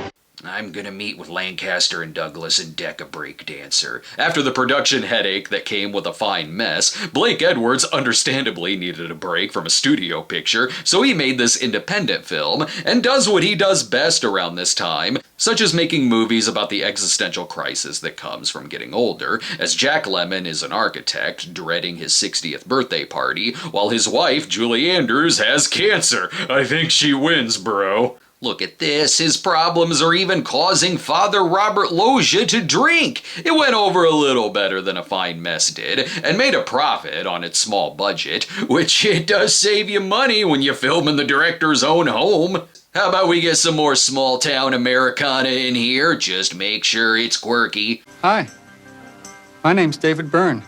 And I made a movie. After Blue Velvet, I'm getting some sinister vibes here. You're reminding me too much of the cowboy from Mulholland Drive. True Stories, directed by and co-written by Byrne, is a charming film about the 150th celebration of a small fictional town in Texas, and the movie presents itself like a mockumentary crossed with a corporate PSA, showcasing the eccentric locals, including John Goodman, and goes through a different set of characters, including a woman who never leaves her bed, high-tech fashion shows, and of course the music of the Talking Heads. It has the deadpan vibe of something you'd find in a Christopher Guest movie or a Coen Brothers movie, but the vignette style makes it a perfect film to capture that trademark David Byrne quirk. I feel like I need to be reminded of the next movie, though. And who could forget dear Rat Boy? Rat Boy. Ah yes, the story of Rat Boy. Surely it'll be just like the classic Elephant Man. By the time that press conference rolls around, I tell you, we get his hair cut, get him some help with his public speaking, he'll be great. You know, with a sweet 80s makeover. He's gonna need more than a haircut and elocution lessons, for crying out loud. If plastic surgery doesn't fix this up, he'll be a star in the next Trauma movie. This ain't a fake movie from Robert Townsend's Hollywood Shuffle. Rat Boy was the directorial debut for its star, Sandra Locke, who stars as a woman who wants to market Rat Boy to the public. This was part of a two-picture deal Locke made with Warner Brothers, rumored to be part of a settlement from her split with Clint Eastwood, who was an uncredited producer on it, but the film was all but buried by the studio, despite Rat Boy's talents. I tell you, the rat thing aside, he is a good dancer. Bill Maher is in this? I'm waiting for Rat Boy's turn on the real-time panel. Who knows if the movie was buried out of spite, but it's not like it was a great film hidden by studios. The makeup work by Rick Baker was praised, but it's a bizarre clash of tones, ranging from sentimental to straight up wacky, but there was a uniqueness and strangeness to it that showed promise for Locke as a director. I'd like to have seen a lot more work from her,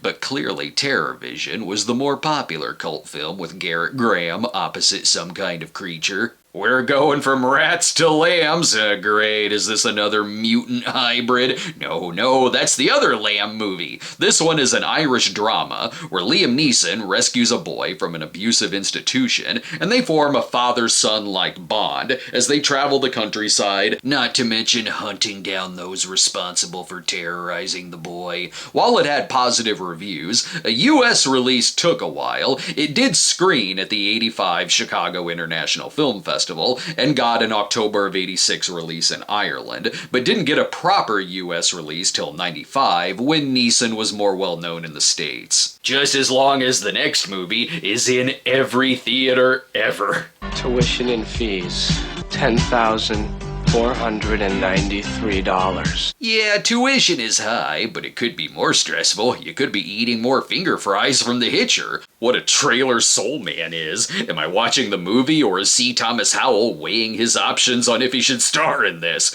Truly a film for all of us with a dream for a higher education. There's just one catch: his genius plan to get a scholarship. Congratulations, Mr. Watson.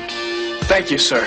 I'll do my best. Fantastic. He got into Harvard pretending to be an Indian man. Oh wait, he's supposed to be black? These are the 80s, man. It's the Cosby decade. Excellent. Most timeless trailer line since directed by Harvey Weinstein. He'll be the big man on campus and on the basketball team. We got Washington here on the coin toss, so he'll take Leon. That's Watson.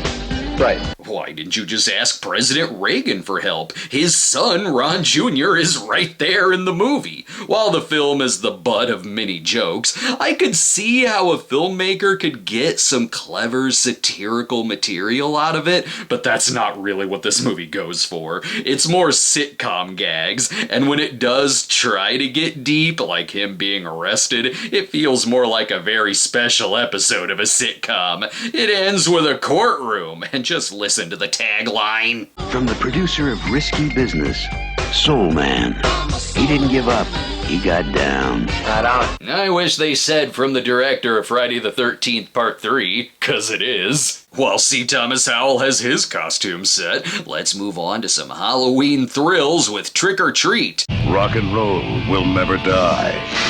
At least not this Halloween.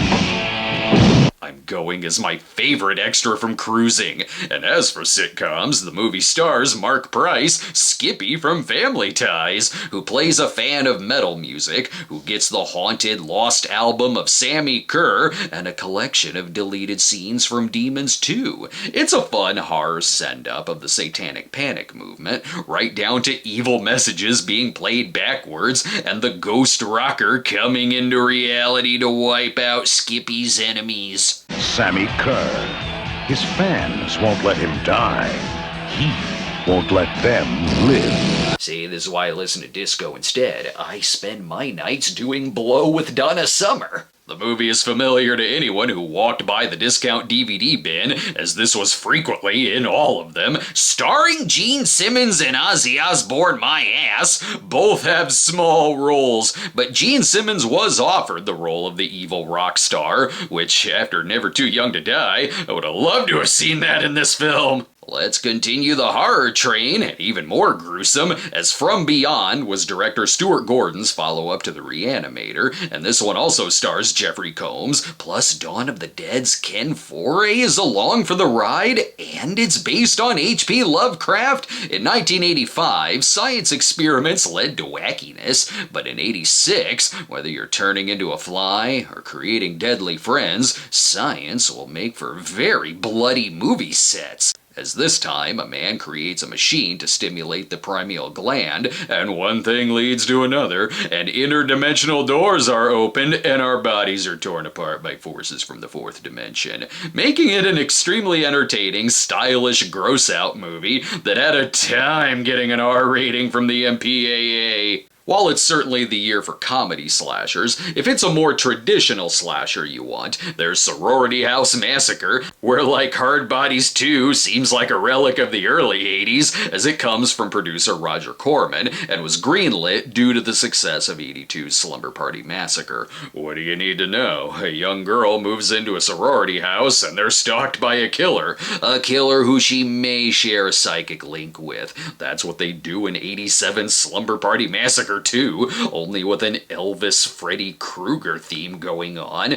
Doesn't matter how this does at the box office, it's made to be a hit on rentals, leading to its own trilogy. What other kinds of villains can we get in here? They are a secret, neo-Nazi, terrorist organization.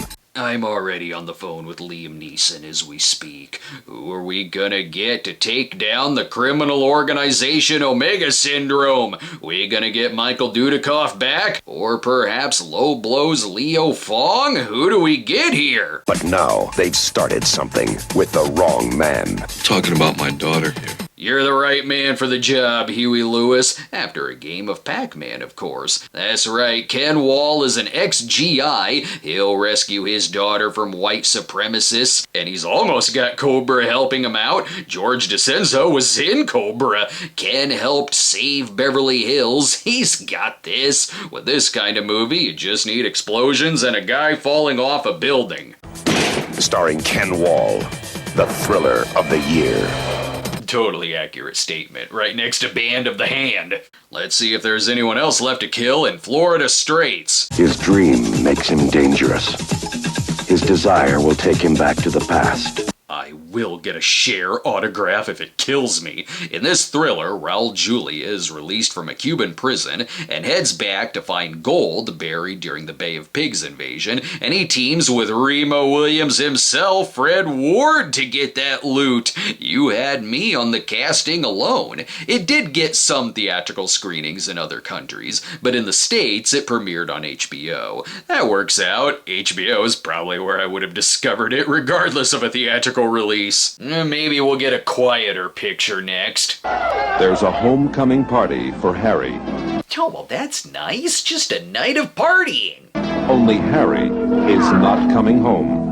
God damn it, what did you do, Harry? You ruined Jake Ryan's party. I'm in love with the casting and the title, Let's Get Harry. Who's getting Harry back from Revolutionaries? Michael Shuffling and frickin' Biff Tannen. And Robert Duvall as G. Gordon Liddy? Gary Busey will assemble the best men. Bullets do not go where you wish, they go where they're... They got Glenn Fry there too? He proved his smuggling skills in Miami Vice. If you ask me, this is one of the best films to be directed by the great Alan Smithee. Yes, director Stuart Rosenberg disowned the film after being forced to add more scenes of Harry, played by Mark Harmon, and given its tone and the Miami Vice connections, it really does make a good double feature with Band of the Hand. Look, original Vice Lieutenant Rodriguez is even in the film. And I've given up on any of the remaining movies of the month being peaceful. When the risks are high, the chances of survival are low. Surprisingly, he didn't die in combat. He had dysentery. The British film Sky Bandits isn't any kind of B action picture. It's actually a very big budget adventure, which has the record for largest film crew of a movie like this, and it is ambitious in that it bridges the Old West and World War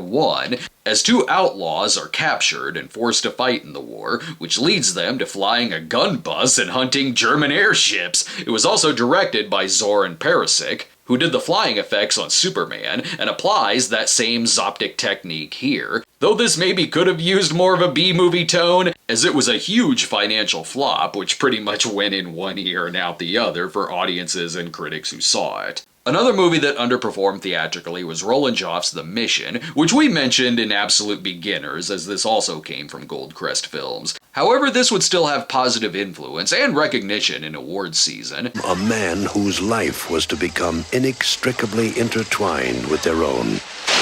If you get yourself out of that one, Houdini, you could be our next Messiah. This is a spectacular picture. It's a historical drama where a missionary teams with a former slave trader to protect an indigenous mission from colonial powers, and its themes of redemption, faith, and sacrifice put it on many lists of the greatest religious films. Earning 7 Oscar nominations, it won for cinematography, as the grand visual style of it and the Ennio Morricone score, which blends orchestra and ethnic instrumentation, led it to be one of the many influences on later epics like Braveheart or Last of the Mohicans, and the spirituality of later Terrence Malick films. This is one that's not to be slept on, or you will once again make Liam Neeson very angry. Before we leave October, I'm sure some of you need some last-minute Halloween costume ideas. I'm just kidding, I know what you're going as. Bionic Ninja, a gang of bloodthirsty thieves try to outdo the forces of justice. And the fate of the world rests in this LARPing session at a shipping dock. What in the world is a bionic ninja? Part ninja, part machine? What does the CIA have to do with it? Actually, it's just about some kind of microfilm that could end famine or something. Also, the ninjas disappear and reappear to kick you in the spine. They are messing with all of my dad's bowling team members. Bionic Ninja, an American agent, fights for justice on 2 sides. I'm the special agent from the CIA. Our top man is a fully loaded John Holmes, and more ninjas. Well then, nothing, sir. The film was stolen on the way to Old Smart's place. I didn't catch that. Could you remove the mask? I know you're not really ninjas. I think you're Kryptonian generals whose weakness is stars. Hey, why'd you shoot me? That asshole threw the star. It ain't just coming soon, but coming soon, space, space, space, exclamation point. Coming up in November, we got Burt Reynolds, Gene Hackman, Tom Hanks, Chuck Norris, Harrison Ford, Fievel Mouskowitz, the Solar Babies, and the USS Enterprise. But sadly, not all in the same film. A Russian defector gets a chance at the competition he was denied in his own country when he coaches a pair of kids trying to box their way out of the ghetto. Streets of Gold, next. It's time for November of '86, and what are we thankful for this Thanksgiving season? We have to have positive identification. I mean, always a sure sign it'll be an excellent month. Turns out Roy Scheider was kicked out of the men's club, and things are only gonna get worse. Sit down, sport. Look, Mitch, you've seen some of this before. Leave it to Cannon to add explosions to a simple game of 52 pickup. In this blackmail thriller based on Elmore Leonard's novel, which was also adapted into the 1984 film The Ambassador, Roy is being blackmailed over an affair with a stripper, and he must pay them out every year or be framed for murder. They got an airtight case against me. It's my gun! That's what you get for cheating on Anne Margaret. What were you thinking? Directed by John Frankenheimer, there's great supporting players here. John Glover is in the flick, Vanity, a crazy-ass turn from Clarence Williams III, and what? Ron Jeremy is in it? Is Roy being blackmailed for also producing porn? It gets so hot, even the film stock catches fire. Not a hit theatrically, but with great performances and suspense, it's one of those cool Roy Scheider flicks you could stumble across at the video store, like the 7-Ups or Sorcerer. Now on to yet another After Hours-like flick that isn't After Hours. Margot, Cece, Kelly, and Cliff will find what they are looking for. Creating the opening credits to Friends? While the men's club eventually went home to sleep off their drunkenness, it's the young folks' turn for an all-night binge movie. Featuring the music of Depeche Mode, Anthony and the Camp, Floyd Joy, Icehouse, and Tony Basil. I'm picking up on the fact that 1986 movies really loved selling soundtracks. Look, they're even showing videos in the movie. Modern Girls stars Cynthia Gibb and Daphne Zuniga, who prank Virginia Madsen's blind date, but then they become friends because drinking helps, so they all explore the nightlife together and the classic locations from Roger Rabbit and Back to the Future 2. And it's got Clayton Rohner from Just One of the Guys, anxiously awaiting all cast members flash him like the end of that film. If that film about vices isn't dark enough for you, there's always the next one. Dad, we've got company! Wow, Madonna and Sean Penn together again for the uplifting romance of our time. Are you gonna make an honest woman out of our Nancy Sid? Why don't you kids listen to some Paul Anka, get your asses to church, and just say no? I have a hunch this won't contain the soundtrack from Modern Girls. Alex Cox's Sid and Nancy is an emotionally charged biographical drama about the doomed romance between Sid Vicious of the Sex Pistols and Nancy Spungen, played beautifully by Gary Oldman and Chloe Webb. It details his rise to punk fame and their relationship, spiraling into heroin addiction, self-destruction, and death, and through Cox's raw direction, it captures the insane energy of the punk movement and the tragic consequences of addiction, more so than any PSA they'd show us in school. Of course, it was a hit with critics. If you don't like this film, Sid will personally shoot all you assholes in the audience. It's okay, the next movie knows how to put on a suit and tie. Charles S. Driggs, upwardly mobile, recently promoted, house in the suburbs, father of 2. Great, how is he gonna be blackmailed by Clarence Williams III? On its surface, Something Wild may seem like another yuppie goes on an adventure movie, but Jonathan Demme's film is so much more than that, and one of the best of the year, where Jeff Daniels gets a ride from free-spirited Melanie Griffith, and it gets crazier from there. You don't turn around and take me back, you're gonna make me do something that I don't want to do. I can hardly wait. He will destroy your toilet. Sure, he may be having the best week of his life as they begin posing as a married couple and having the kinkiest sex he's had since putting quarters in the vibrating bed. However, much like our beloved Jeffrey Beaumont, what seems like a normal society turns sinister when he meets her psychotic ex, Ray Liotta. Demme proves to be a master at switching tones here between light, carefree, quirky, and then dangerous, and blends them together for a great ride and a must-see for the year. Or you could go see one of the big budget bombs of the month. From James Clavell, the author of Shogun, comes the first major motion picture filmed in China. That's right, FX's Brian Brown will use his makeup skills to convince them he's a Chinese man. Actually, he plays a British founder of Hong Kong and goes up against his former shipmate, wanting to sabotage his plan for building the empire and taking a wife. But he broke the tradition of centuries and took a slave as his lady. As you do when you build land anywhere. Based on the novel by James Clavell, studios wanted to make an adaptation ever since the 60s, but it kept going through pre-production hell. Then the success of the miniseries Shogun helped give the film the green light. But even this production was troubled, as producers were under close watch from the Chinese government, leading to a movie that was heavily criticized for condensing so much into its runtime that it probably would have been better as a miniseries, since the movie is more or less just a set-piece showcase. You don't need to impress me with an epic, just give me a James Remar cop film, and that's what we have with Quiet Cool. Remar had been such a standout supporting actor in classics like The Warriors and 48 Hours, but with this he gets his chance to take the lead as a cop who investigates the disappearance of his ex's family, which leads to pot dealers, shootouts, car chases, and explosions. An often forgotten about film that you should check out if you're a fan of Remar like me. From one underrated action flick to another, this one packs the 1-2 punch of a Canon video distribution, and hell yeah, we got the Burt Reynolds Film of the Year! He's a sucker for long odds. Think you want me to hit through 19? Yeah, I do.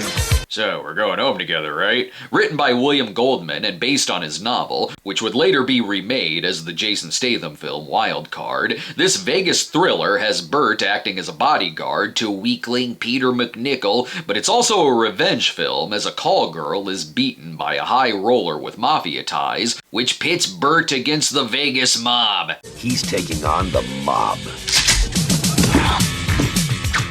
The hell? You threw my winnings in my face! That's annoying! It was another troubled production, as it went through a lot of different directors, including Robert Altman, and director Dick Richards left after a fight with Reynolds, but there's still good stuff here. It doesn't achieve the greatness of Reynolds' Sharky's Machine, but is a good return to more serious material from Burt after his car comedies, and has a lot of standout acting moments, like a scene where he gets very real talking about the feeling of being shot at. We talked earlier about how Nothing in Common showed sprinkles of dramatic work that Tom Hanks would later do, and that's fully what we get here in the romantic drama Every Time We Say Goodbye. His world was fighting for survival.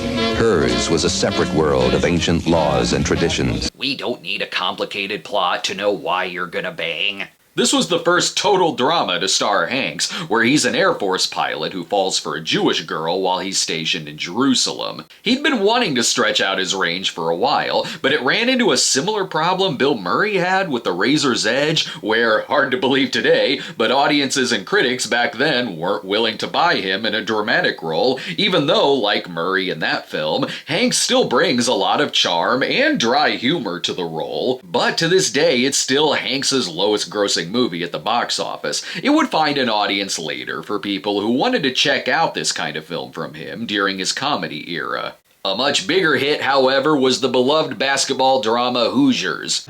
These 6 individuals have made a choice to work, a choice to sacrifice.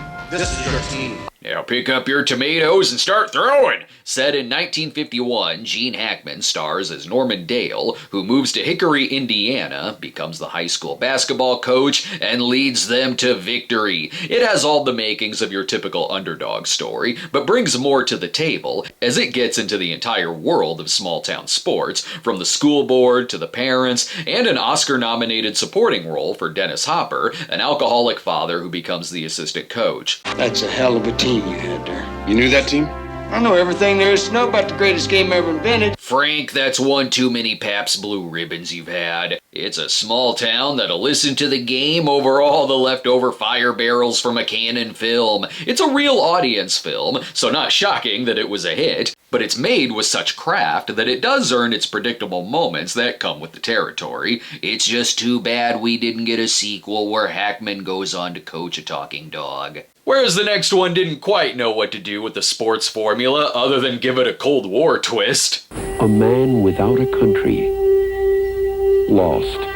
I was boxer in Russia. I was champion. The hell? Since when was Putin a boxing coach? Wesley Snipes has given up his Wildcats football dreams and now wants to be a boxer, and their only hope is to be coached by an alcoholic immigrant from the Soviet Union. For the most part, Streets of Gold doesn't rise above the formula, except for one thing, a spectacular performance from Klaus Maria Brandauer, hot off his Oscar nomination for Best Picture winner Out of Africa. He brings his talents here to make it watchable enough, even if it's a case of Hollywood not really knowing what to do with an actor after his Oscar nod and just putting him in something formulaic. But there's something still good about watching an actor work his magic in something so beneath him. Let's move on from young girls enjoying the drinking life to now a story of 3 high school girls, Mariska Hargitay, Courtney Thorne-Smith, and Joanne Wolfe, spending their summer vacation causing shenanigans at their summer job at a casino.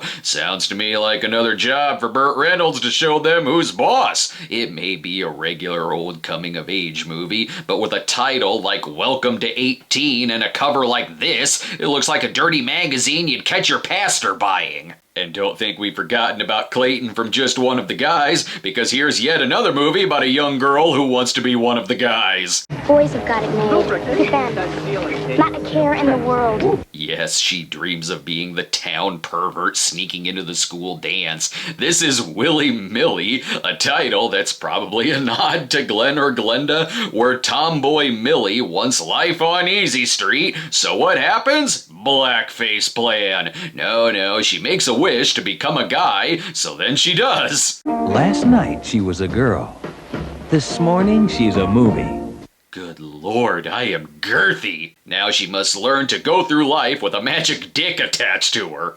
Being a man, Billy, is a feeling of aggressiveness. That's right, son. You need to take up boxing, get yourself a hooker, and play 52 pickup. And then young Pamela Adlon will be man enough to voice Bobby Hill. Truly, the boys don't cry if it's time. There's never been a change of equipment comedy like Willy Millie. I have the feeling the movie's not that deep, hence the poster that looks like a Playboy magazine cartoon. Perhaps you should take the kids to something lighter, like a fable of Russia to America immigration. It's the Don Bluth classic An American Tale, where no one dreams of magically having a dick, and instead it's the dream of no cats in America. As if we really care if your streets are made of cheese. Originally envisioned as a TV movie, producer Steven Spielberg felt it was good enough for theatrical, and he was right, as it's a genuinely sweet story of lovable mouse Fievel Mouskowitz navigating New York after separating from his family, and it's a great story of hope, perseverance, and the love of family, set to memorable tunes still stuck in our heads today. On with more political intrigue and the thriller Defense of the Realm. You would agree, would you not, that certain things bearing on the defense of the realm are best left unsaid? Unless, of course, we're title dropping. Here, Denholm Elliott and Gabriel Byrne are reporters who discover that a member of parliament is a KGB spy, which was inspired by the 1960s scandal known as the Profumo Affair, where a Secretary of War had an affair with a model with Soviet ties. While the film was praised for its combination of investigative drama, suspense, and political commentary, it was Denholm Elliott's performance in particular that got universal acclaim for the flick. Sometimes, though, you still need yourself a Chuck Norris movie. Well, duh. Here Chuck teams with Lou Gossett Jr., outrunning all apocalyptic bandits in Fire Walker. It's just like Walker, only on fire. And it's like another franchise, too. What is that? How the hell should I know? Matt, shoot it! Okay, so it's Chuck Norris doing Raiders of the Lost Ark. This comes from J. Lee Thompson, frequent Charles Bronson collaborator, deciding, I'm going to work with the other canon Chuck on this one. This marked a different style of movie for Norris, as it's much more of a comedy action film. You're getting as bad as that fruitcake girl. Fruitcake? Wow. Well, when you got Manimal's Melody Anderson on board, there's no limit to the wackiness. Norris wanted to stretch his range a bit by doing more of a comedy film, as it's a treasure hunter story in the same vein of stuff like Indiana Jones or Romancing the Stone. It was dismissed as being derivative, but it's the casting of Norris and Gossett that does make it work. Their chemistry is good, and Chuck Norris is honestly very good in the comedy adventure role. And it'd have been cool if he did more movies like this, as long as it's not Top Dog. Also having a good year, Charlie Sheen. I'll have to check my sources to see who's in more movies this year. Charlie Sheen or Danny DeVito? Or high-tech or supernatural machinery. He is a phantom, a wraith, a cosmic spirit given another chance. I've been waiting for Christine meets Automan. Here Charlie arrives in a small Arizona town that's terrorized by a group of psychotic street racers. He can one-up them with his own high-tech car. There's a kid out there using his car to kill people. Not that it's such a big deal, since it seems to be your gang he's got it in for. Maybe do your job, Cousin Eddie. The Wraith is like if you crossed Black Moon Rising with a modern set 50s delinquent film, because it's 86, so of course it's another delinquent film. Just listen to their harsh words. A ghost! An evil spirit, and it ain't cool! Who is that guy? I don't know, but whoever he was, he's weird and ticked off. That invisible car and vengeful spirit is bumming us out, man. This is one of those cult films that somehow was never on my radar till I was way older. You'd think I would have seen this many times when I was young, but I guess I just wasn't at home whenever it'd be on cable television. But it's still cool discovering something like this deep into my adult years too. While Chuck Norris may have been playing Harrison Ford in Firewalker, we got a proper Harrison Ford movie this month too, with The Mosquito Coast, one of Ford's most complex performances of the decade. After 85's critical and commercial hit Witness, Ford and director Peter Weir re-teamed for this film, where Ford is an inventor who moves his family to Central America to pursue his dream, only that optimism turns into an unhealthy obsession. State your business, Reverend. It's the Lord's business. The Lord hasn't any idea this place exists. Waiting for Cannibal Holocaust to happen at any minute. This found more acclaim over time, as it opened to a mixed reaction and box office disappointment, but was reassessed in later years. With much praise towards Ford's against-type performance, its look at idealism, which turns so reckless it puts his family in danger, and his absolute denial that comes with that. All your work? So sorry. I'm happy. We're free. I mean, we got all the papayas we can eat for a lifetime, and we're close enough to December to start getting the Christmas movies. Ever since there has been Christmas, there have been Christmas stories to delight the child in all of us. And to punish the naughty ones. One will live forever. We'll scare them damn kids straight! This is the 1986 adaptation of The Nutcracker from the director of The Black Stallion, which uses movie-style camera work and editing to present the stage performance filmed over 10 days to combine the magic of the ballet from the sets to the performances, and really taking advantage of cinematic techniques to give the audience a front-row treatment. Some were dismissive of that, saying it doesn't compare to seeing the real thing, or from wider angles at least, while others praised the unique interpretation. In my line of work, though, it would still probably be the terrible 3D one that I would spotlight. Enough of the Christmas movies. How about something that should have been released in October? When you're all alone, visions of terror run wild. My god, this Nutcracker adaptation is getting too real. Dead Time Stories is one of the forgotten anthology horror films of the decade. Because all the legends of darkness are coming out of the closet. And one of the forgotten gay movies of the year? The film is 3 stories being told by an uncle babysitting his nephews, then never asked to babysit again. We'll take our chances with Borgnine instead. One is a witch story, another a Little Red Riding Hood story, then a Goldilocks story, but with twists like how the 3 bears are escaped mental patients. It also incorporates the comedy elements of horror films this year, but maybe they predicted it wouldn't land with audiences given it was actually shot in '84, so it was just dumped out of season in November. Plus, we're obviously in Solar Babies season. They drained the ponds and the streams, covered the lakes and even the ocean, so no water could evaporate into the air. Have you tried going to Lowe's and just picking up a sprinkler? When the dystopian future is plagued by a psychotic military and an altered Earth with no rain, we have only one hope. YA-style heroic teenagers.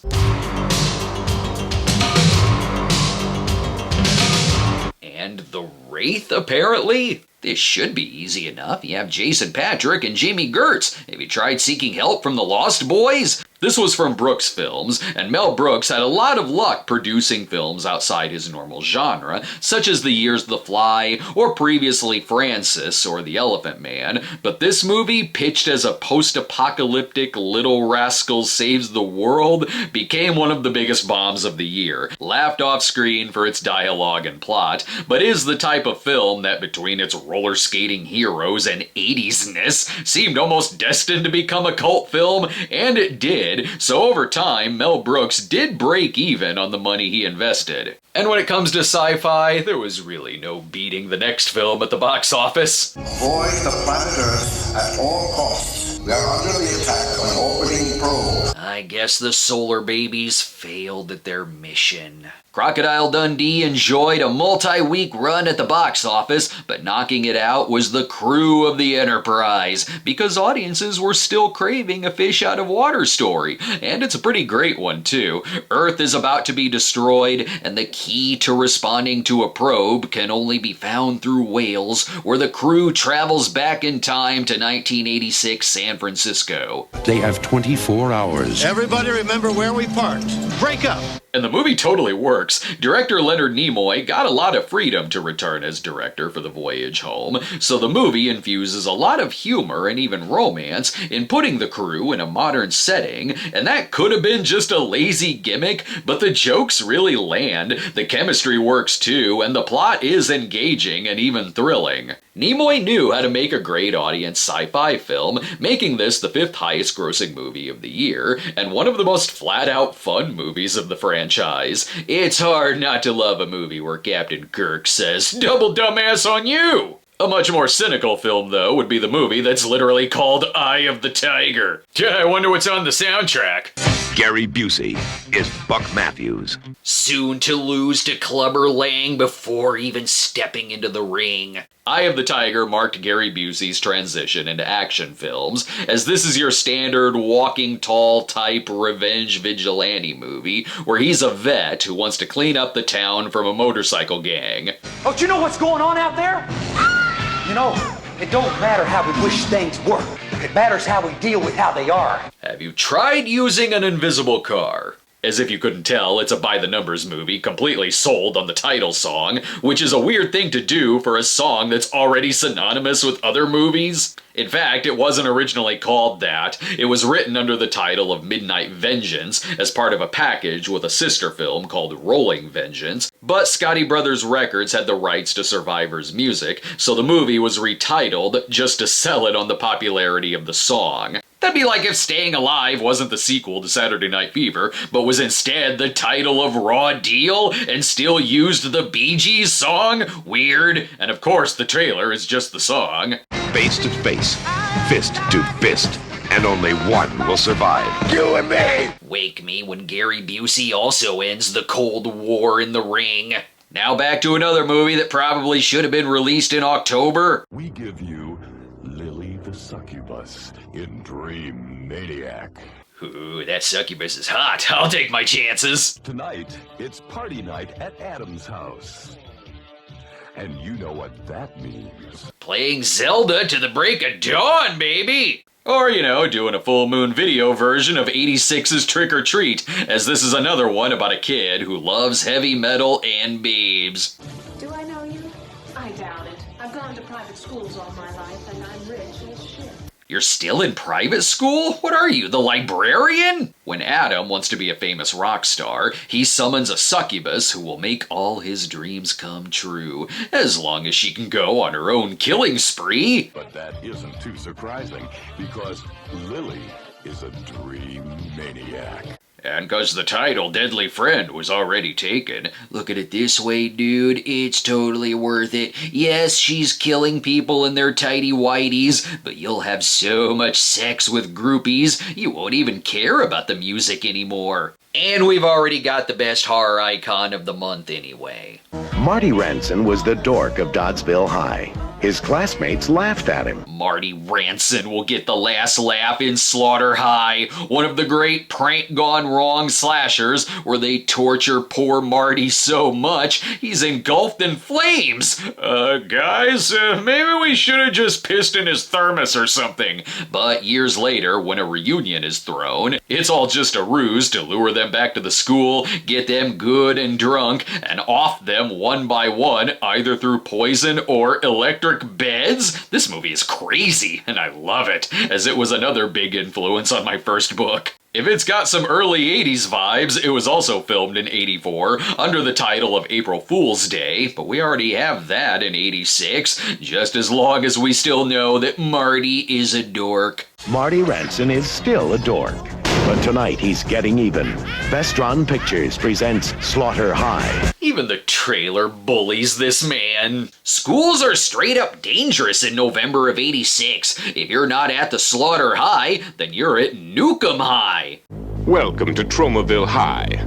It's located only 1 mile away from a nuclear power plant. Sweet deal, we're all gonna get superpowers, bro! From Troma and director Lloyd Kaufman, this fun-filmed send-up of nuclear energy and drug scares is one of the quintessential Troma movies. There's no danger, Governor. We have the situation well in hand. Like I trust you. You're the evil mayor from Toxic Avenger. The nuclear water is affecting the nerds so hard, he can't even go full Marty Ranson on their asses. Mix in radiation and contaminated pot, and these kids are ready to spend the evening at the dead-end drive-in.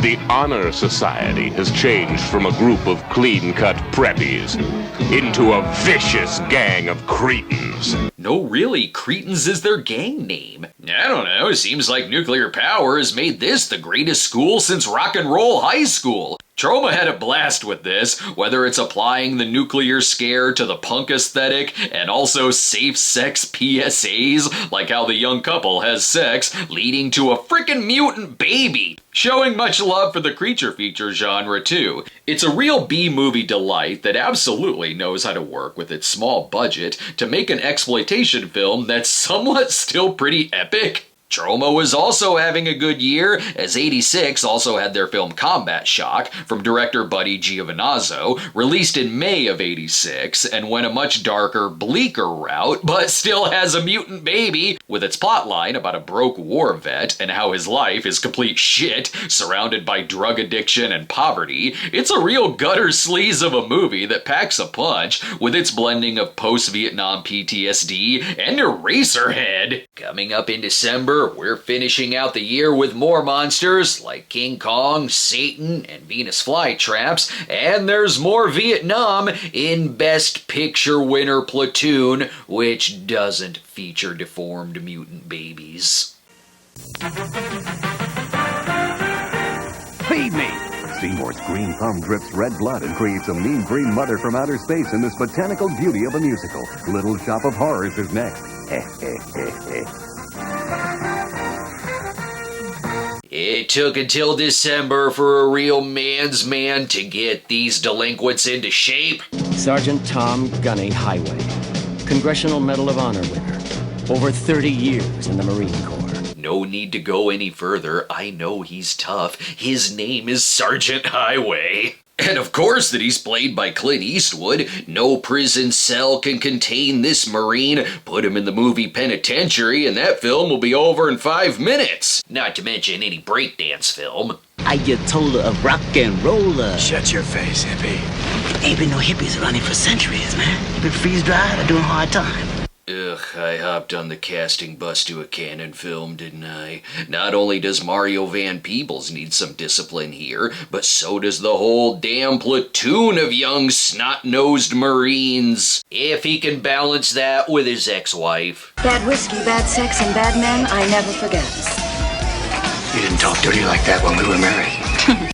You specifically told me not to play Misty for me. Directed and produced by Eastwood, Heartbreak Ridge is freaking awesome. Some people in '86 had different methods for training young people, like dropping them in the swamp and setting them loose in Miami in Band of the Hand. But Eastwood goes the method of mind games and just shooting at them, plus great tips for their fashion. Then they'll be ready to rescue the American citizens in Grenada. The dialogue of this movie is really something special. Eastwood could say these lines in his sleep and still make it great. And it's one of my favorite tough guy Eastwood movies of the decade. The next movie will have some star power too.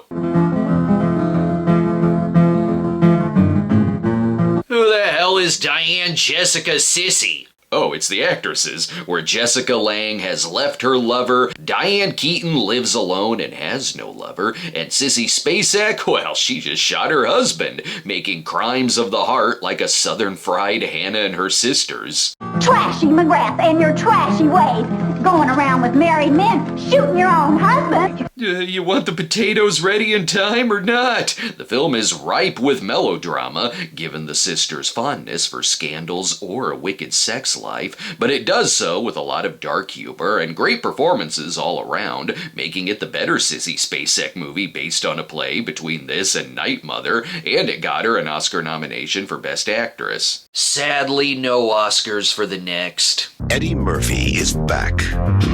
But this time, he's looking for a missing child, a golden child. But it should have swept all the awards! The wise golden child must be protected from Satan incarnate Charles Dance, so you'd be foolish not to give the job to the wisecracking chosen one, Private Detective Eddie Murphy. I could destroy you, just like that. Just like that. You're wonderful. I have acted in Shakespeare! The movie's like if you put Axel Foley in Big Trouble in Little China. This one also has James Hong in it, and actually John Carpenter was offered to direct, but went with Big Trouble instead. And while the movie was one of the top 10 box office films of the year, Eddie wasn't the biggest fan of it, calling it total shit, but I always thought it was pretty fun, because of how great of a lead Eddie is. And it's got one of my favorite Eddie Murphy moments in a movie. My dear sweet brother Noopsy! Best Satan reveal ever. If only Eddie starred in this movie too. Native Son is a drama about racial tensions based on the 1940 book and was one of 3 adaptations, as there was one in 1951 and then again in 2019. Set in 1930s Chicago, Victor Love stars as a chauffeur for a wealthy family, beating out Deborah Foreman for the job, and then things turn deadly when he accidentally smothers the daughter to death. And fuck going to trial in the 30s, I'm getting the hell out of here. It's a story of guilt and the tragic consequences of fear, yet Eddie Murphy still could have made it hilarious. And if the wealthy family was played by these guys. The Three Amigos. They were the biggest stars of their day. Next to the Minions, of course. John Landis was the right director to capture the triple threat madness of Steve Martin, Chevy Chase, and Martin Short together in one film as they play 3 silent film stars kicked out of the studio but are given the chance to perform in a Mexican village, only they're mistaken to be real and have to defend the villagers against bandits. Who are you? The Three Amigos! KS Saturday Night Live? Like a Tropic Thunder type plot of the time, the movie was woefully misunderstood by critics, but gained a cult following over the years for how well the cast works together and how unapologetically weird the movie gets.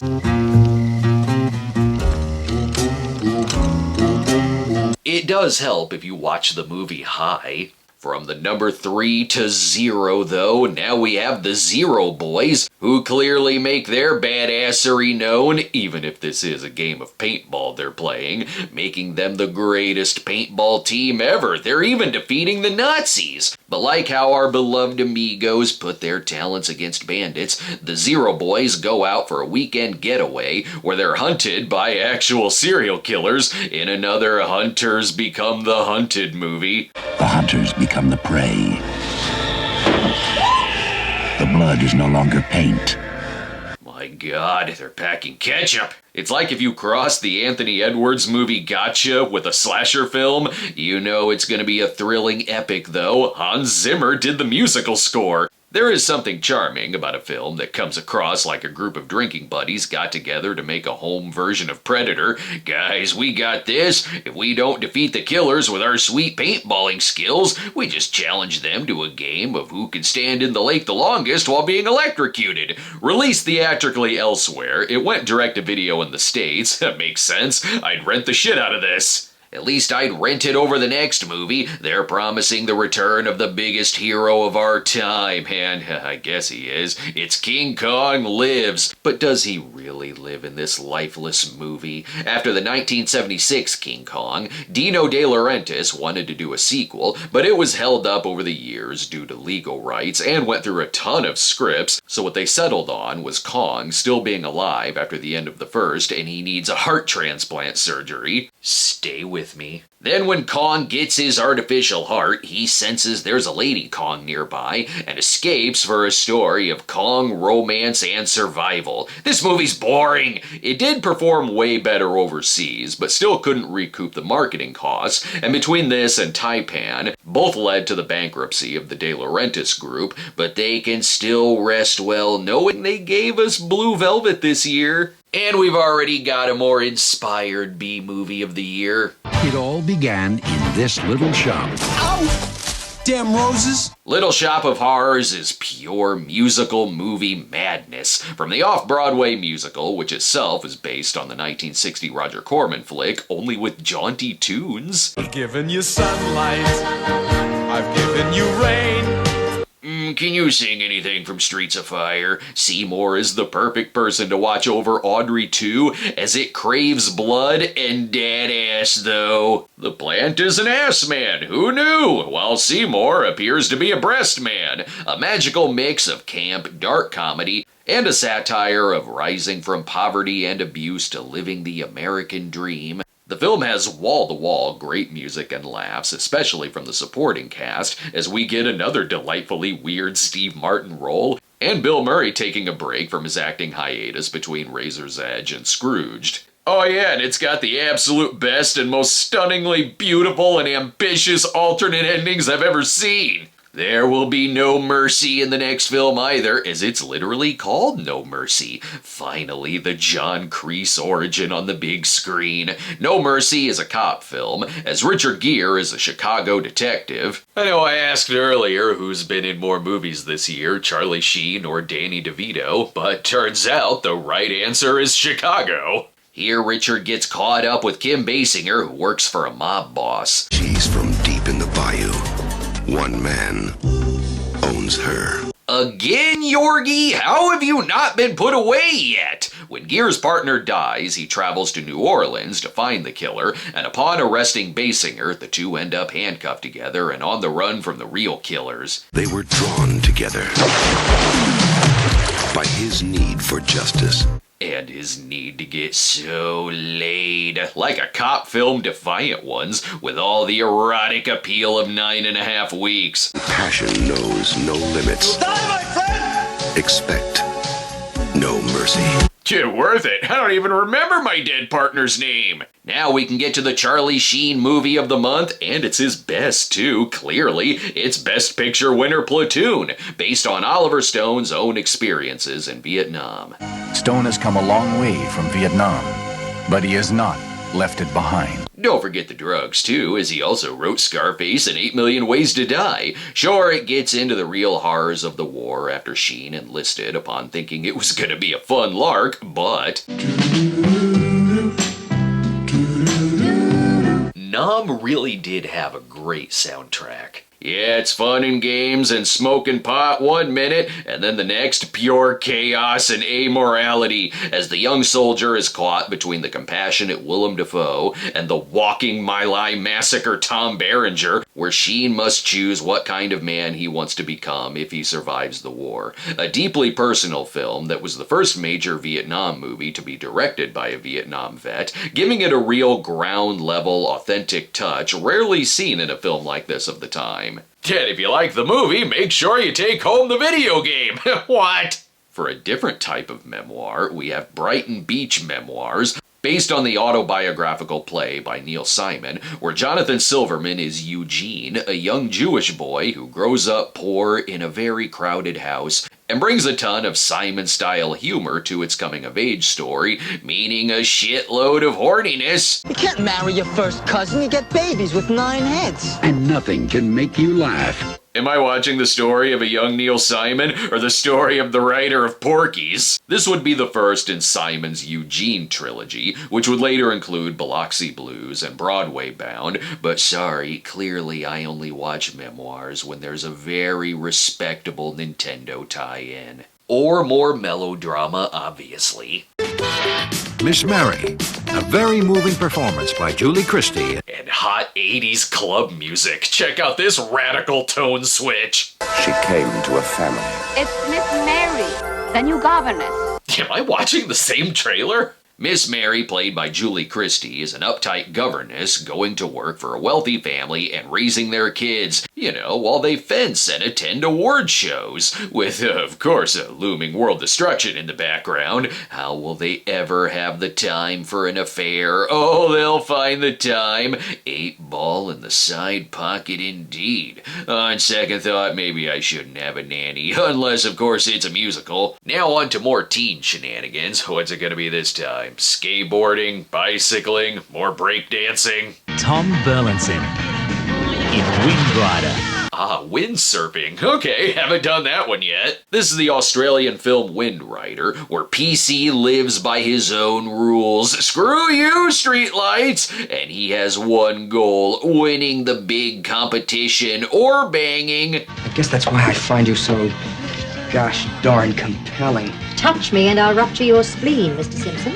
I wasn't expecting her to be your type. Then he falls for rock star Jade, lead singer of the band Nicole and the Kidmans. Oh my god, I totally care about all his problems. Everything's going just great till you come along. All of a sudden I'm surfing like a bloody clown. Honey, it's okay that you think you're a loser. I've always thought you were a loser. Even the poster seems drunk. What am I looking at here? Is his head inside of a shark's mouth? God, I hope so. With all the drinking going on this year, it's about time we get a movie about the worst hangover ever, as this is Sidney Lumet's The Morning After, where Jane Fonda plays an actress who's a hardcore alcoholic and wakes up in the morning with no memory and next to a dead body. This is the type of job for former cop Jeff Bridges after his case in 8 Million Ways to Die. This is another underrated as hell movie, as it's a solid Hitchcockian mystery with a great Jane Fonda performance, who brings to life this awful predicament and the character's alcoholism, which gained her an Oscar nod for Best Actress. There's predicaments all over the place here, as now Jodie Foster is a teenage orphan who marries John Lithgow? I can think of several things wrong with this situation. The union doesn't seem very ideal, as naturally she wants to escape,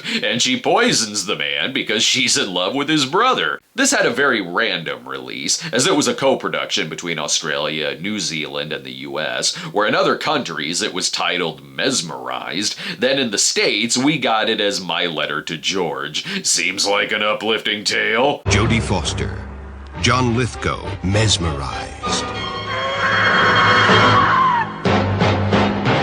Yes, another movie that would have been better if it starred Eddie Murphy.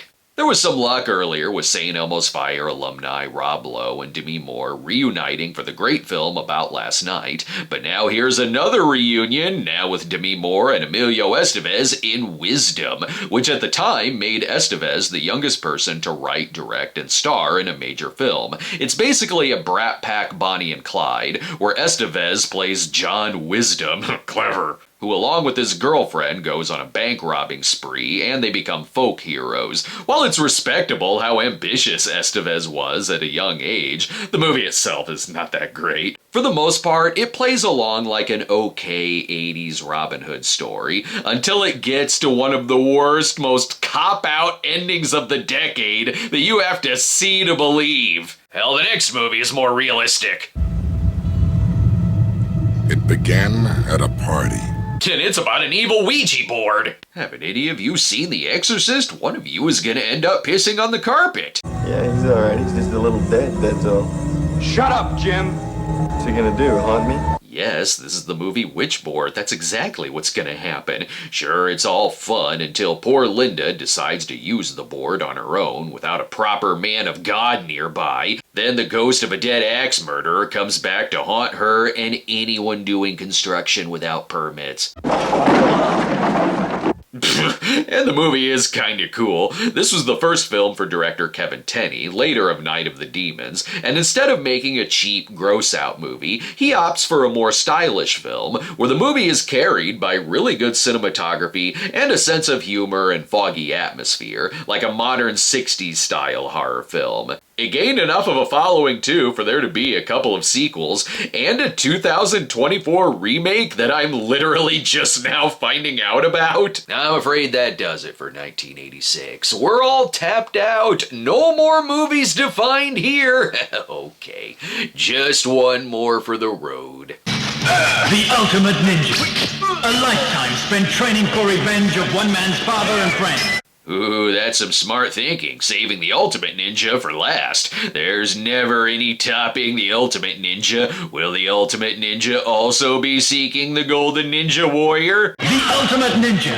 A family split up in a night of bloodshed desperately seeks to be reunited. Oh, it's a family reunion movie. Alternate title, Ninja Crimes of the Heart. They've already got a picnic set up. One ninja hero's pursuit against evil using all his ninja teaching. Yes, the ninja teachings say to get all the fighting done before you get too full eating the bologna sandwiches in the basket. Do you have to tell me it's a Godfrey Ho movie? I know. What other director would have the ninjas fighting on rock piles and in public parks? The Ultimate Ninja. Coming soon to this screen.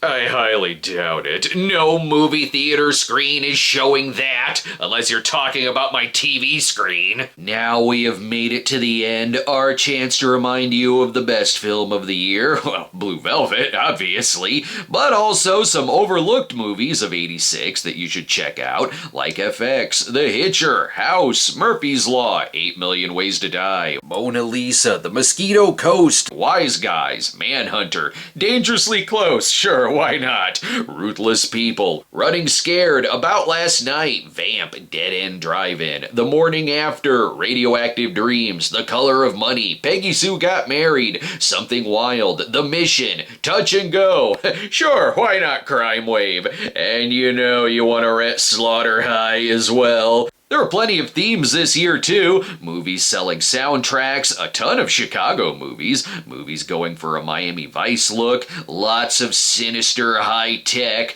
There was plenty of business, sports and more sports, patriotism, juvenile delinquents, hunters becoming the hunted, coming-of-age stories, movies with TV series spin-offs, Terminator knockoffs, actors directing themselves, but the real winner of '86, sweatiness. 1986 was hands down the sweatiest year in cinema. You couldn't find a poster that didn't advertise a hot slab of man meat at concessions, some of them even mentioning sweat on the poster. '86 was quite a homoerotic year, and I'm not even talking about the actual gay movies. As conservative as the time period was, the '80s are like the decade equivalent of when Grindr surges during CPAC. That's why I officially dub 1986 the year of the sweat. We'll see you next year in 1987, and until then, the balcony is closed. And by balcony, I mean my tiny office, littered with empty Celsius cans at this point. You're still here? It's over.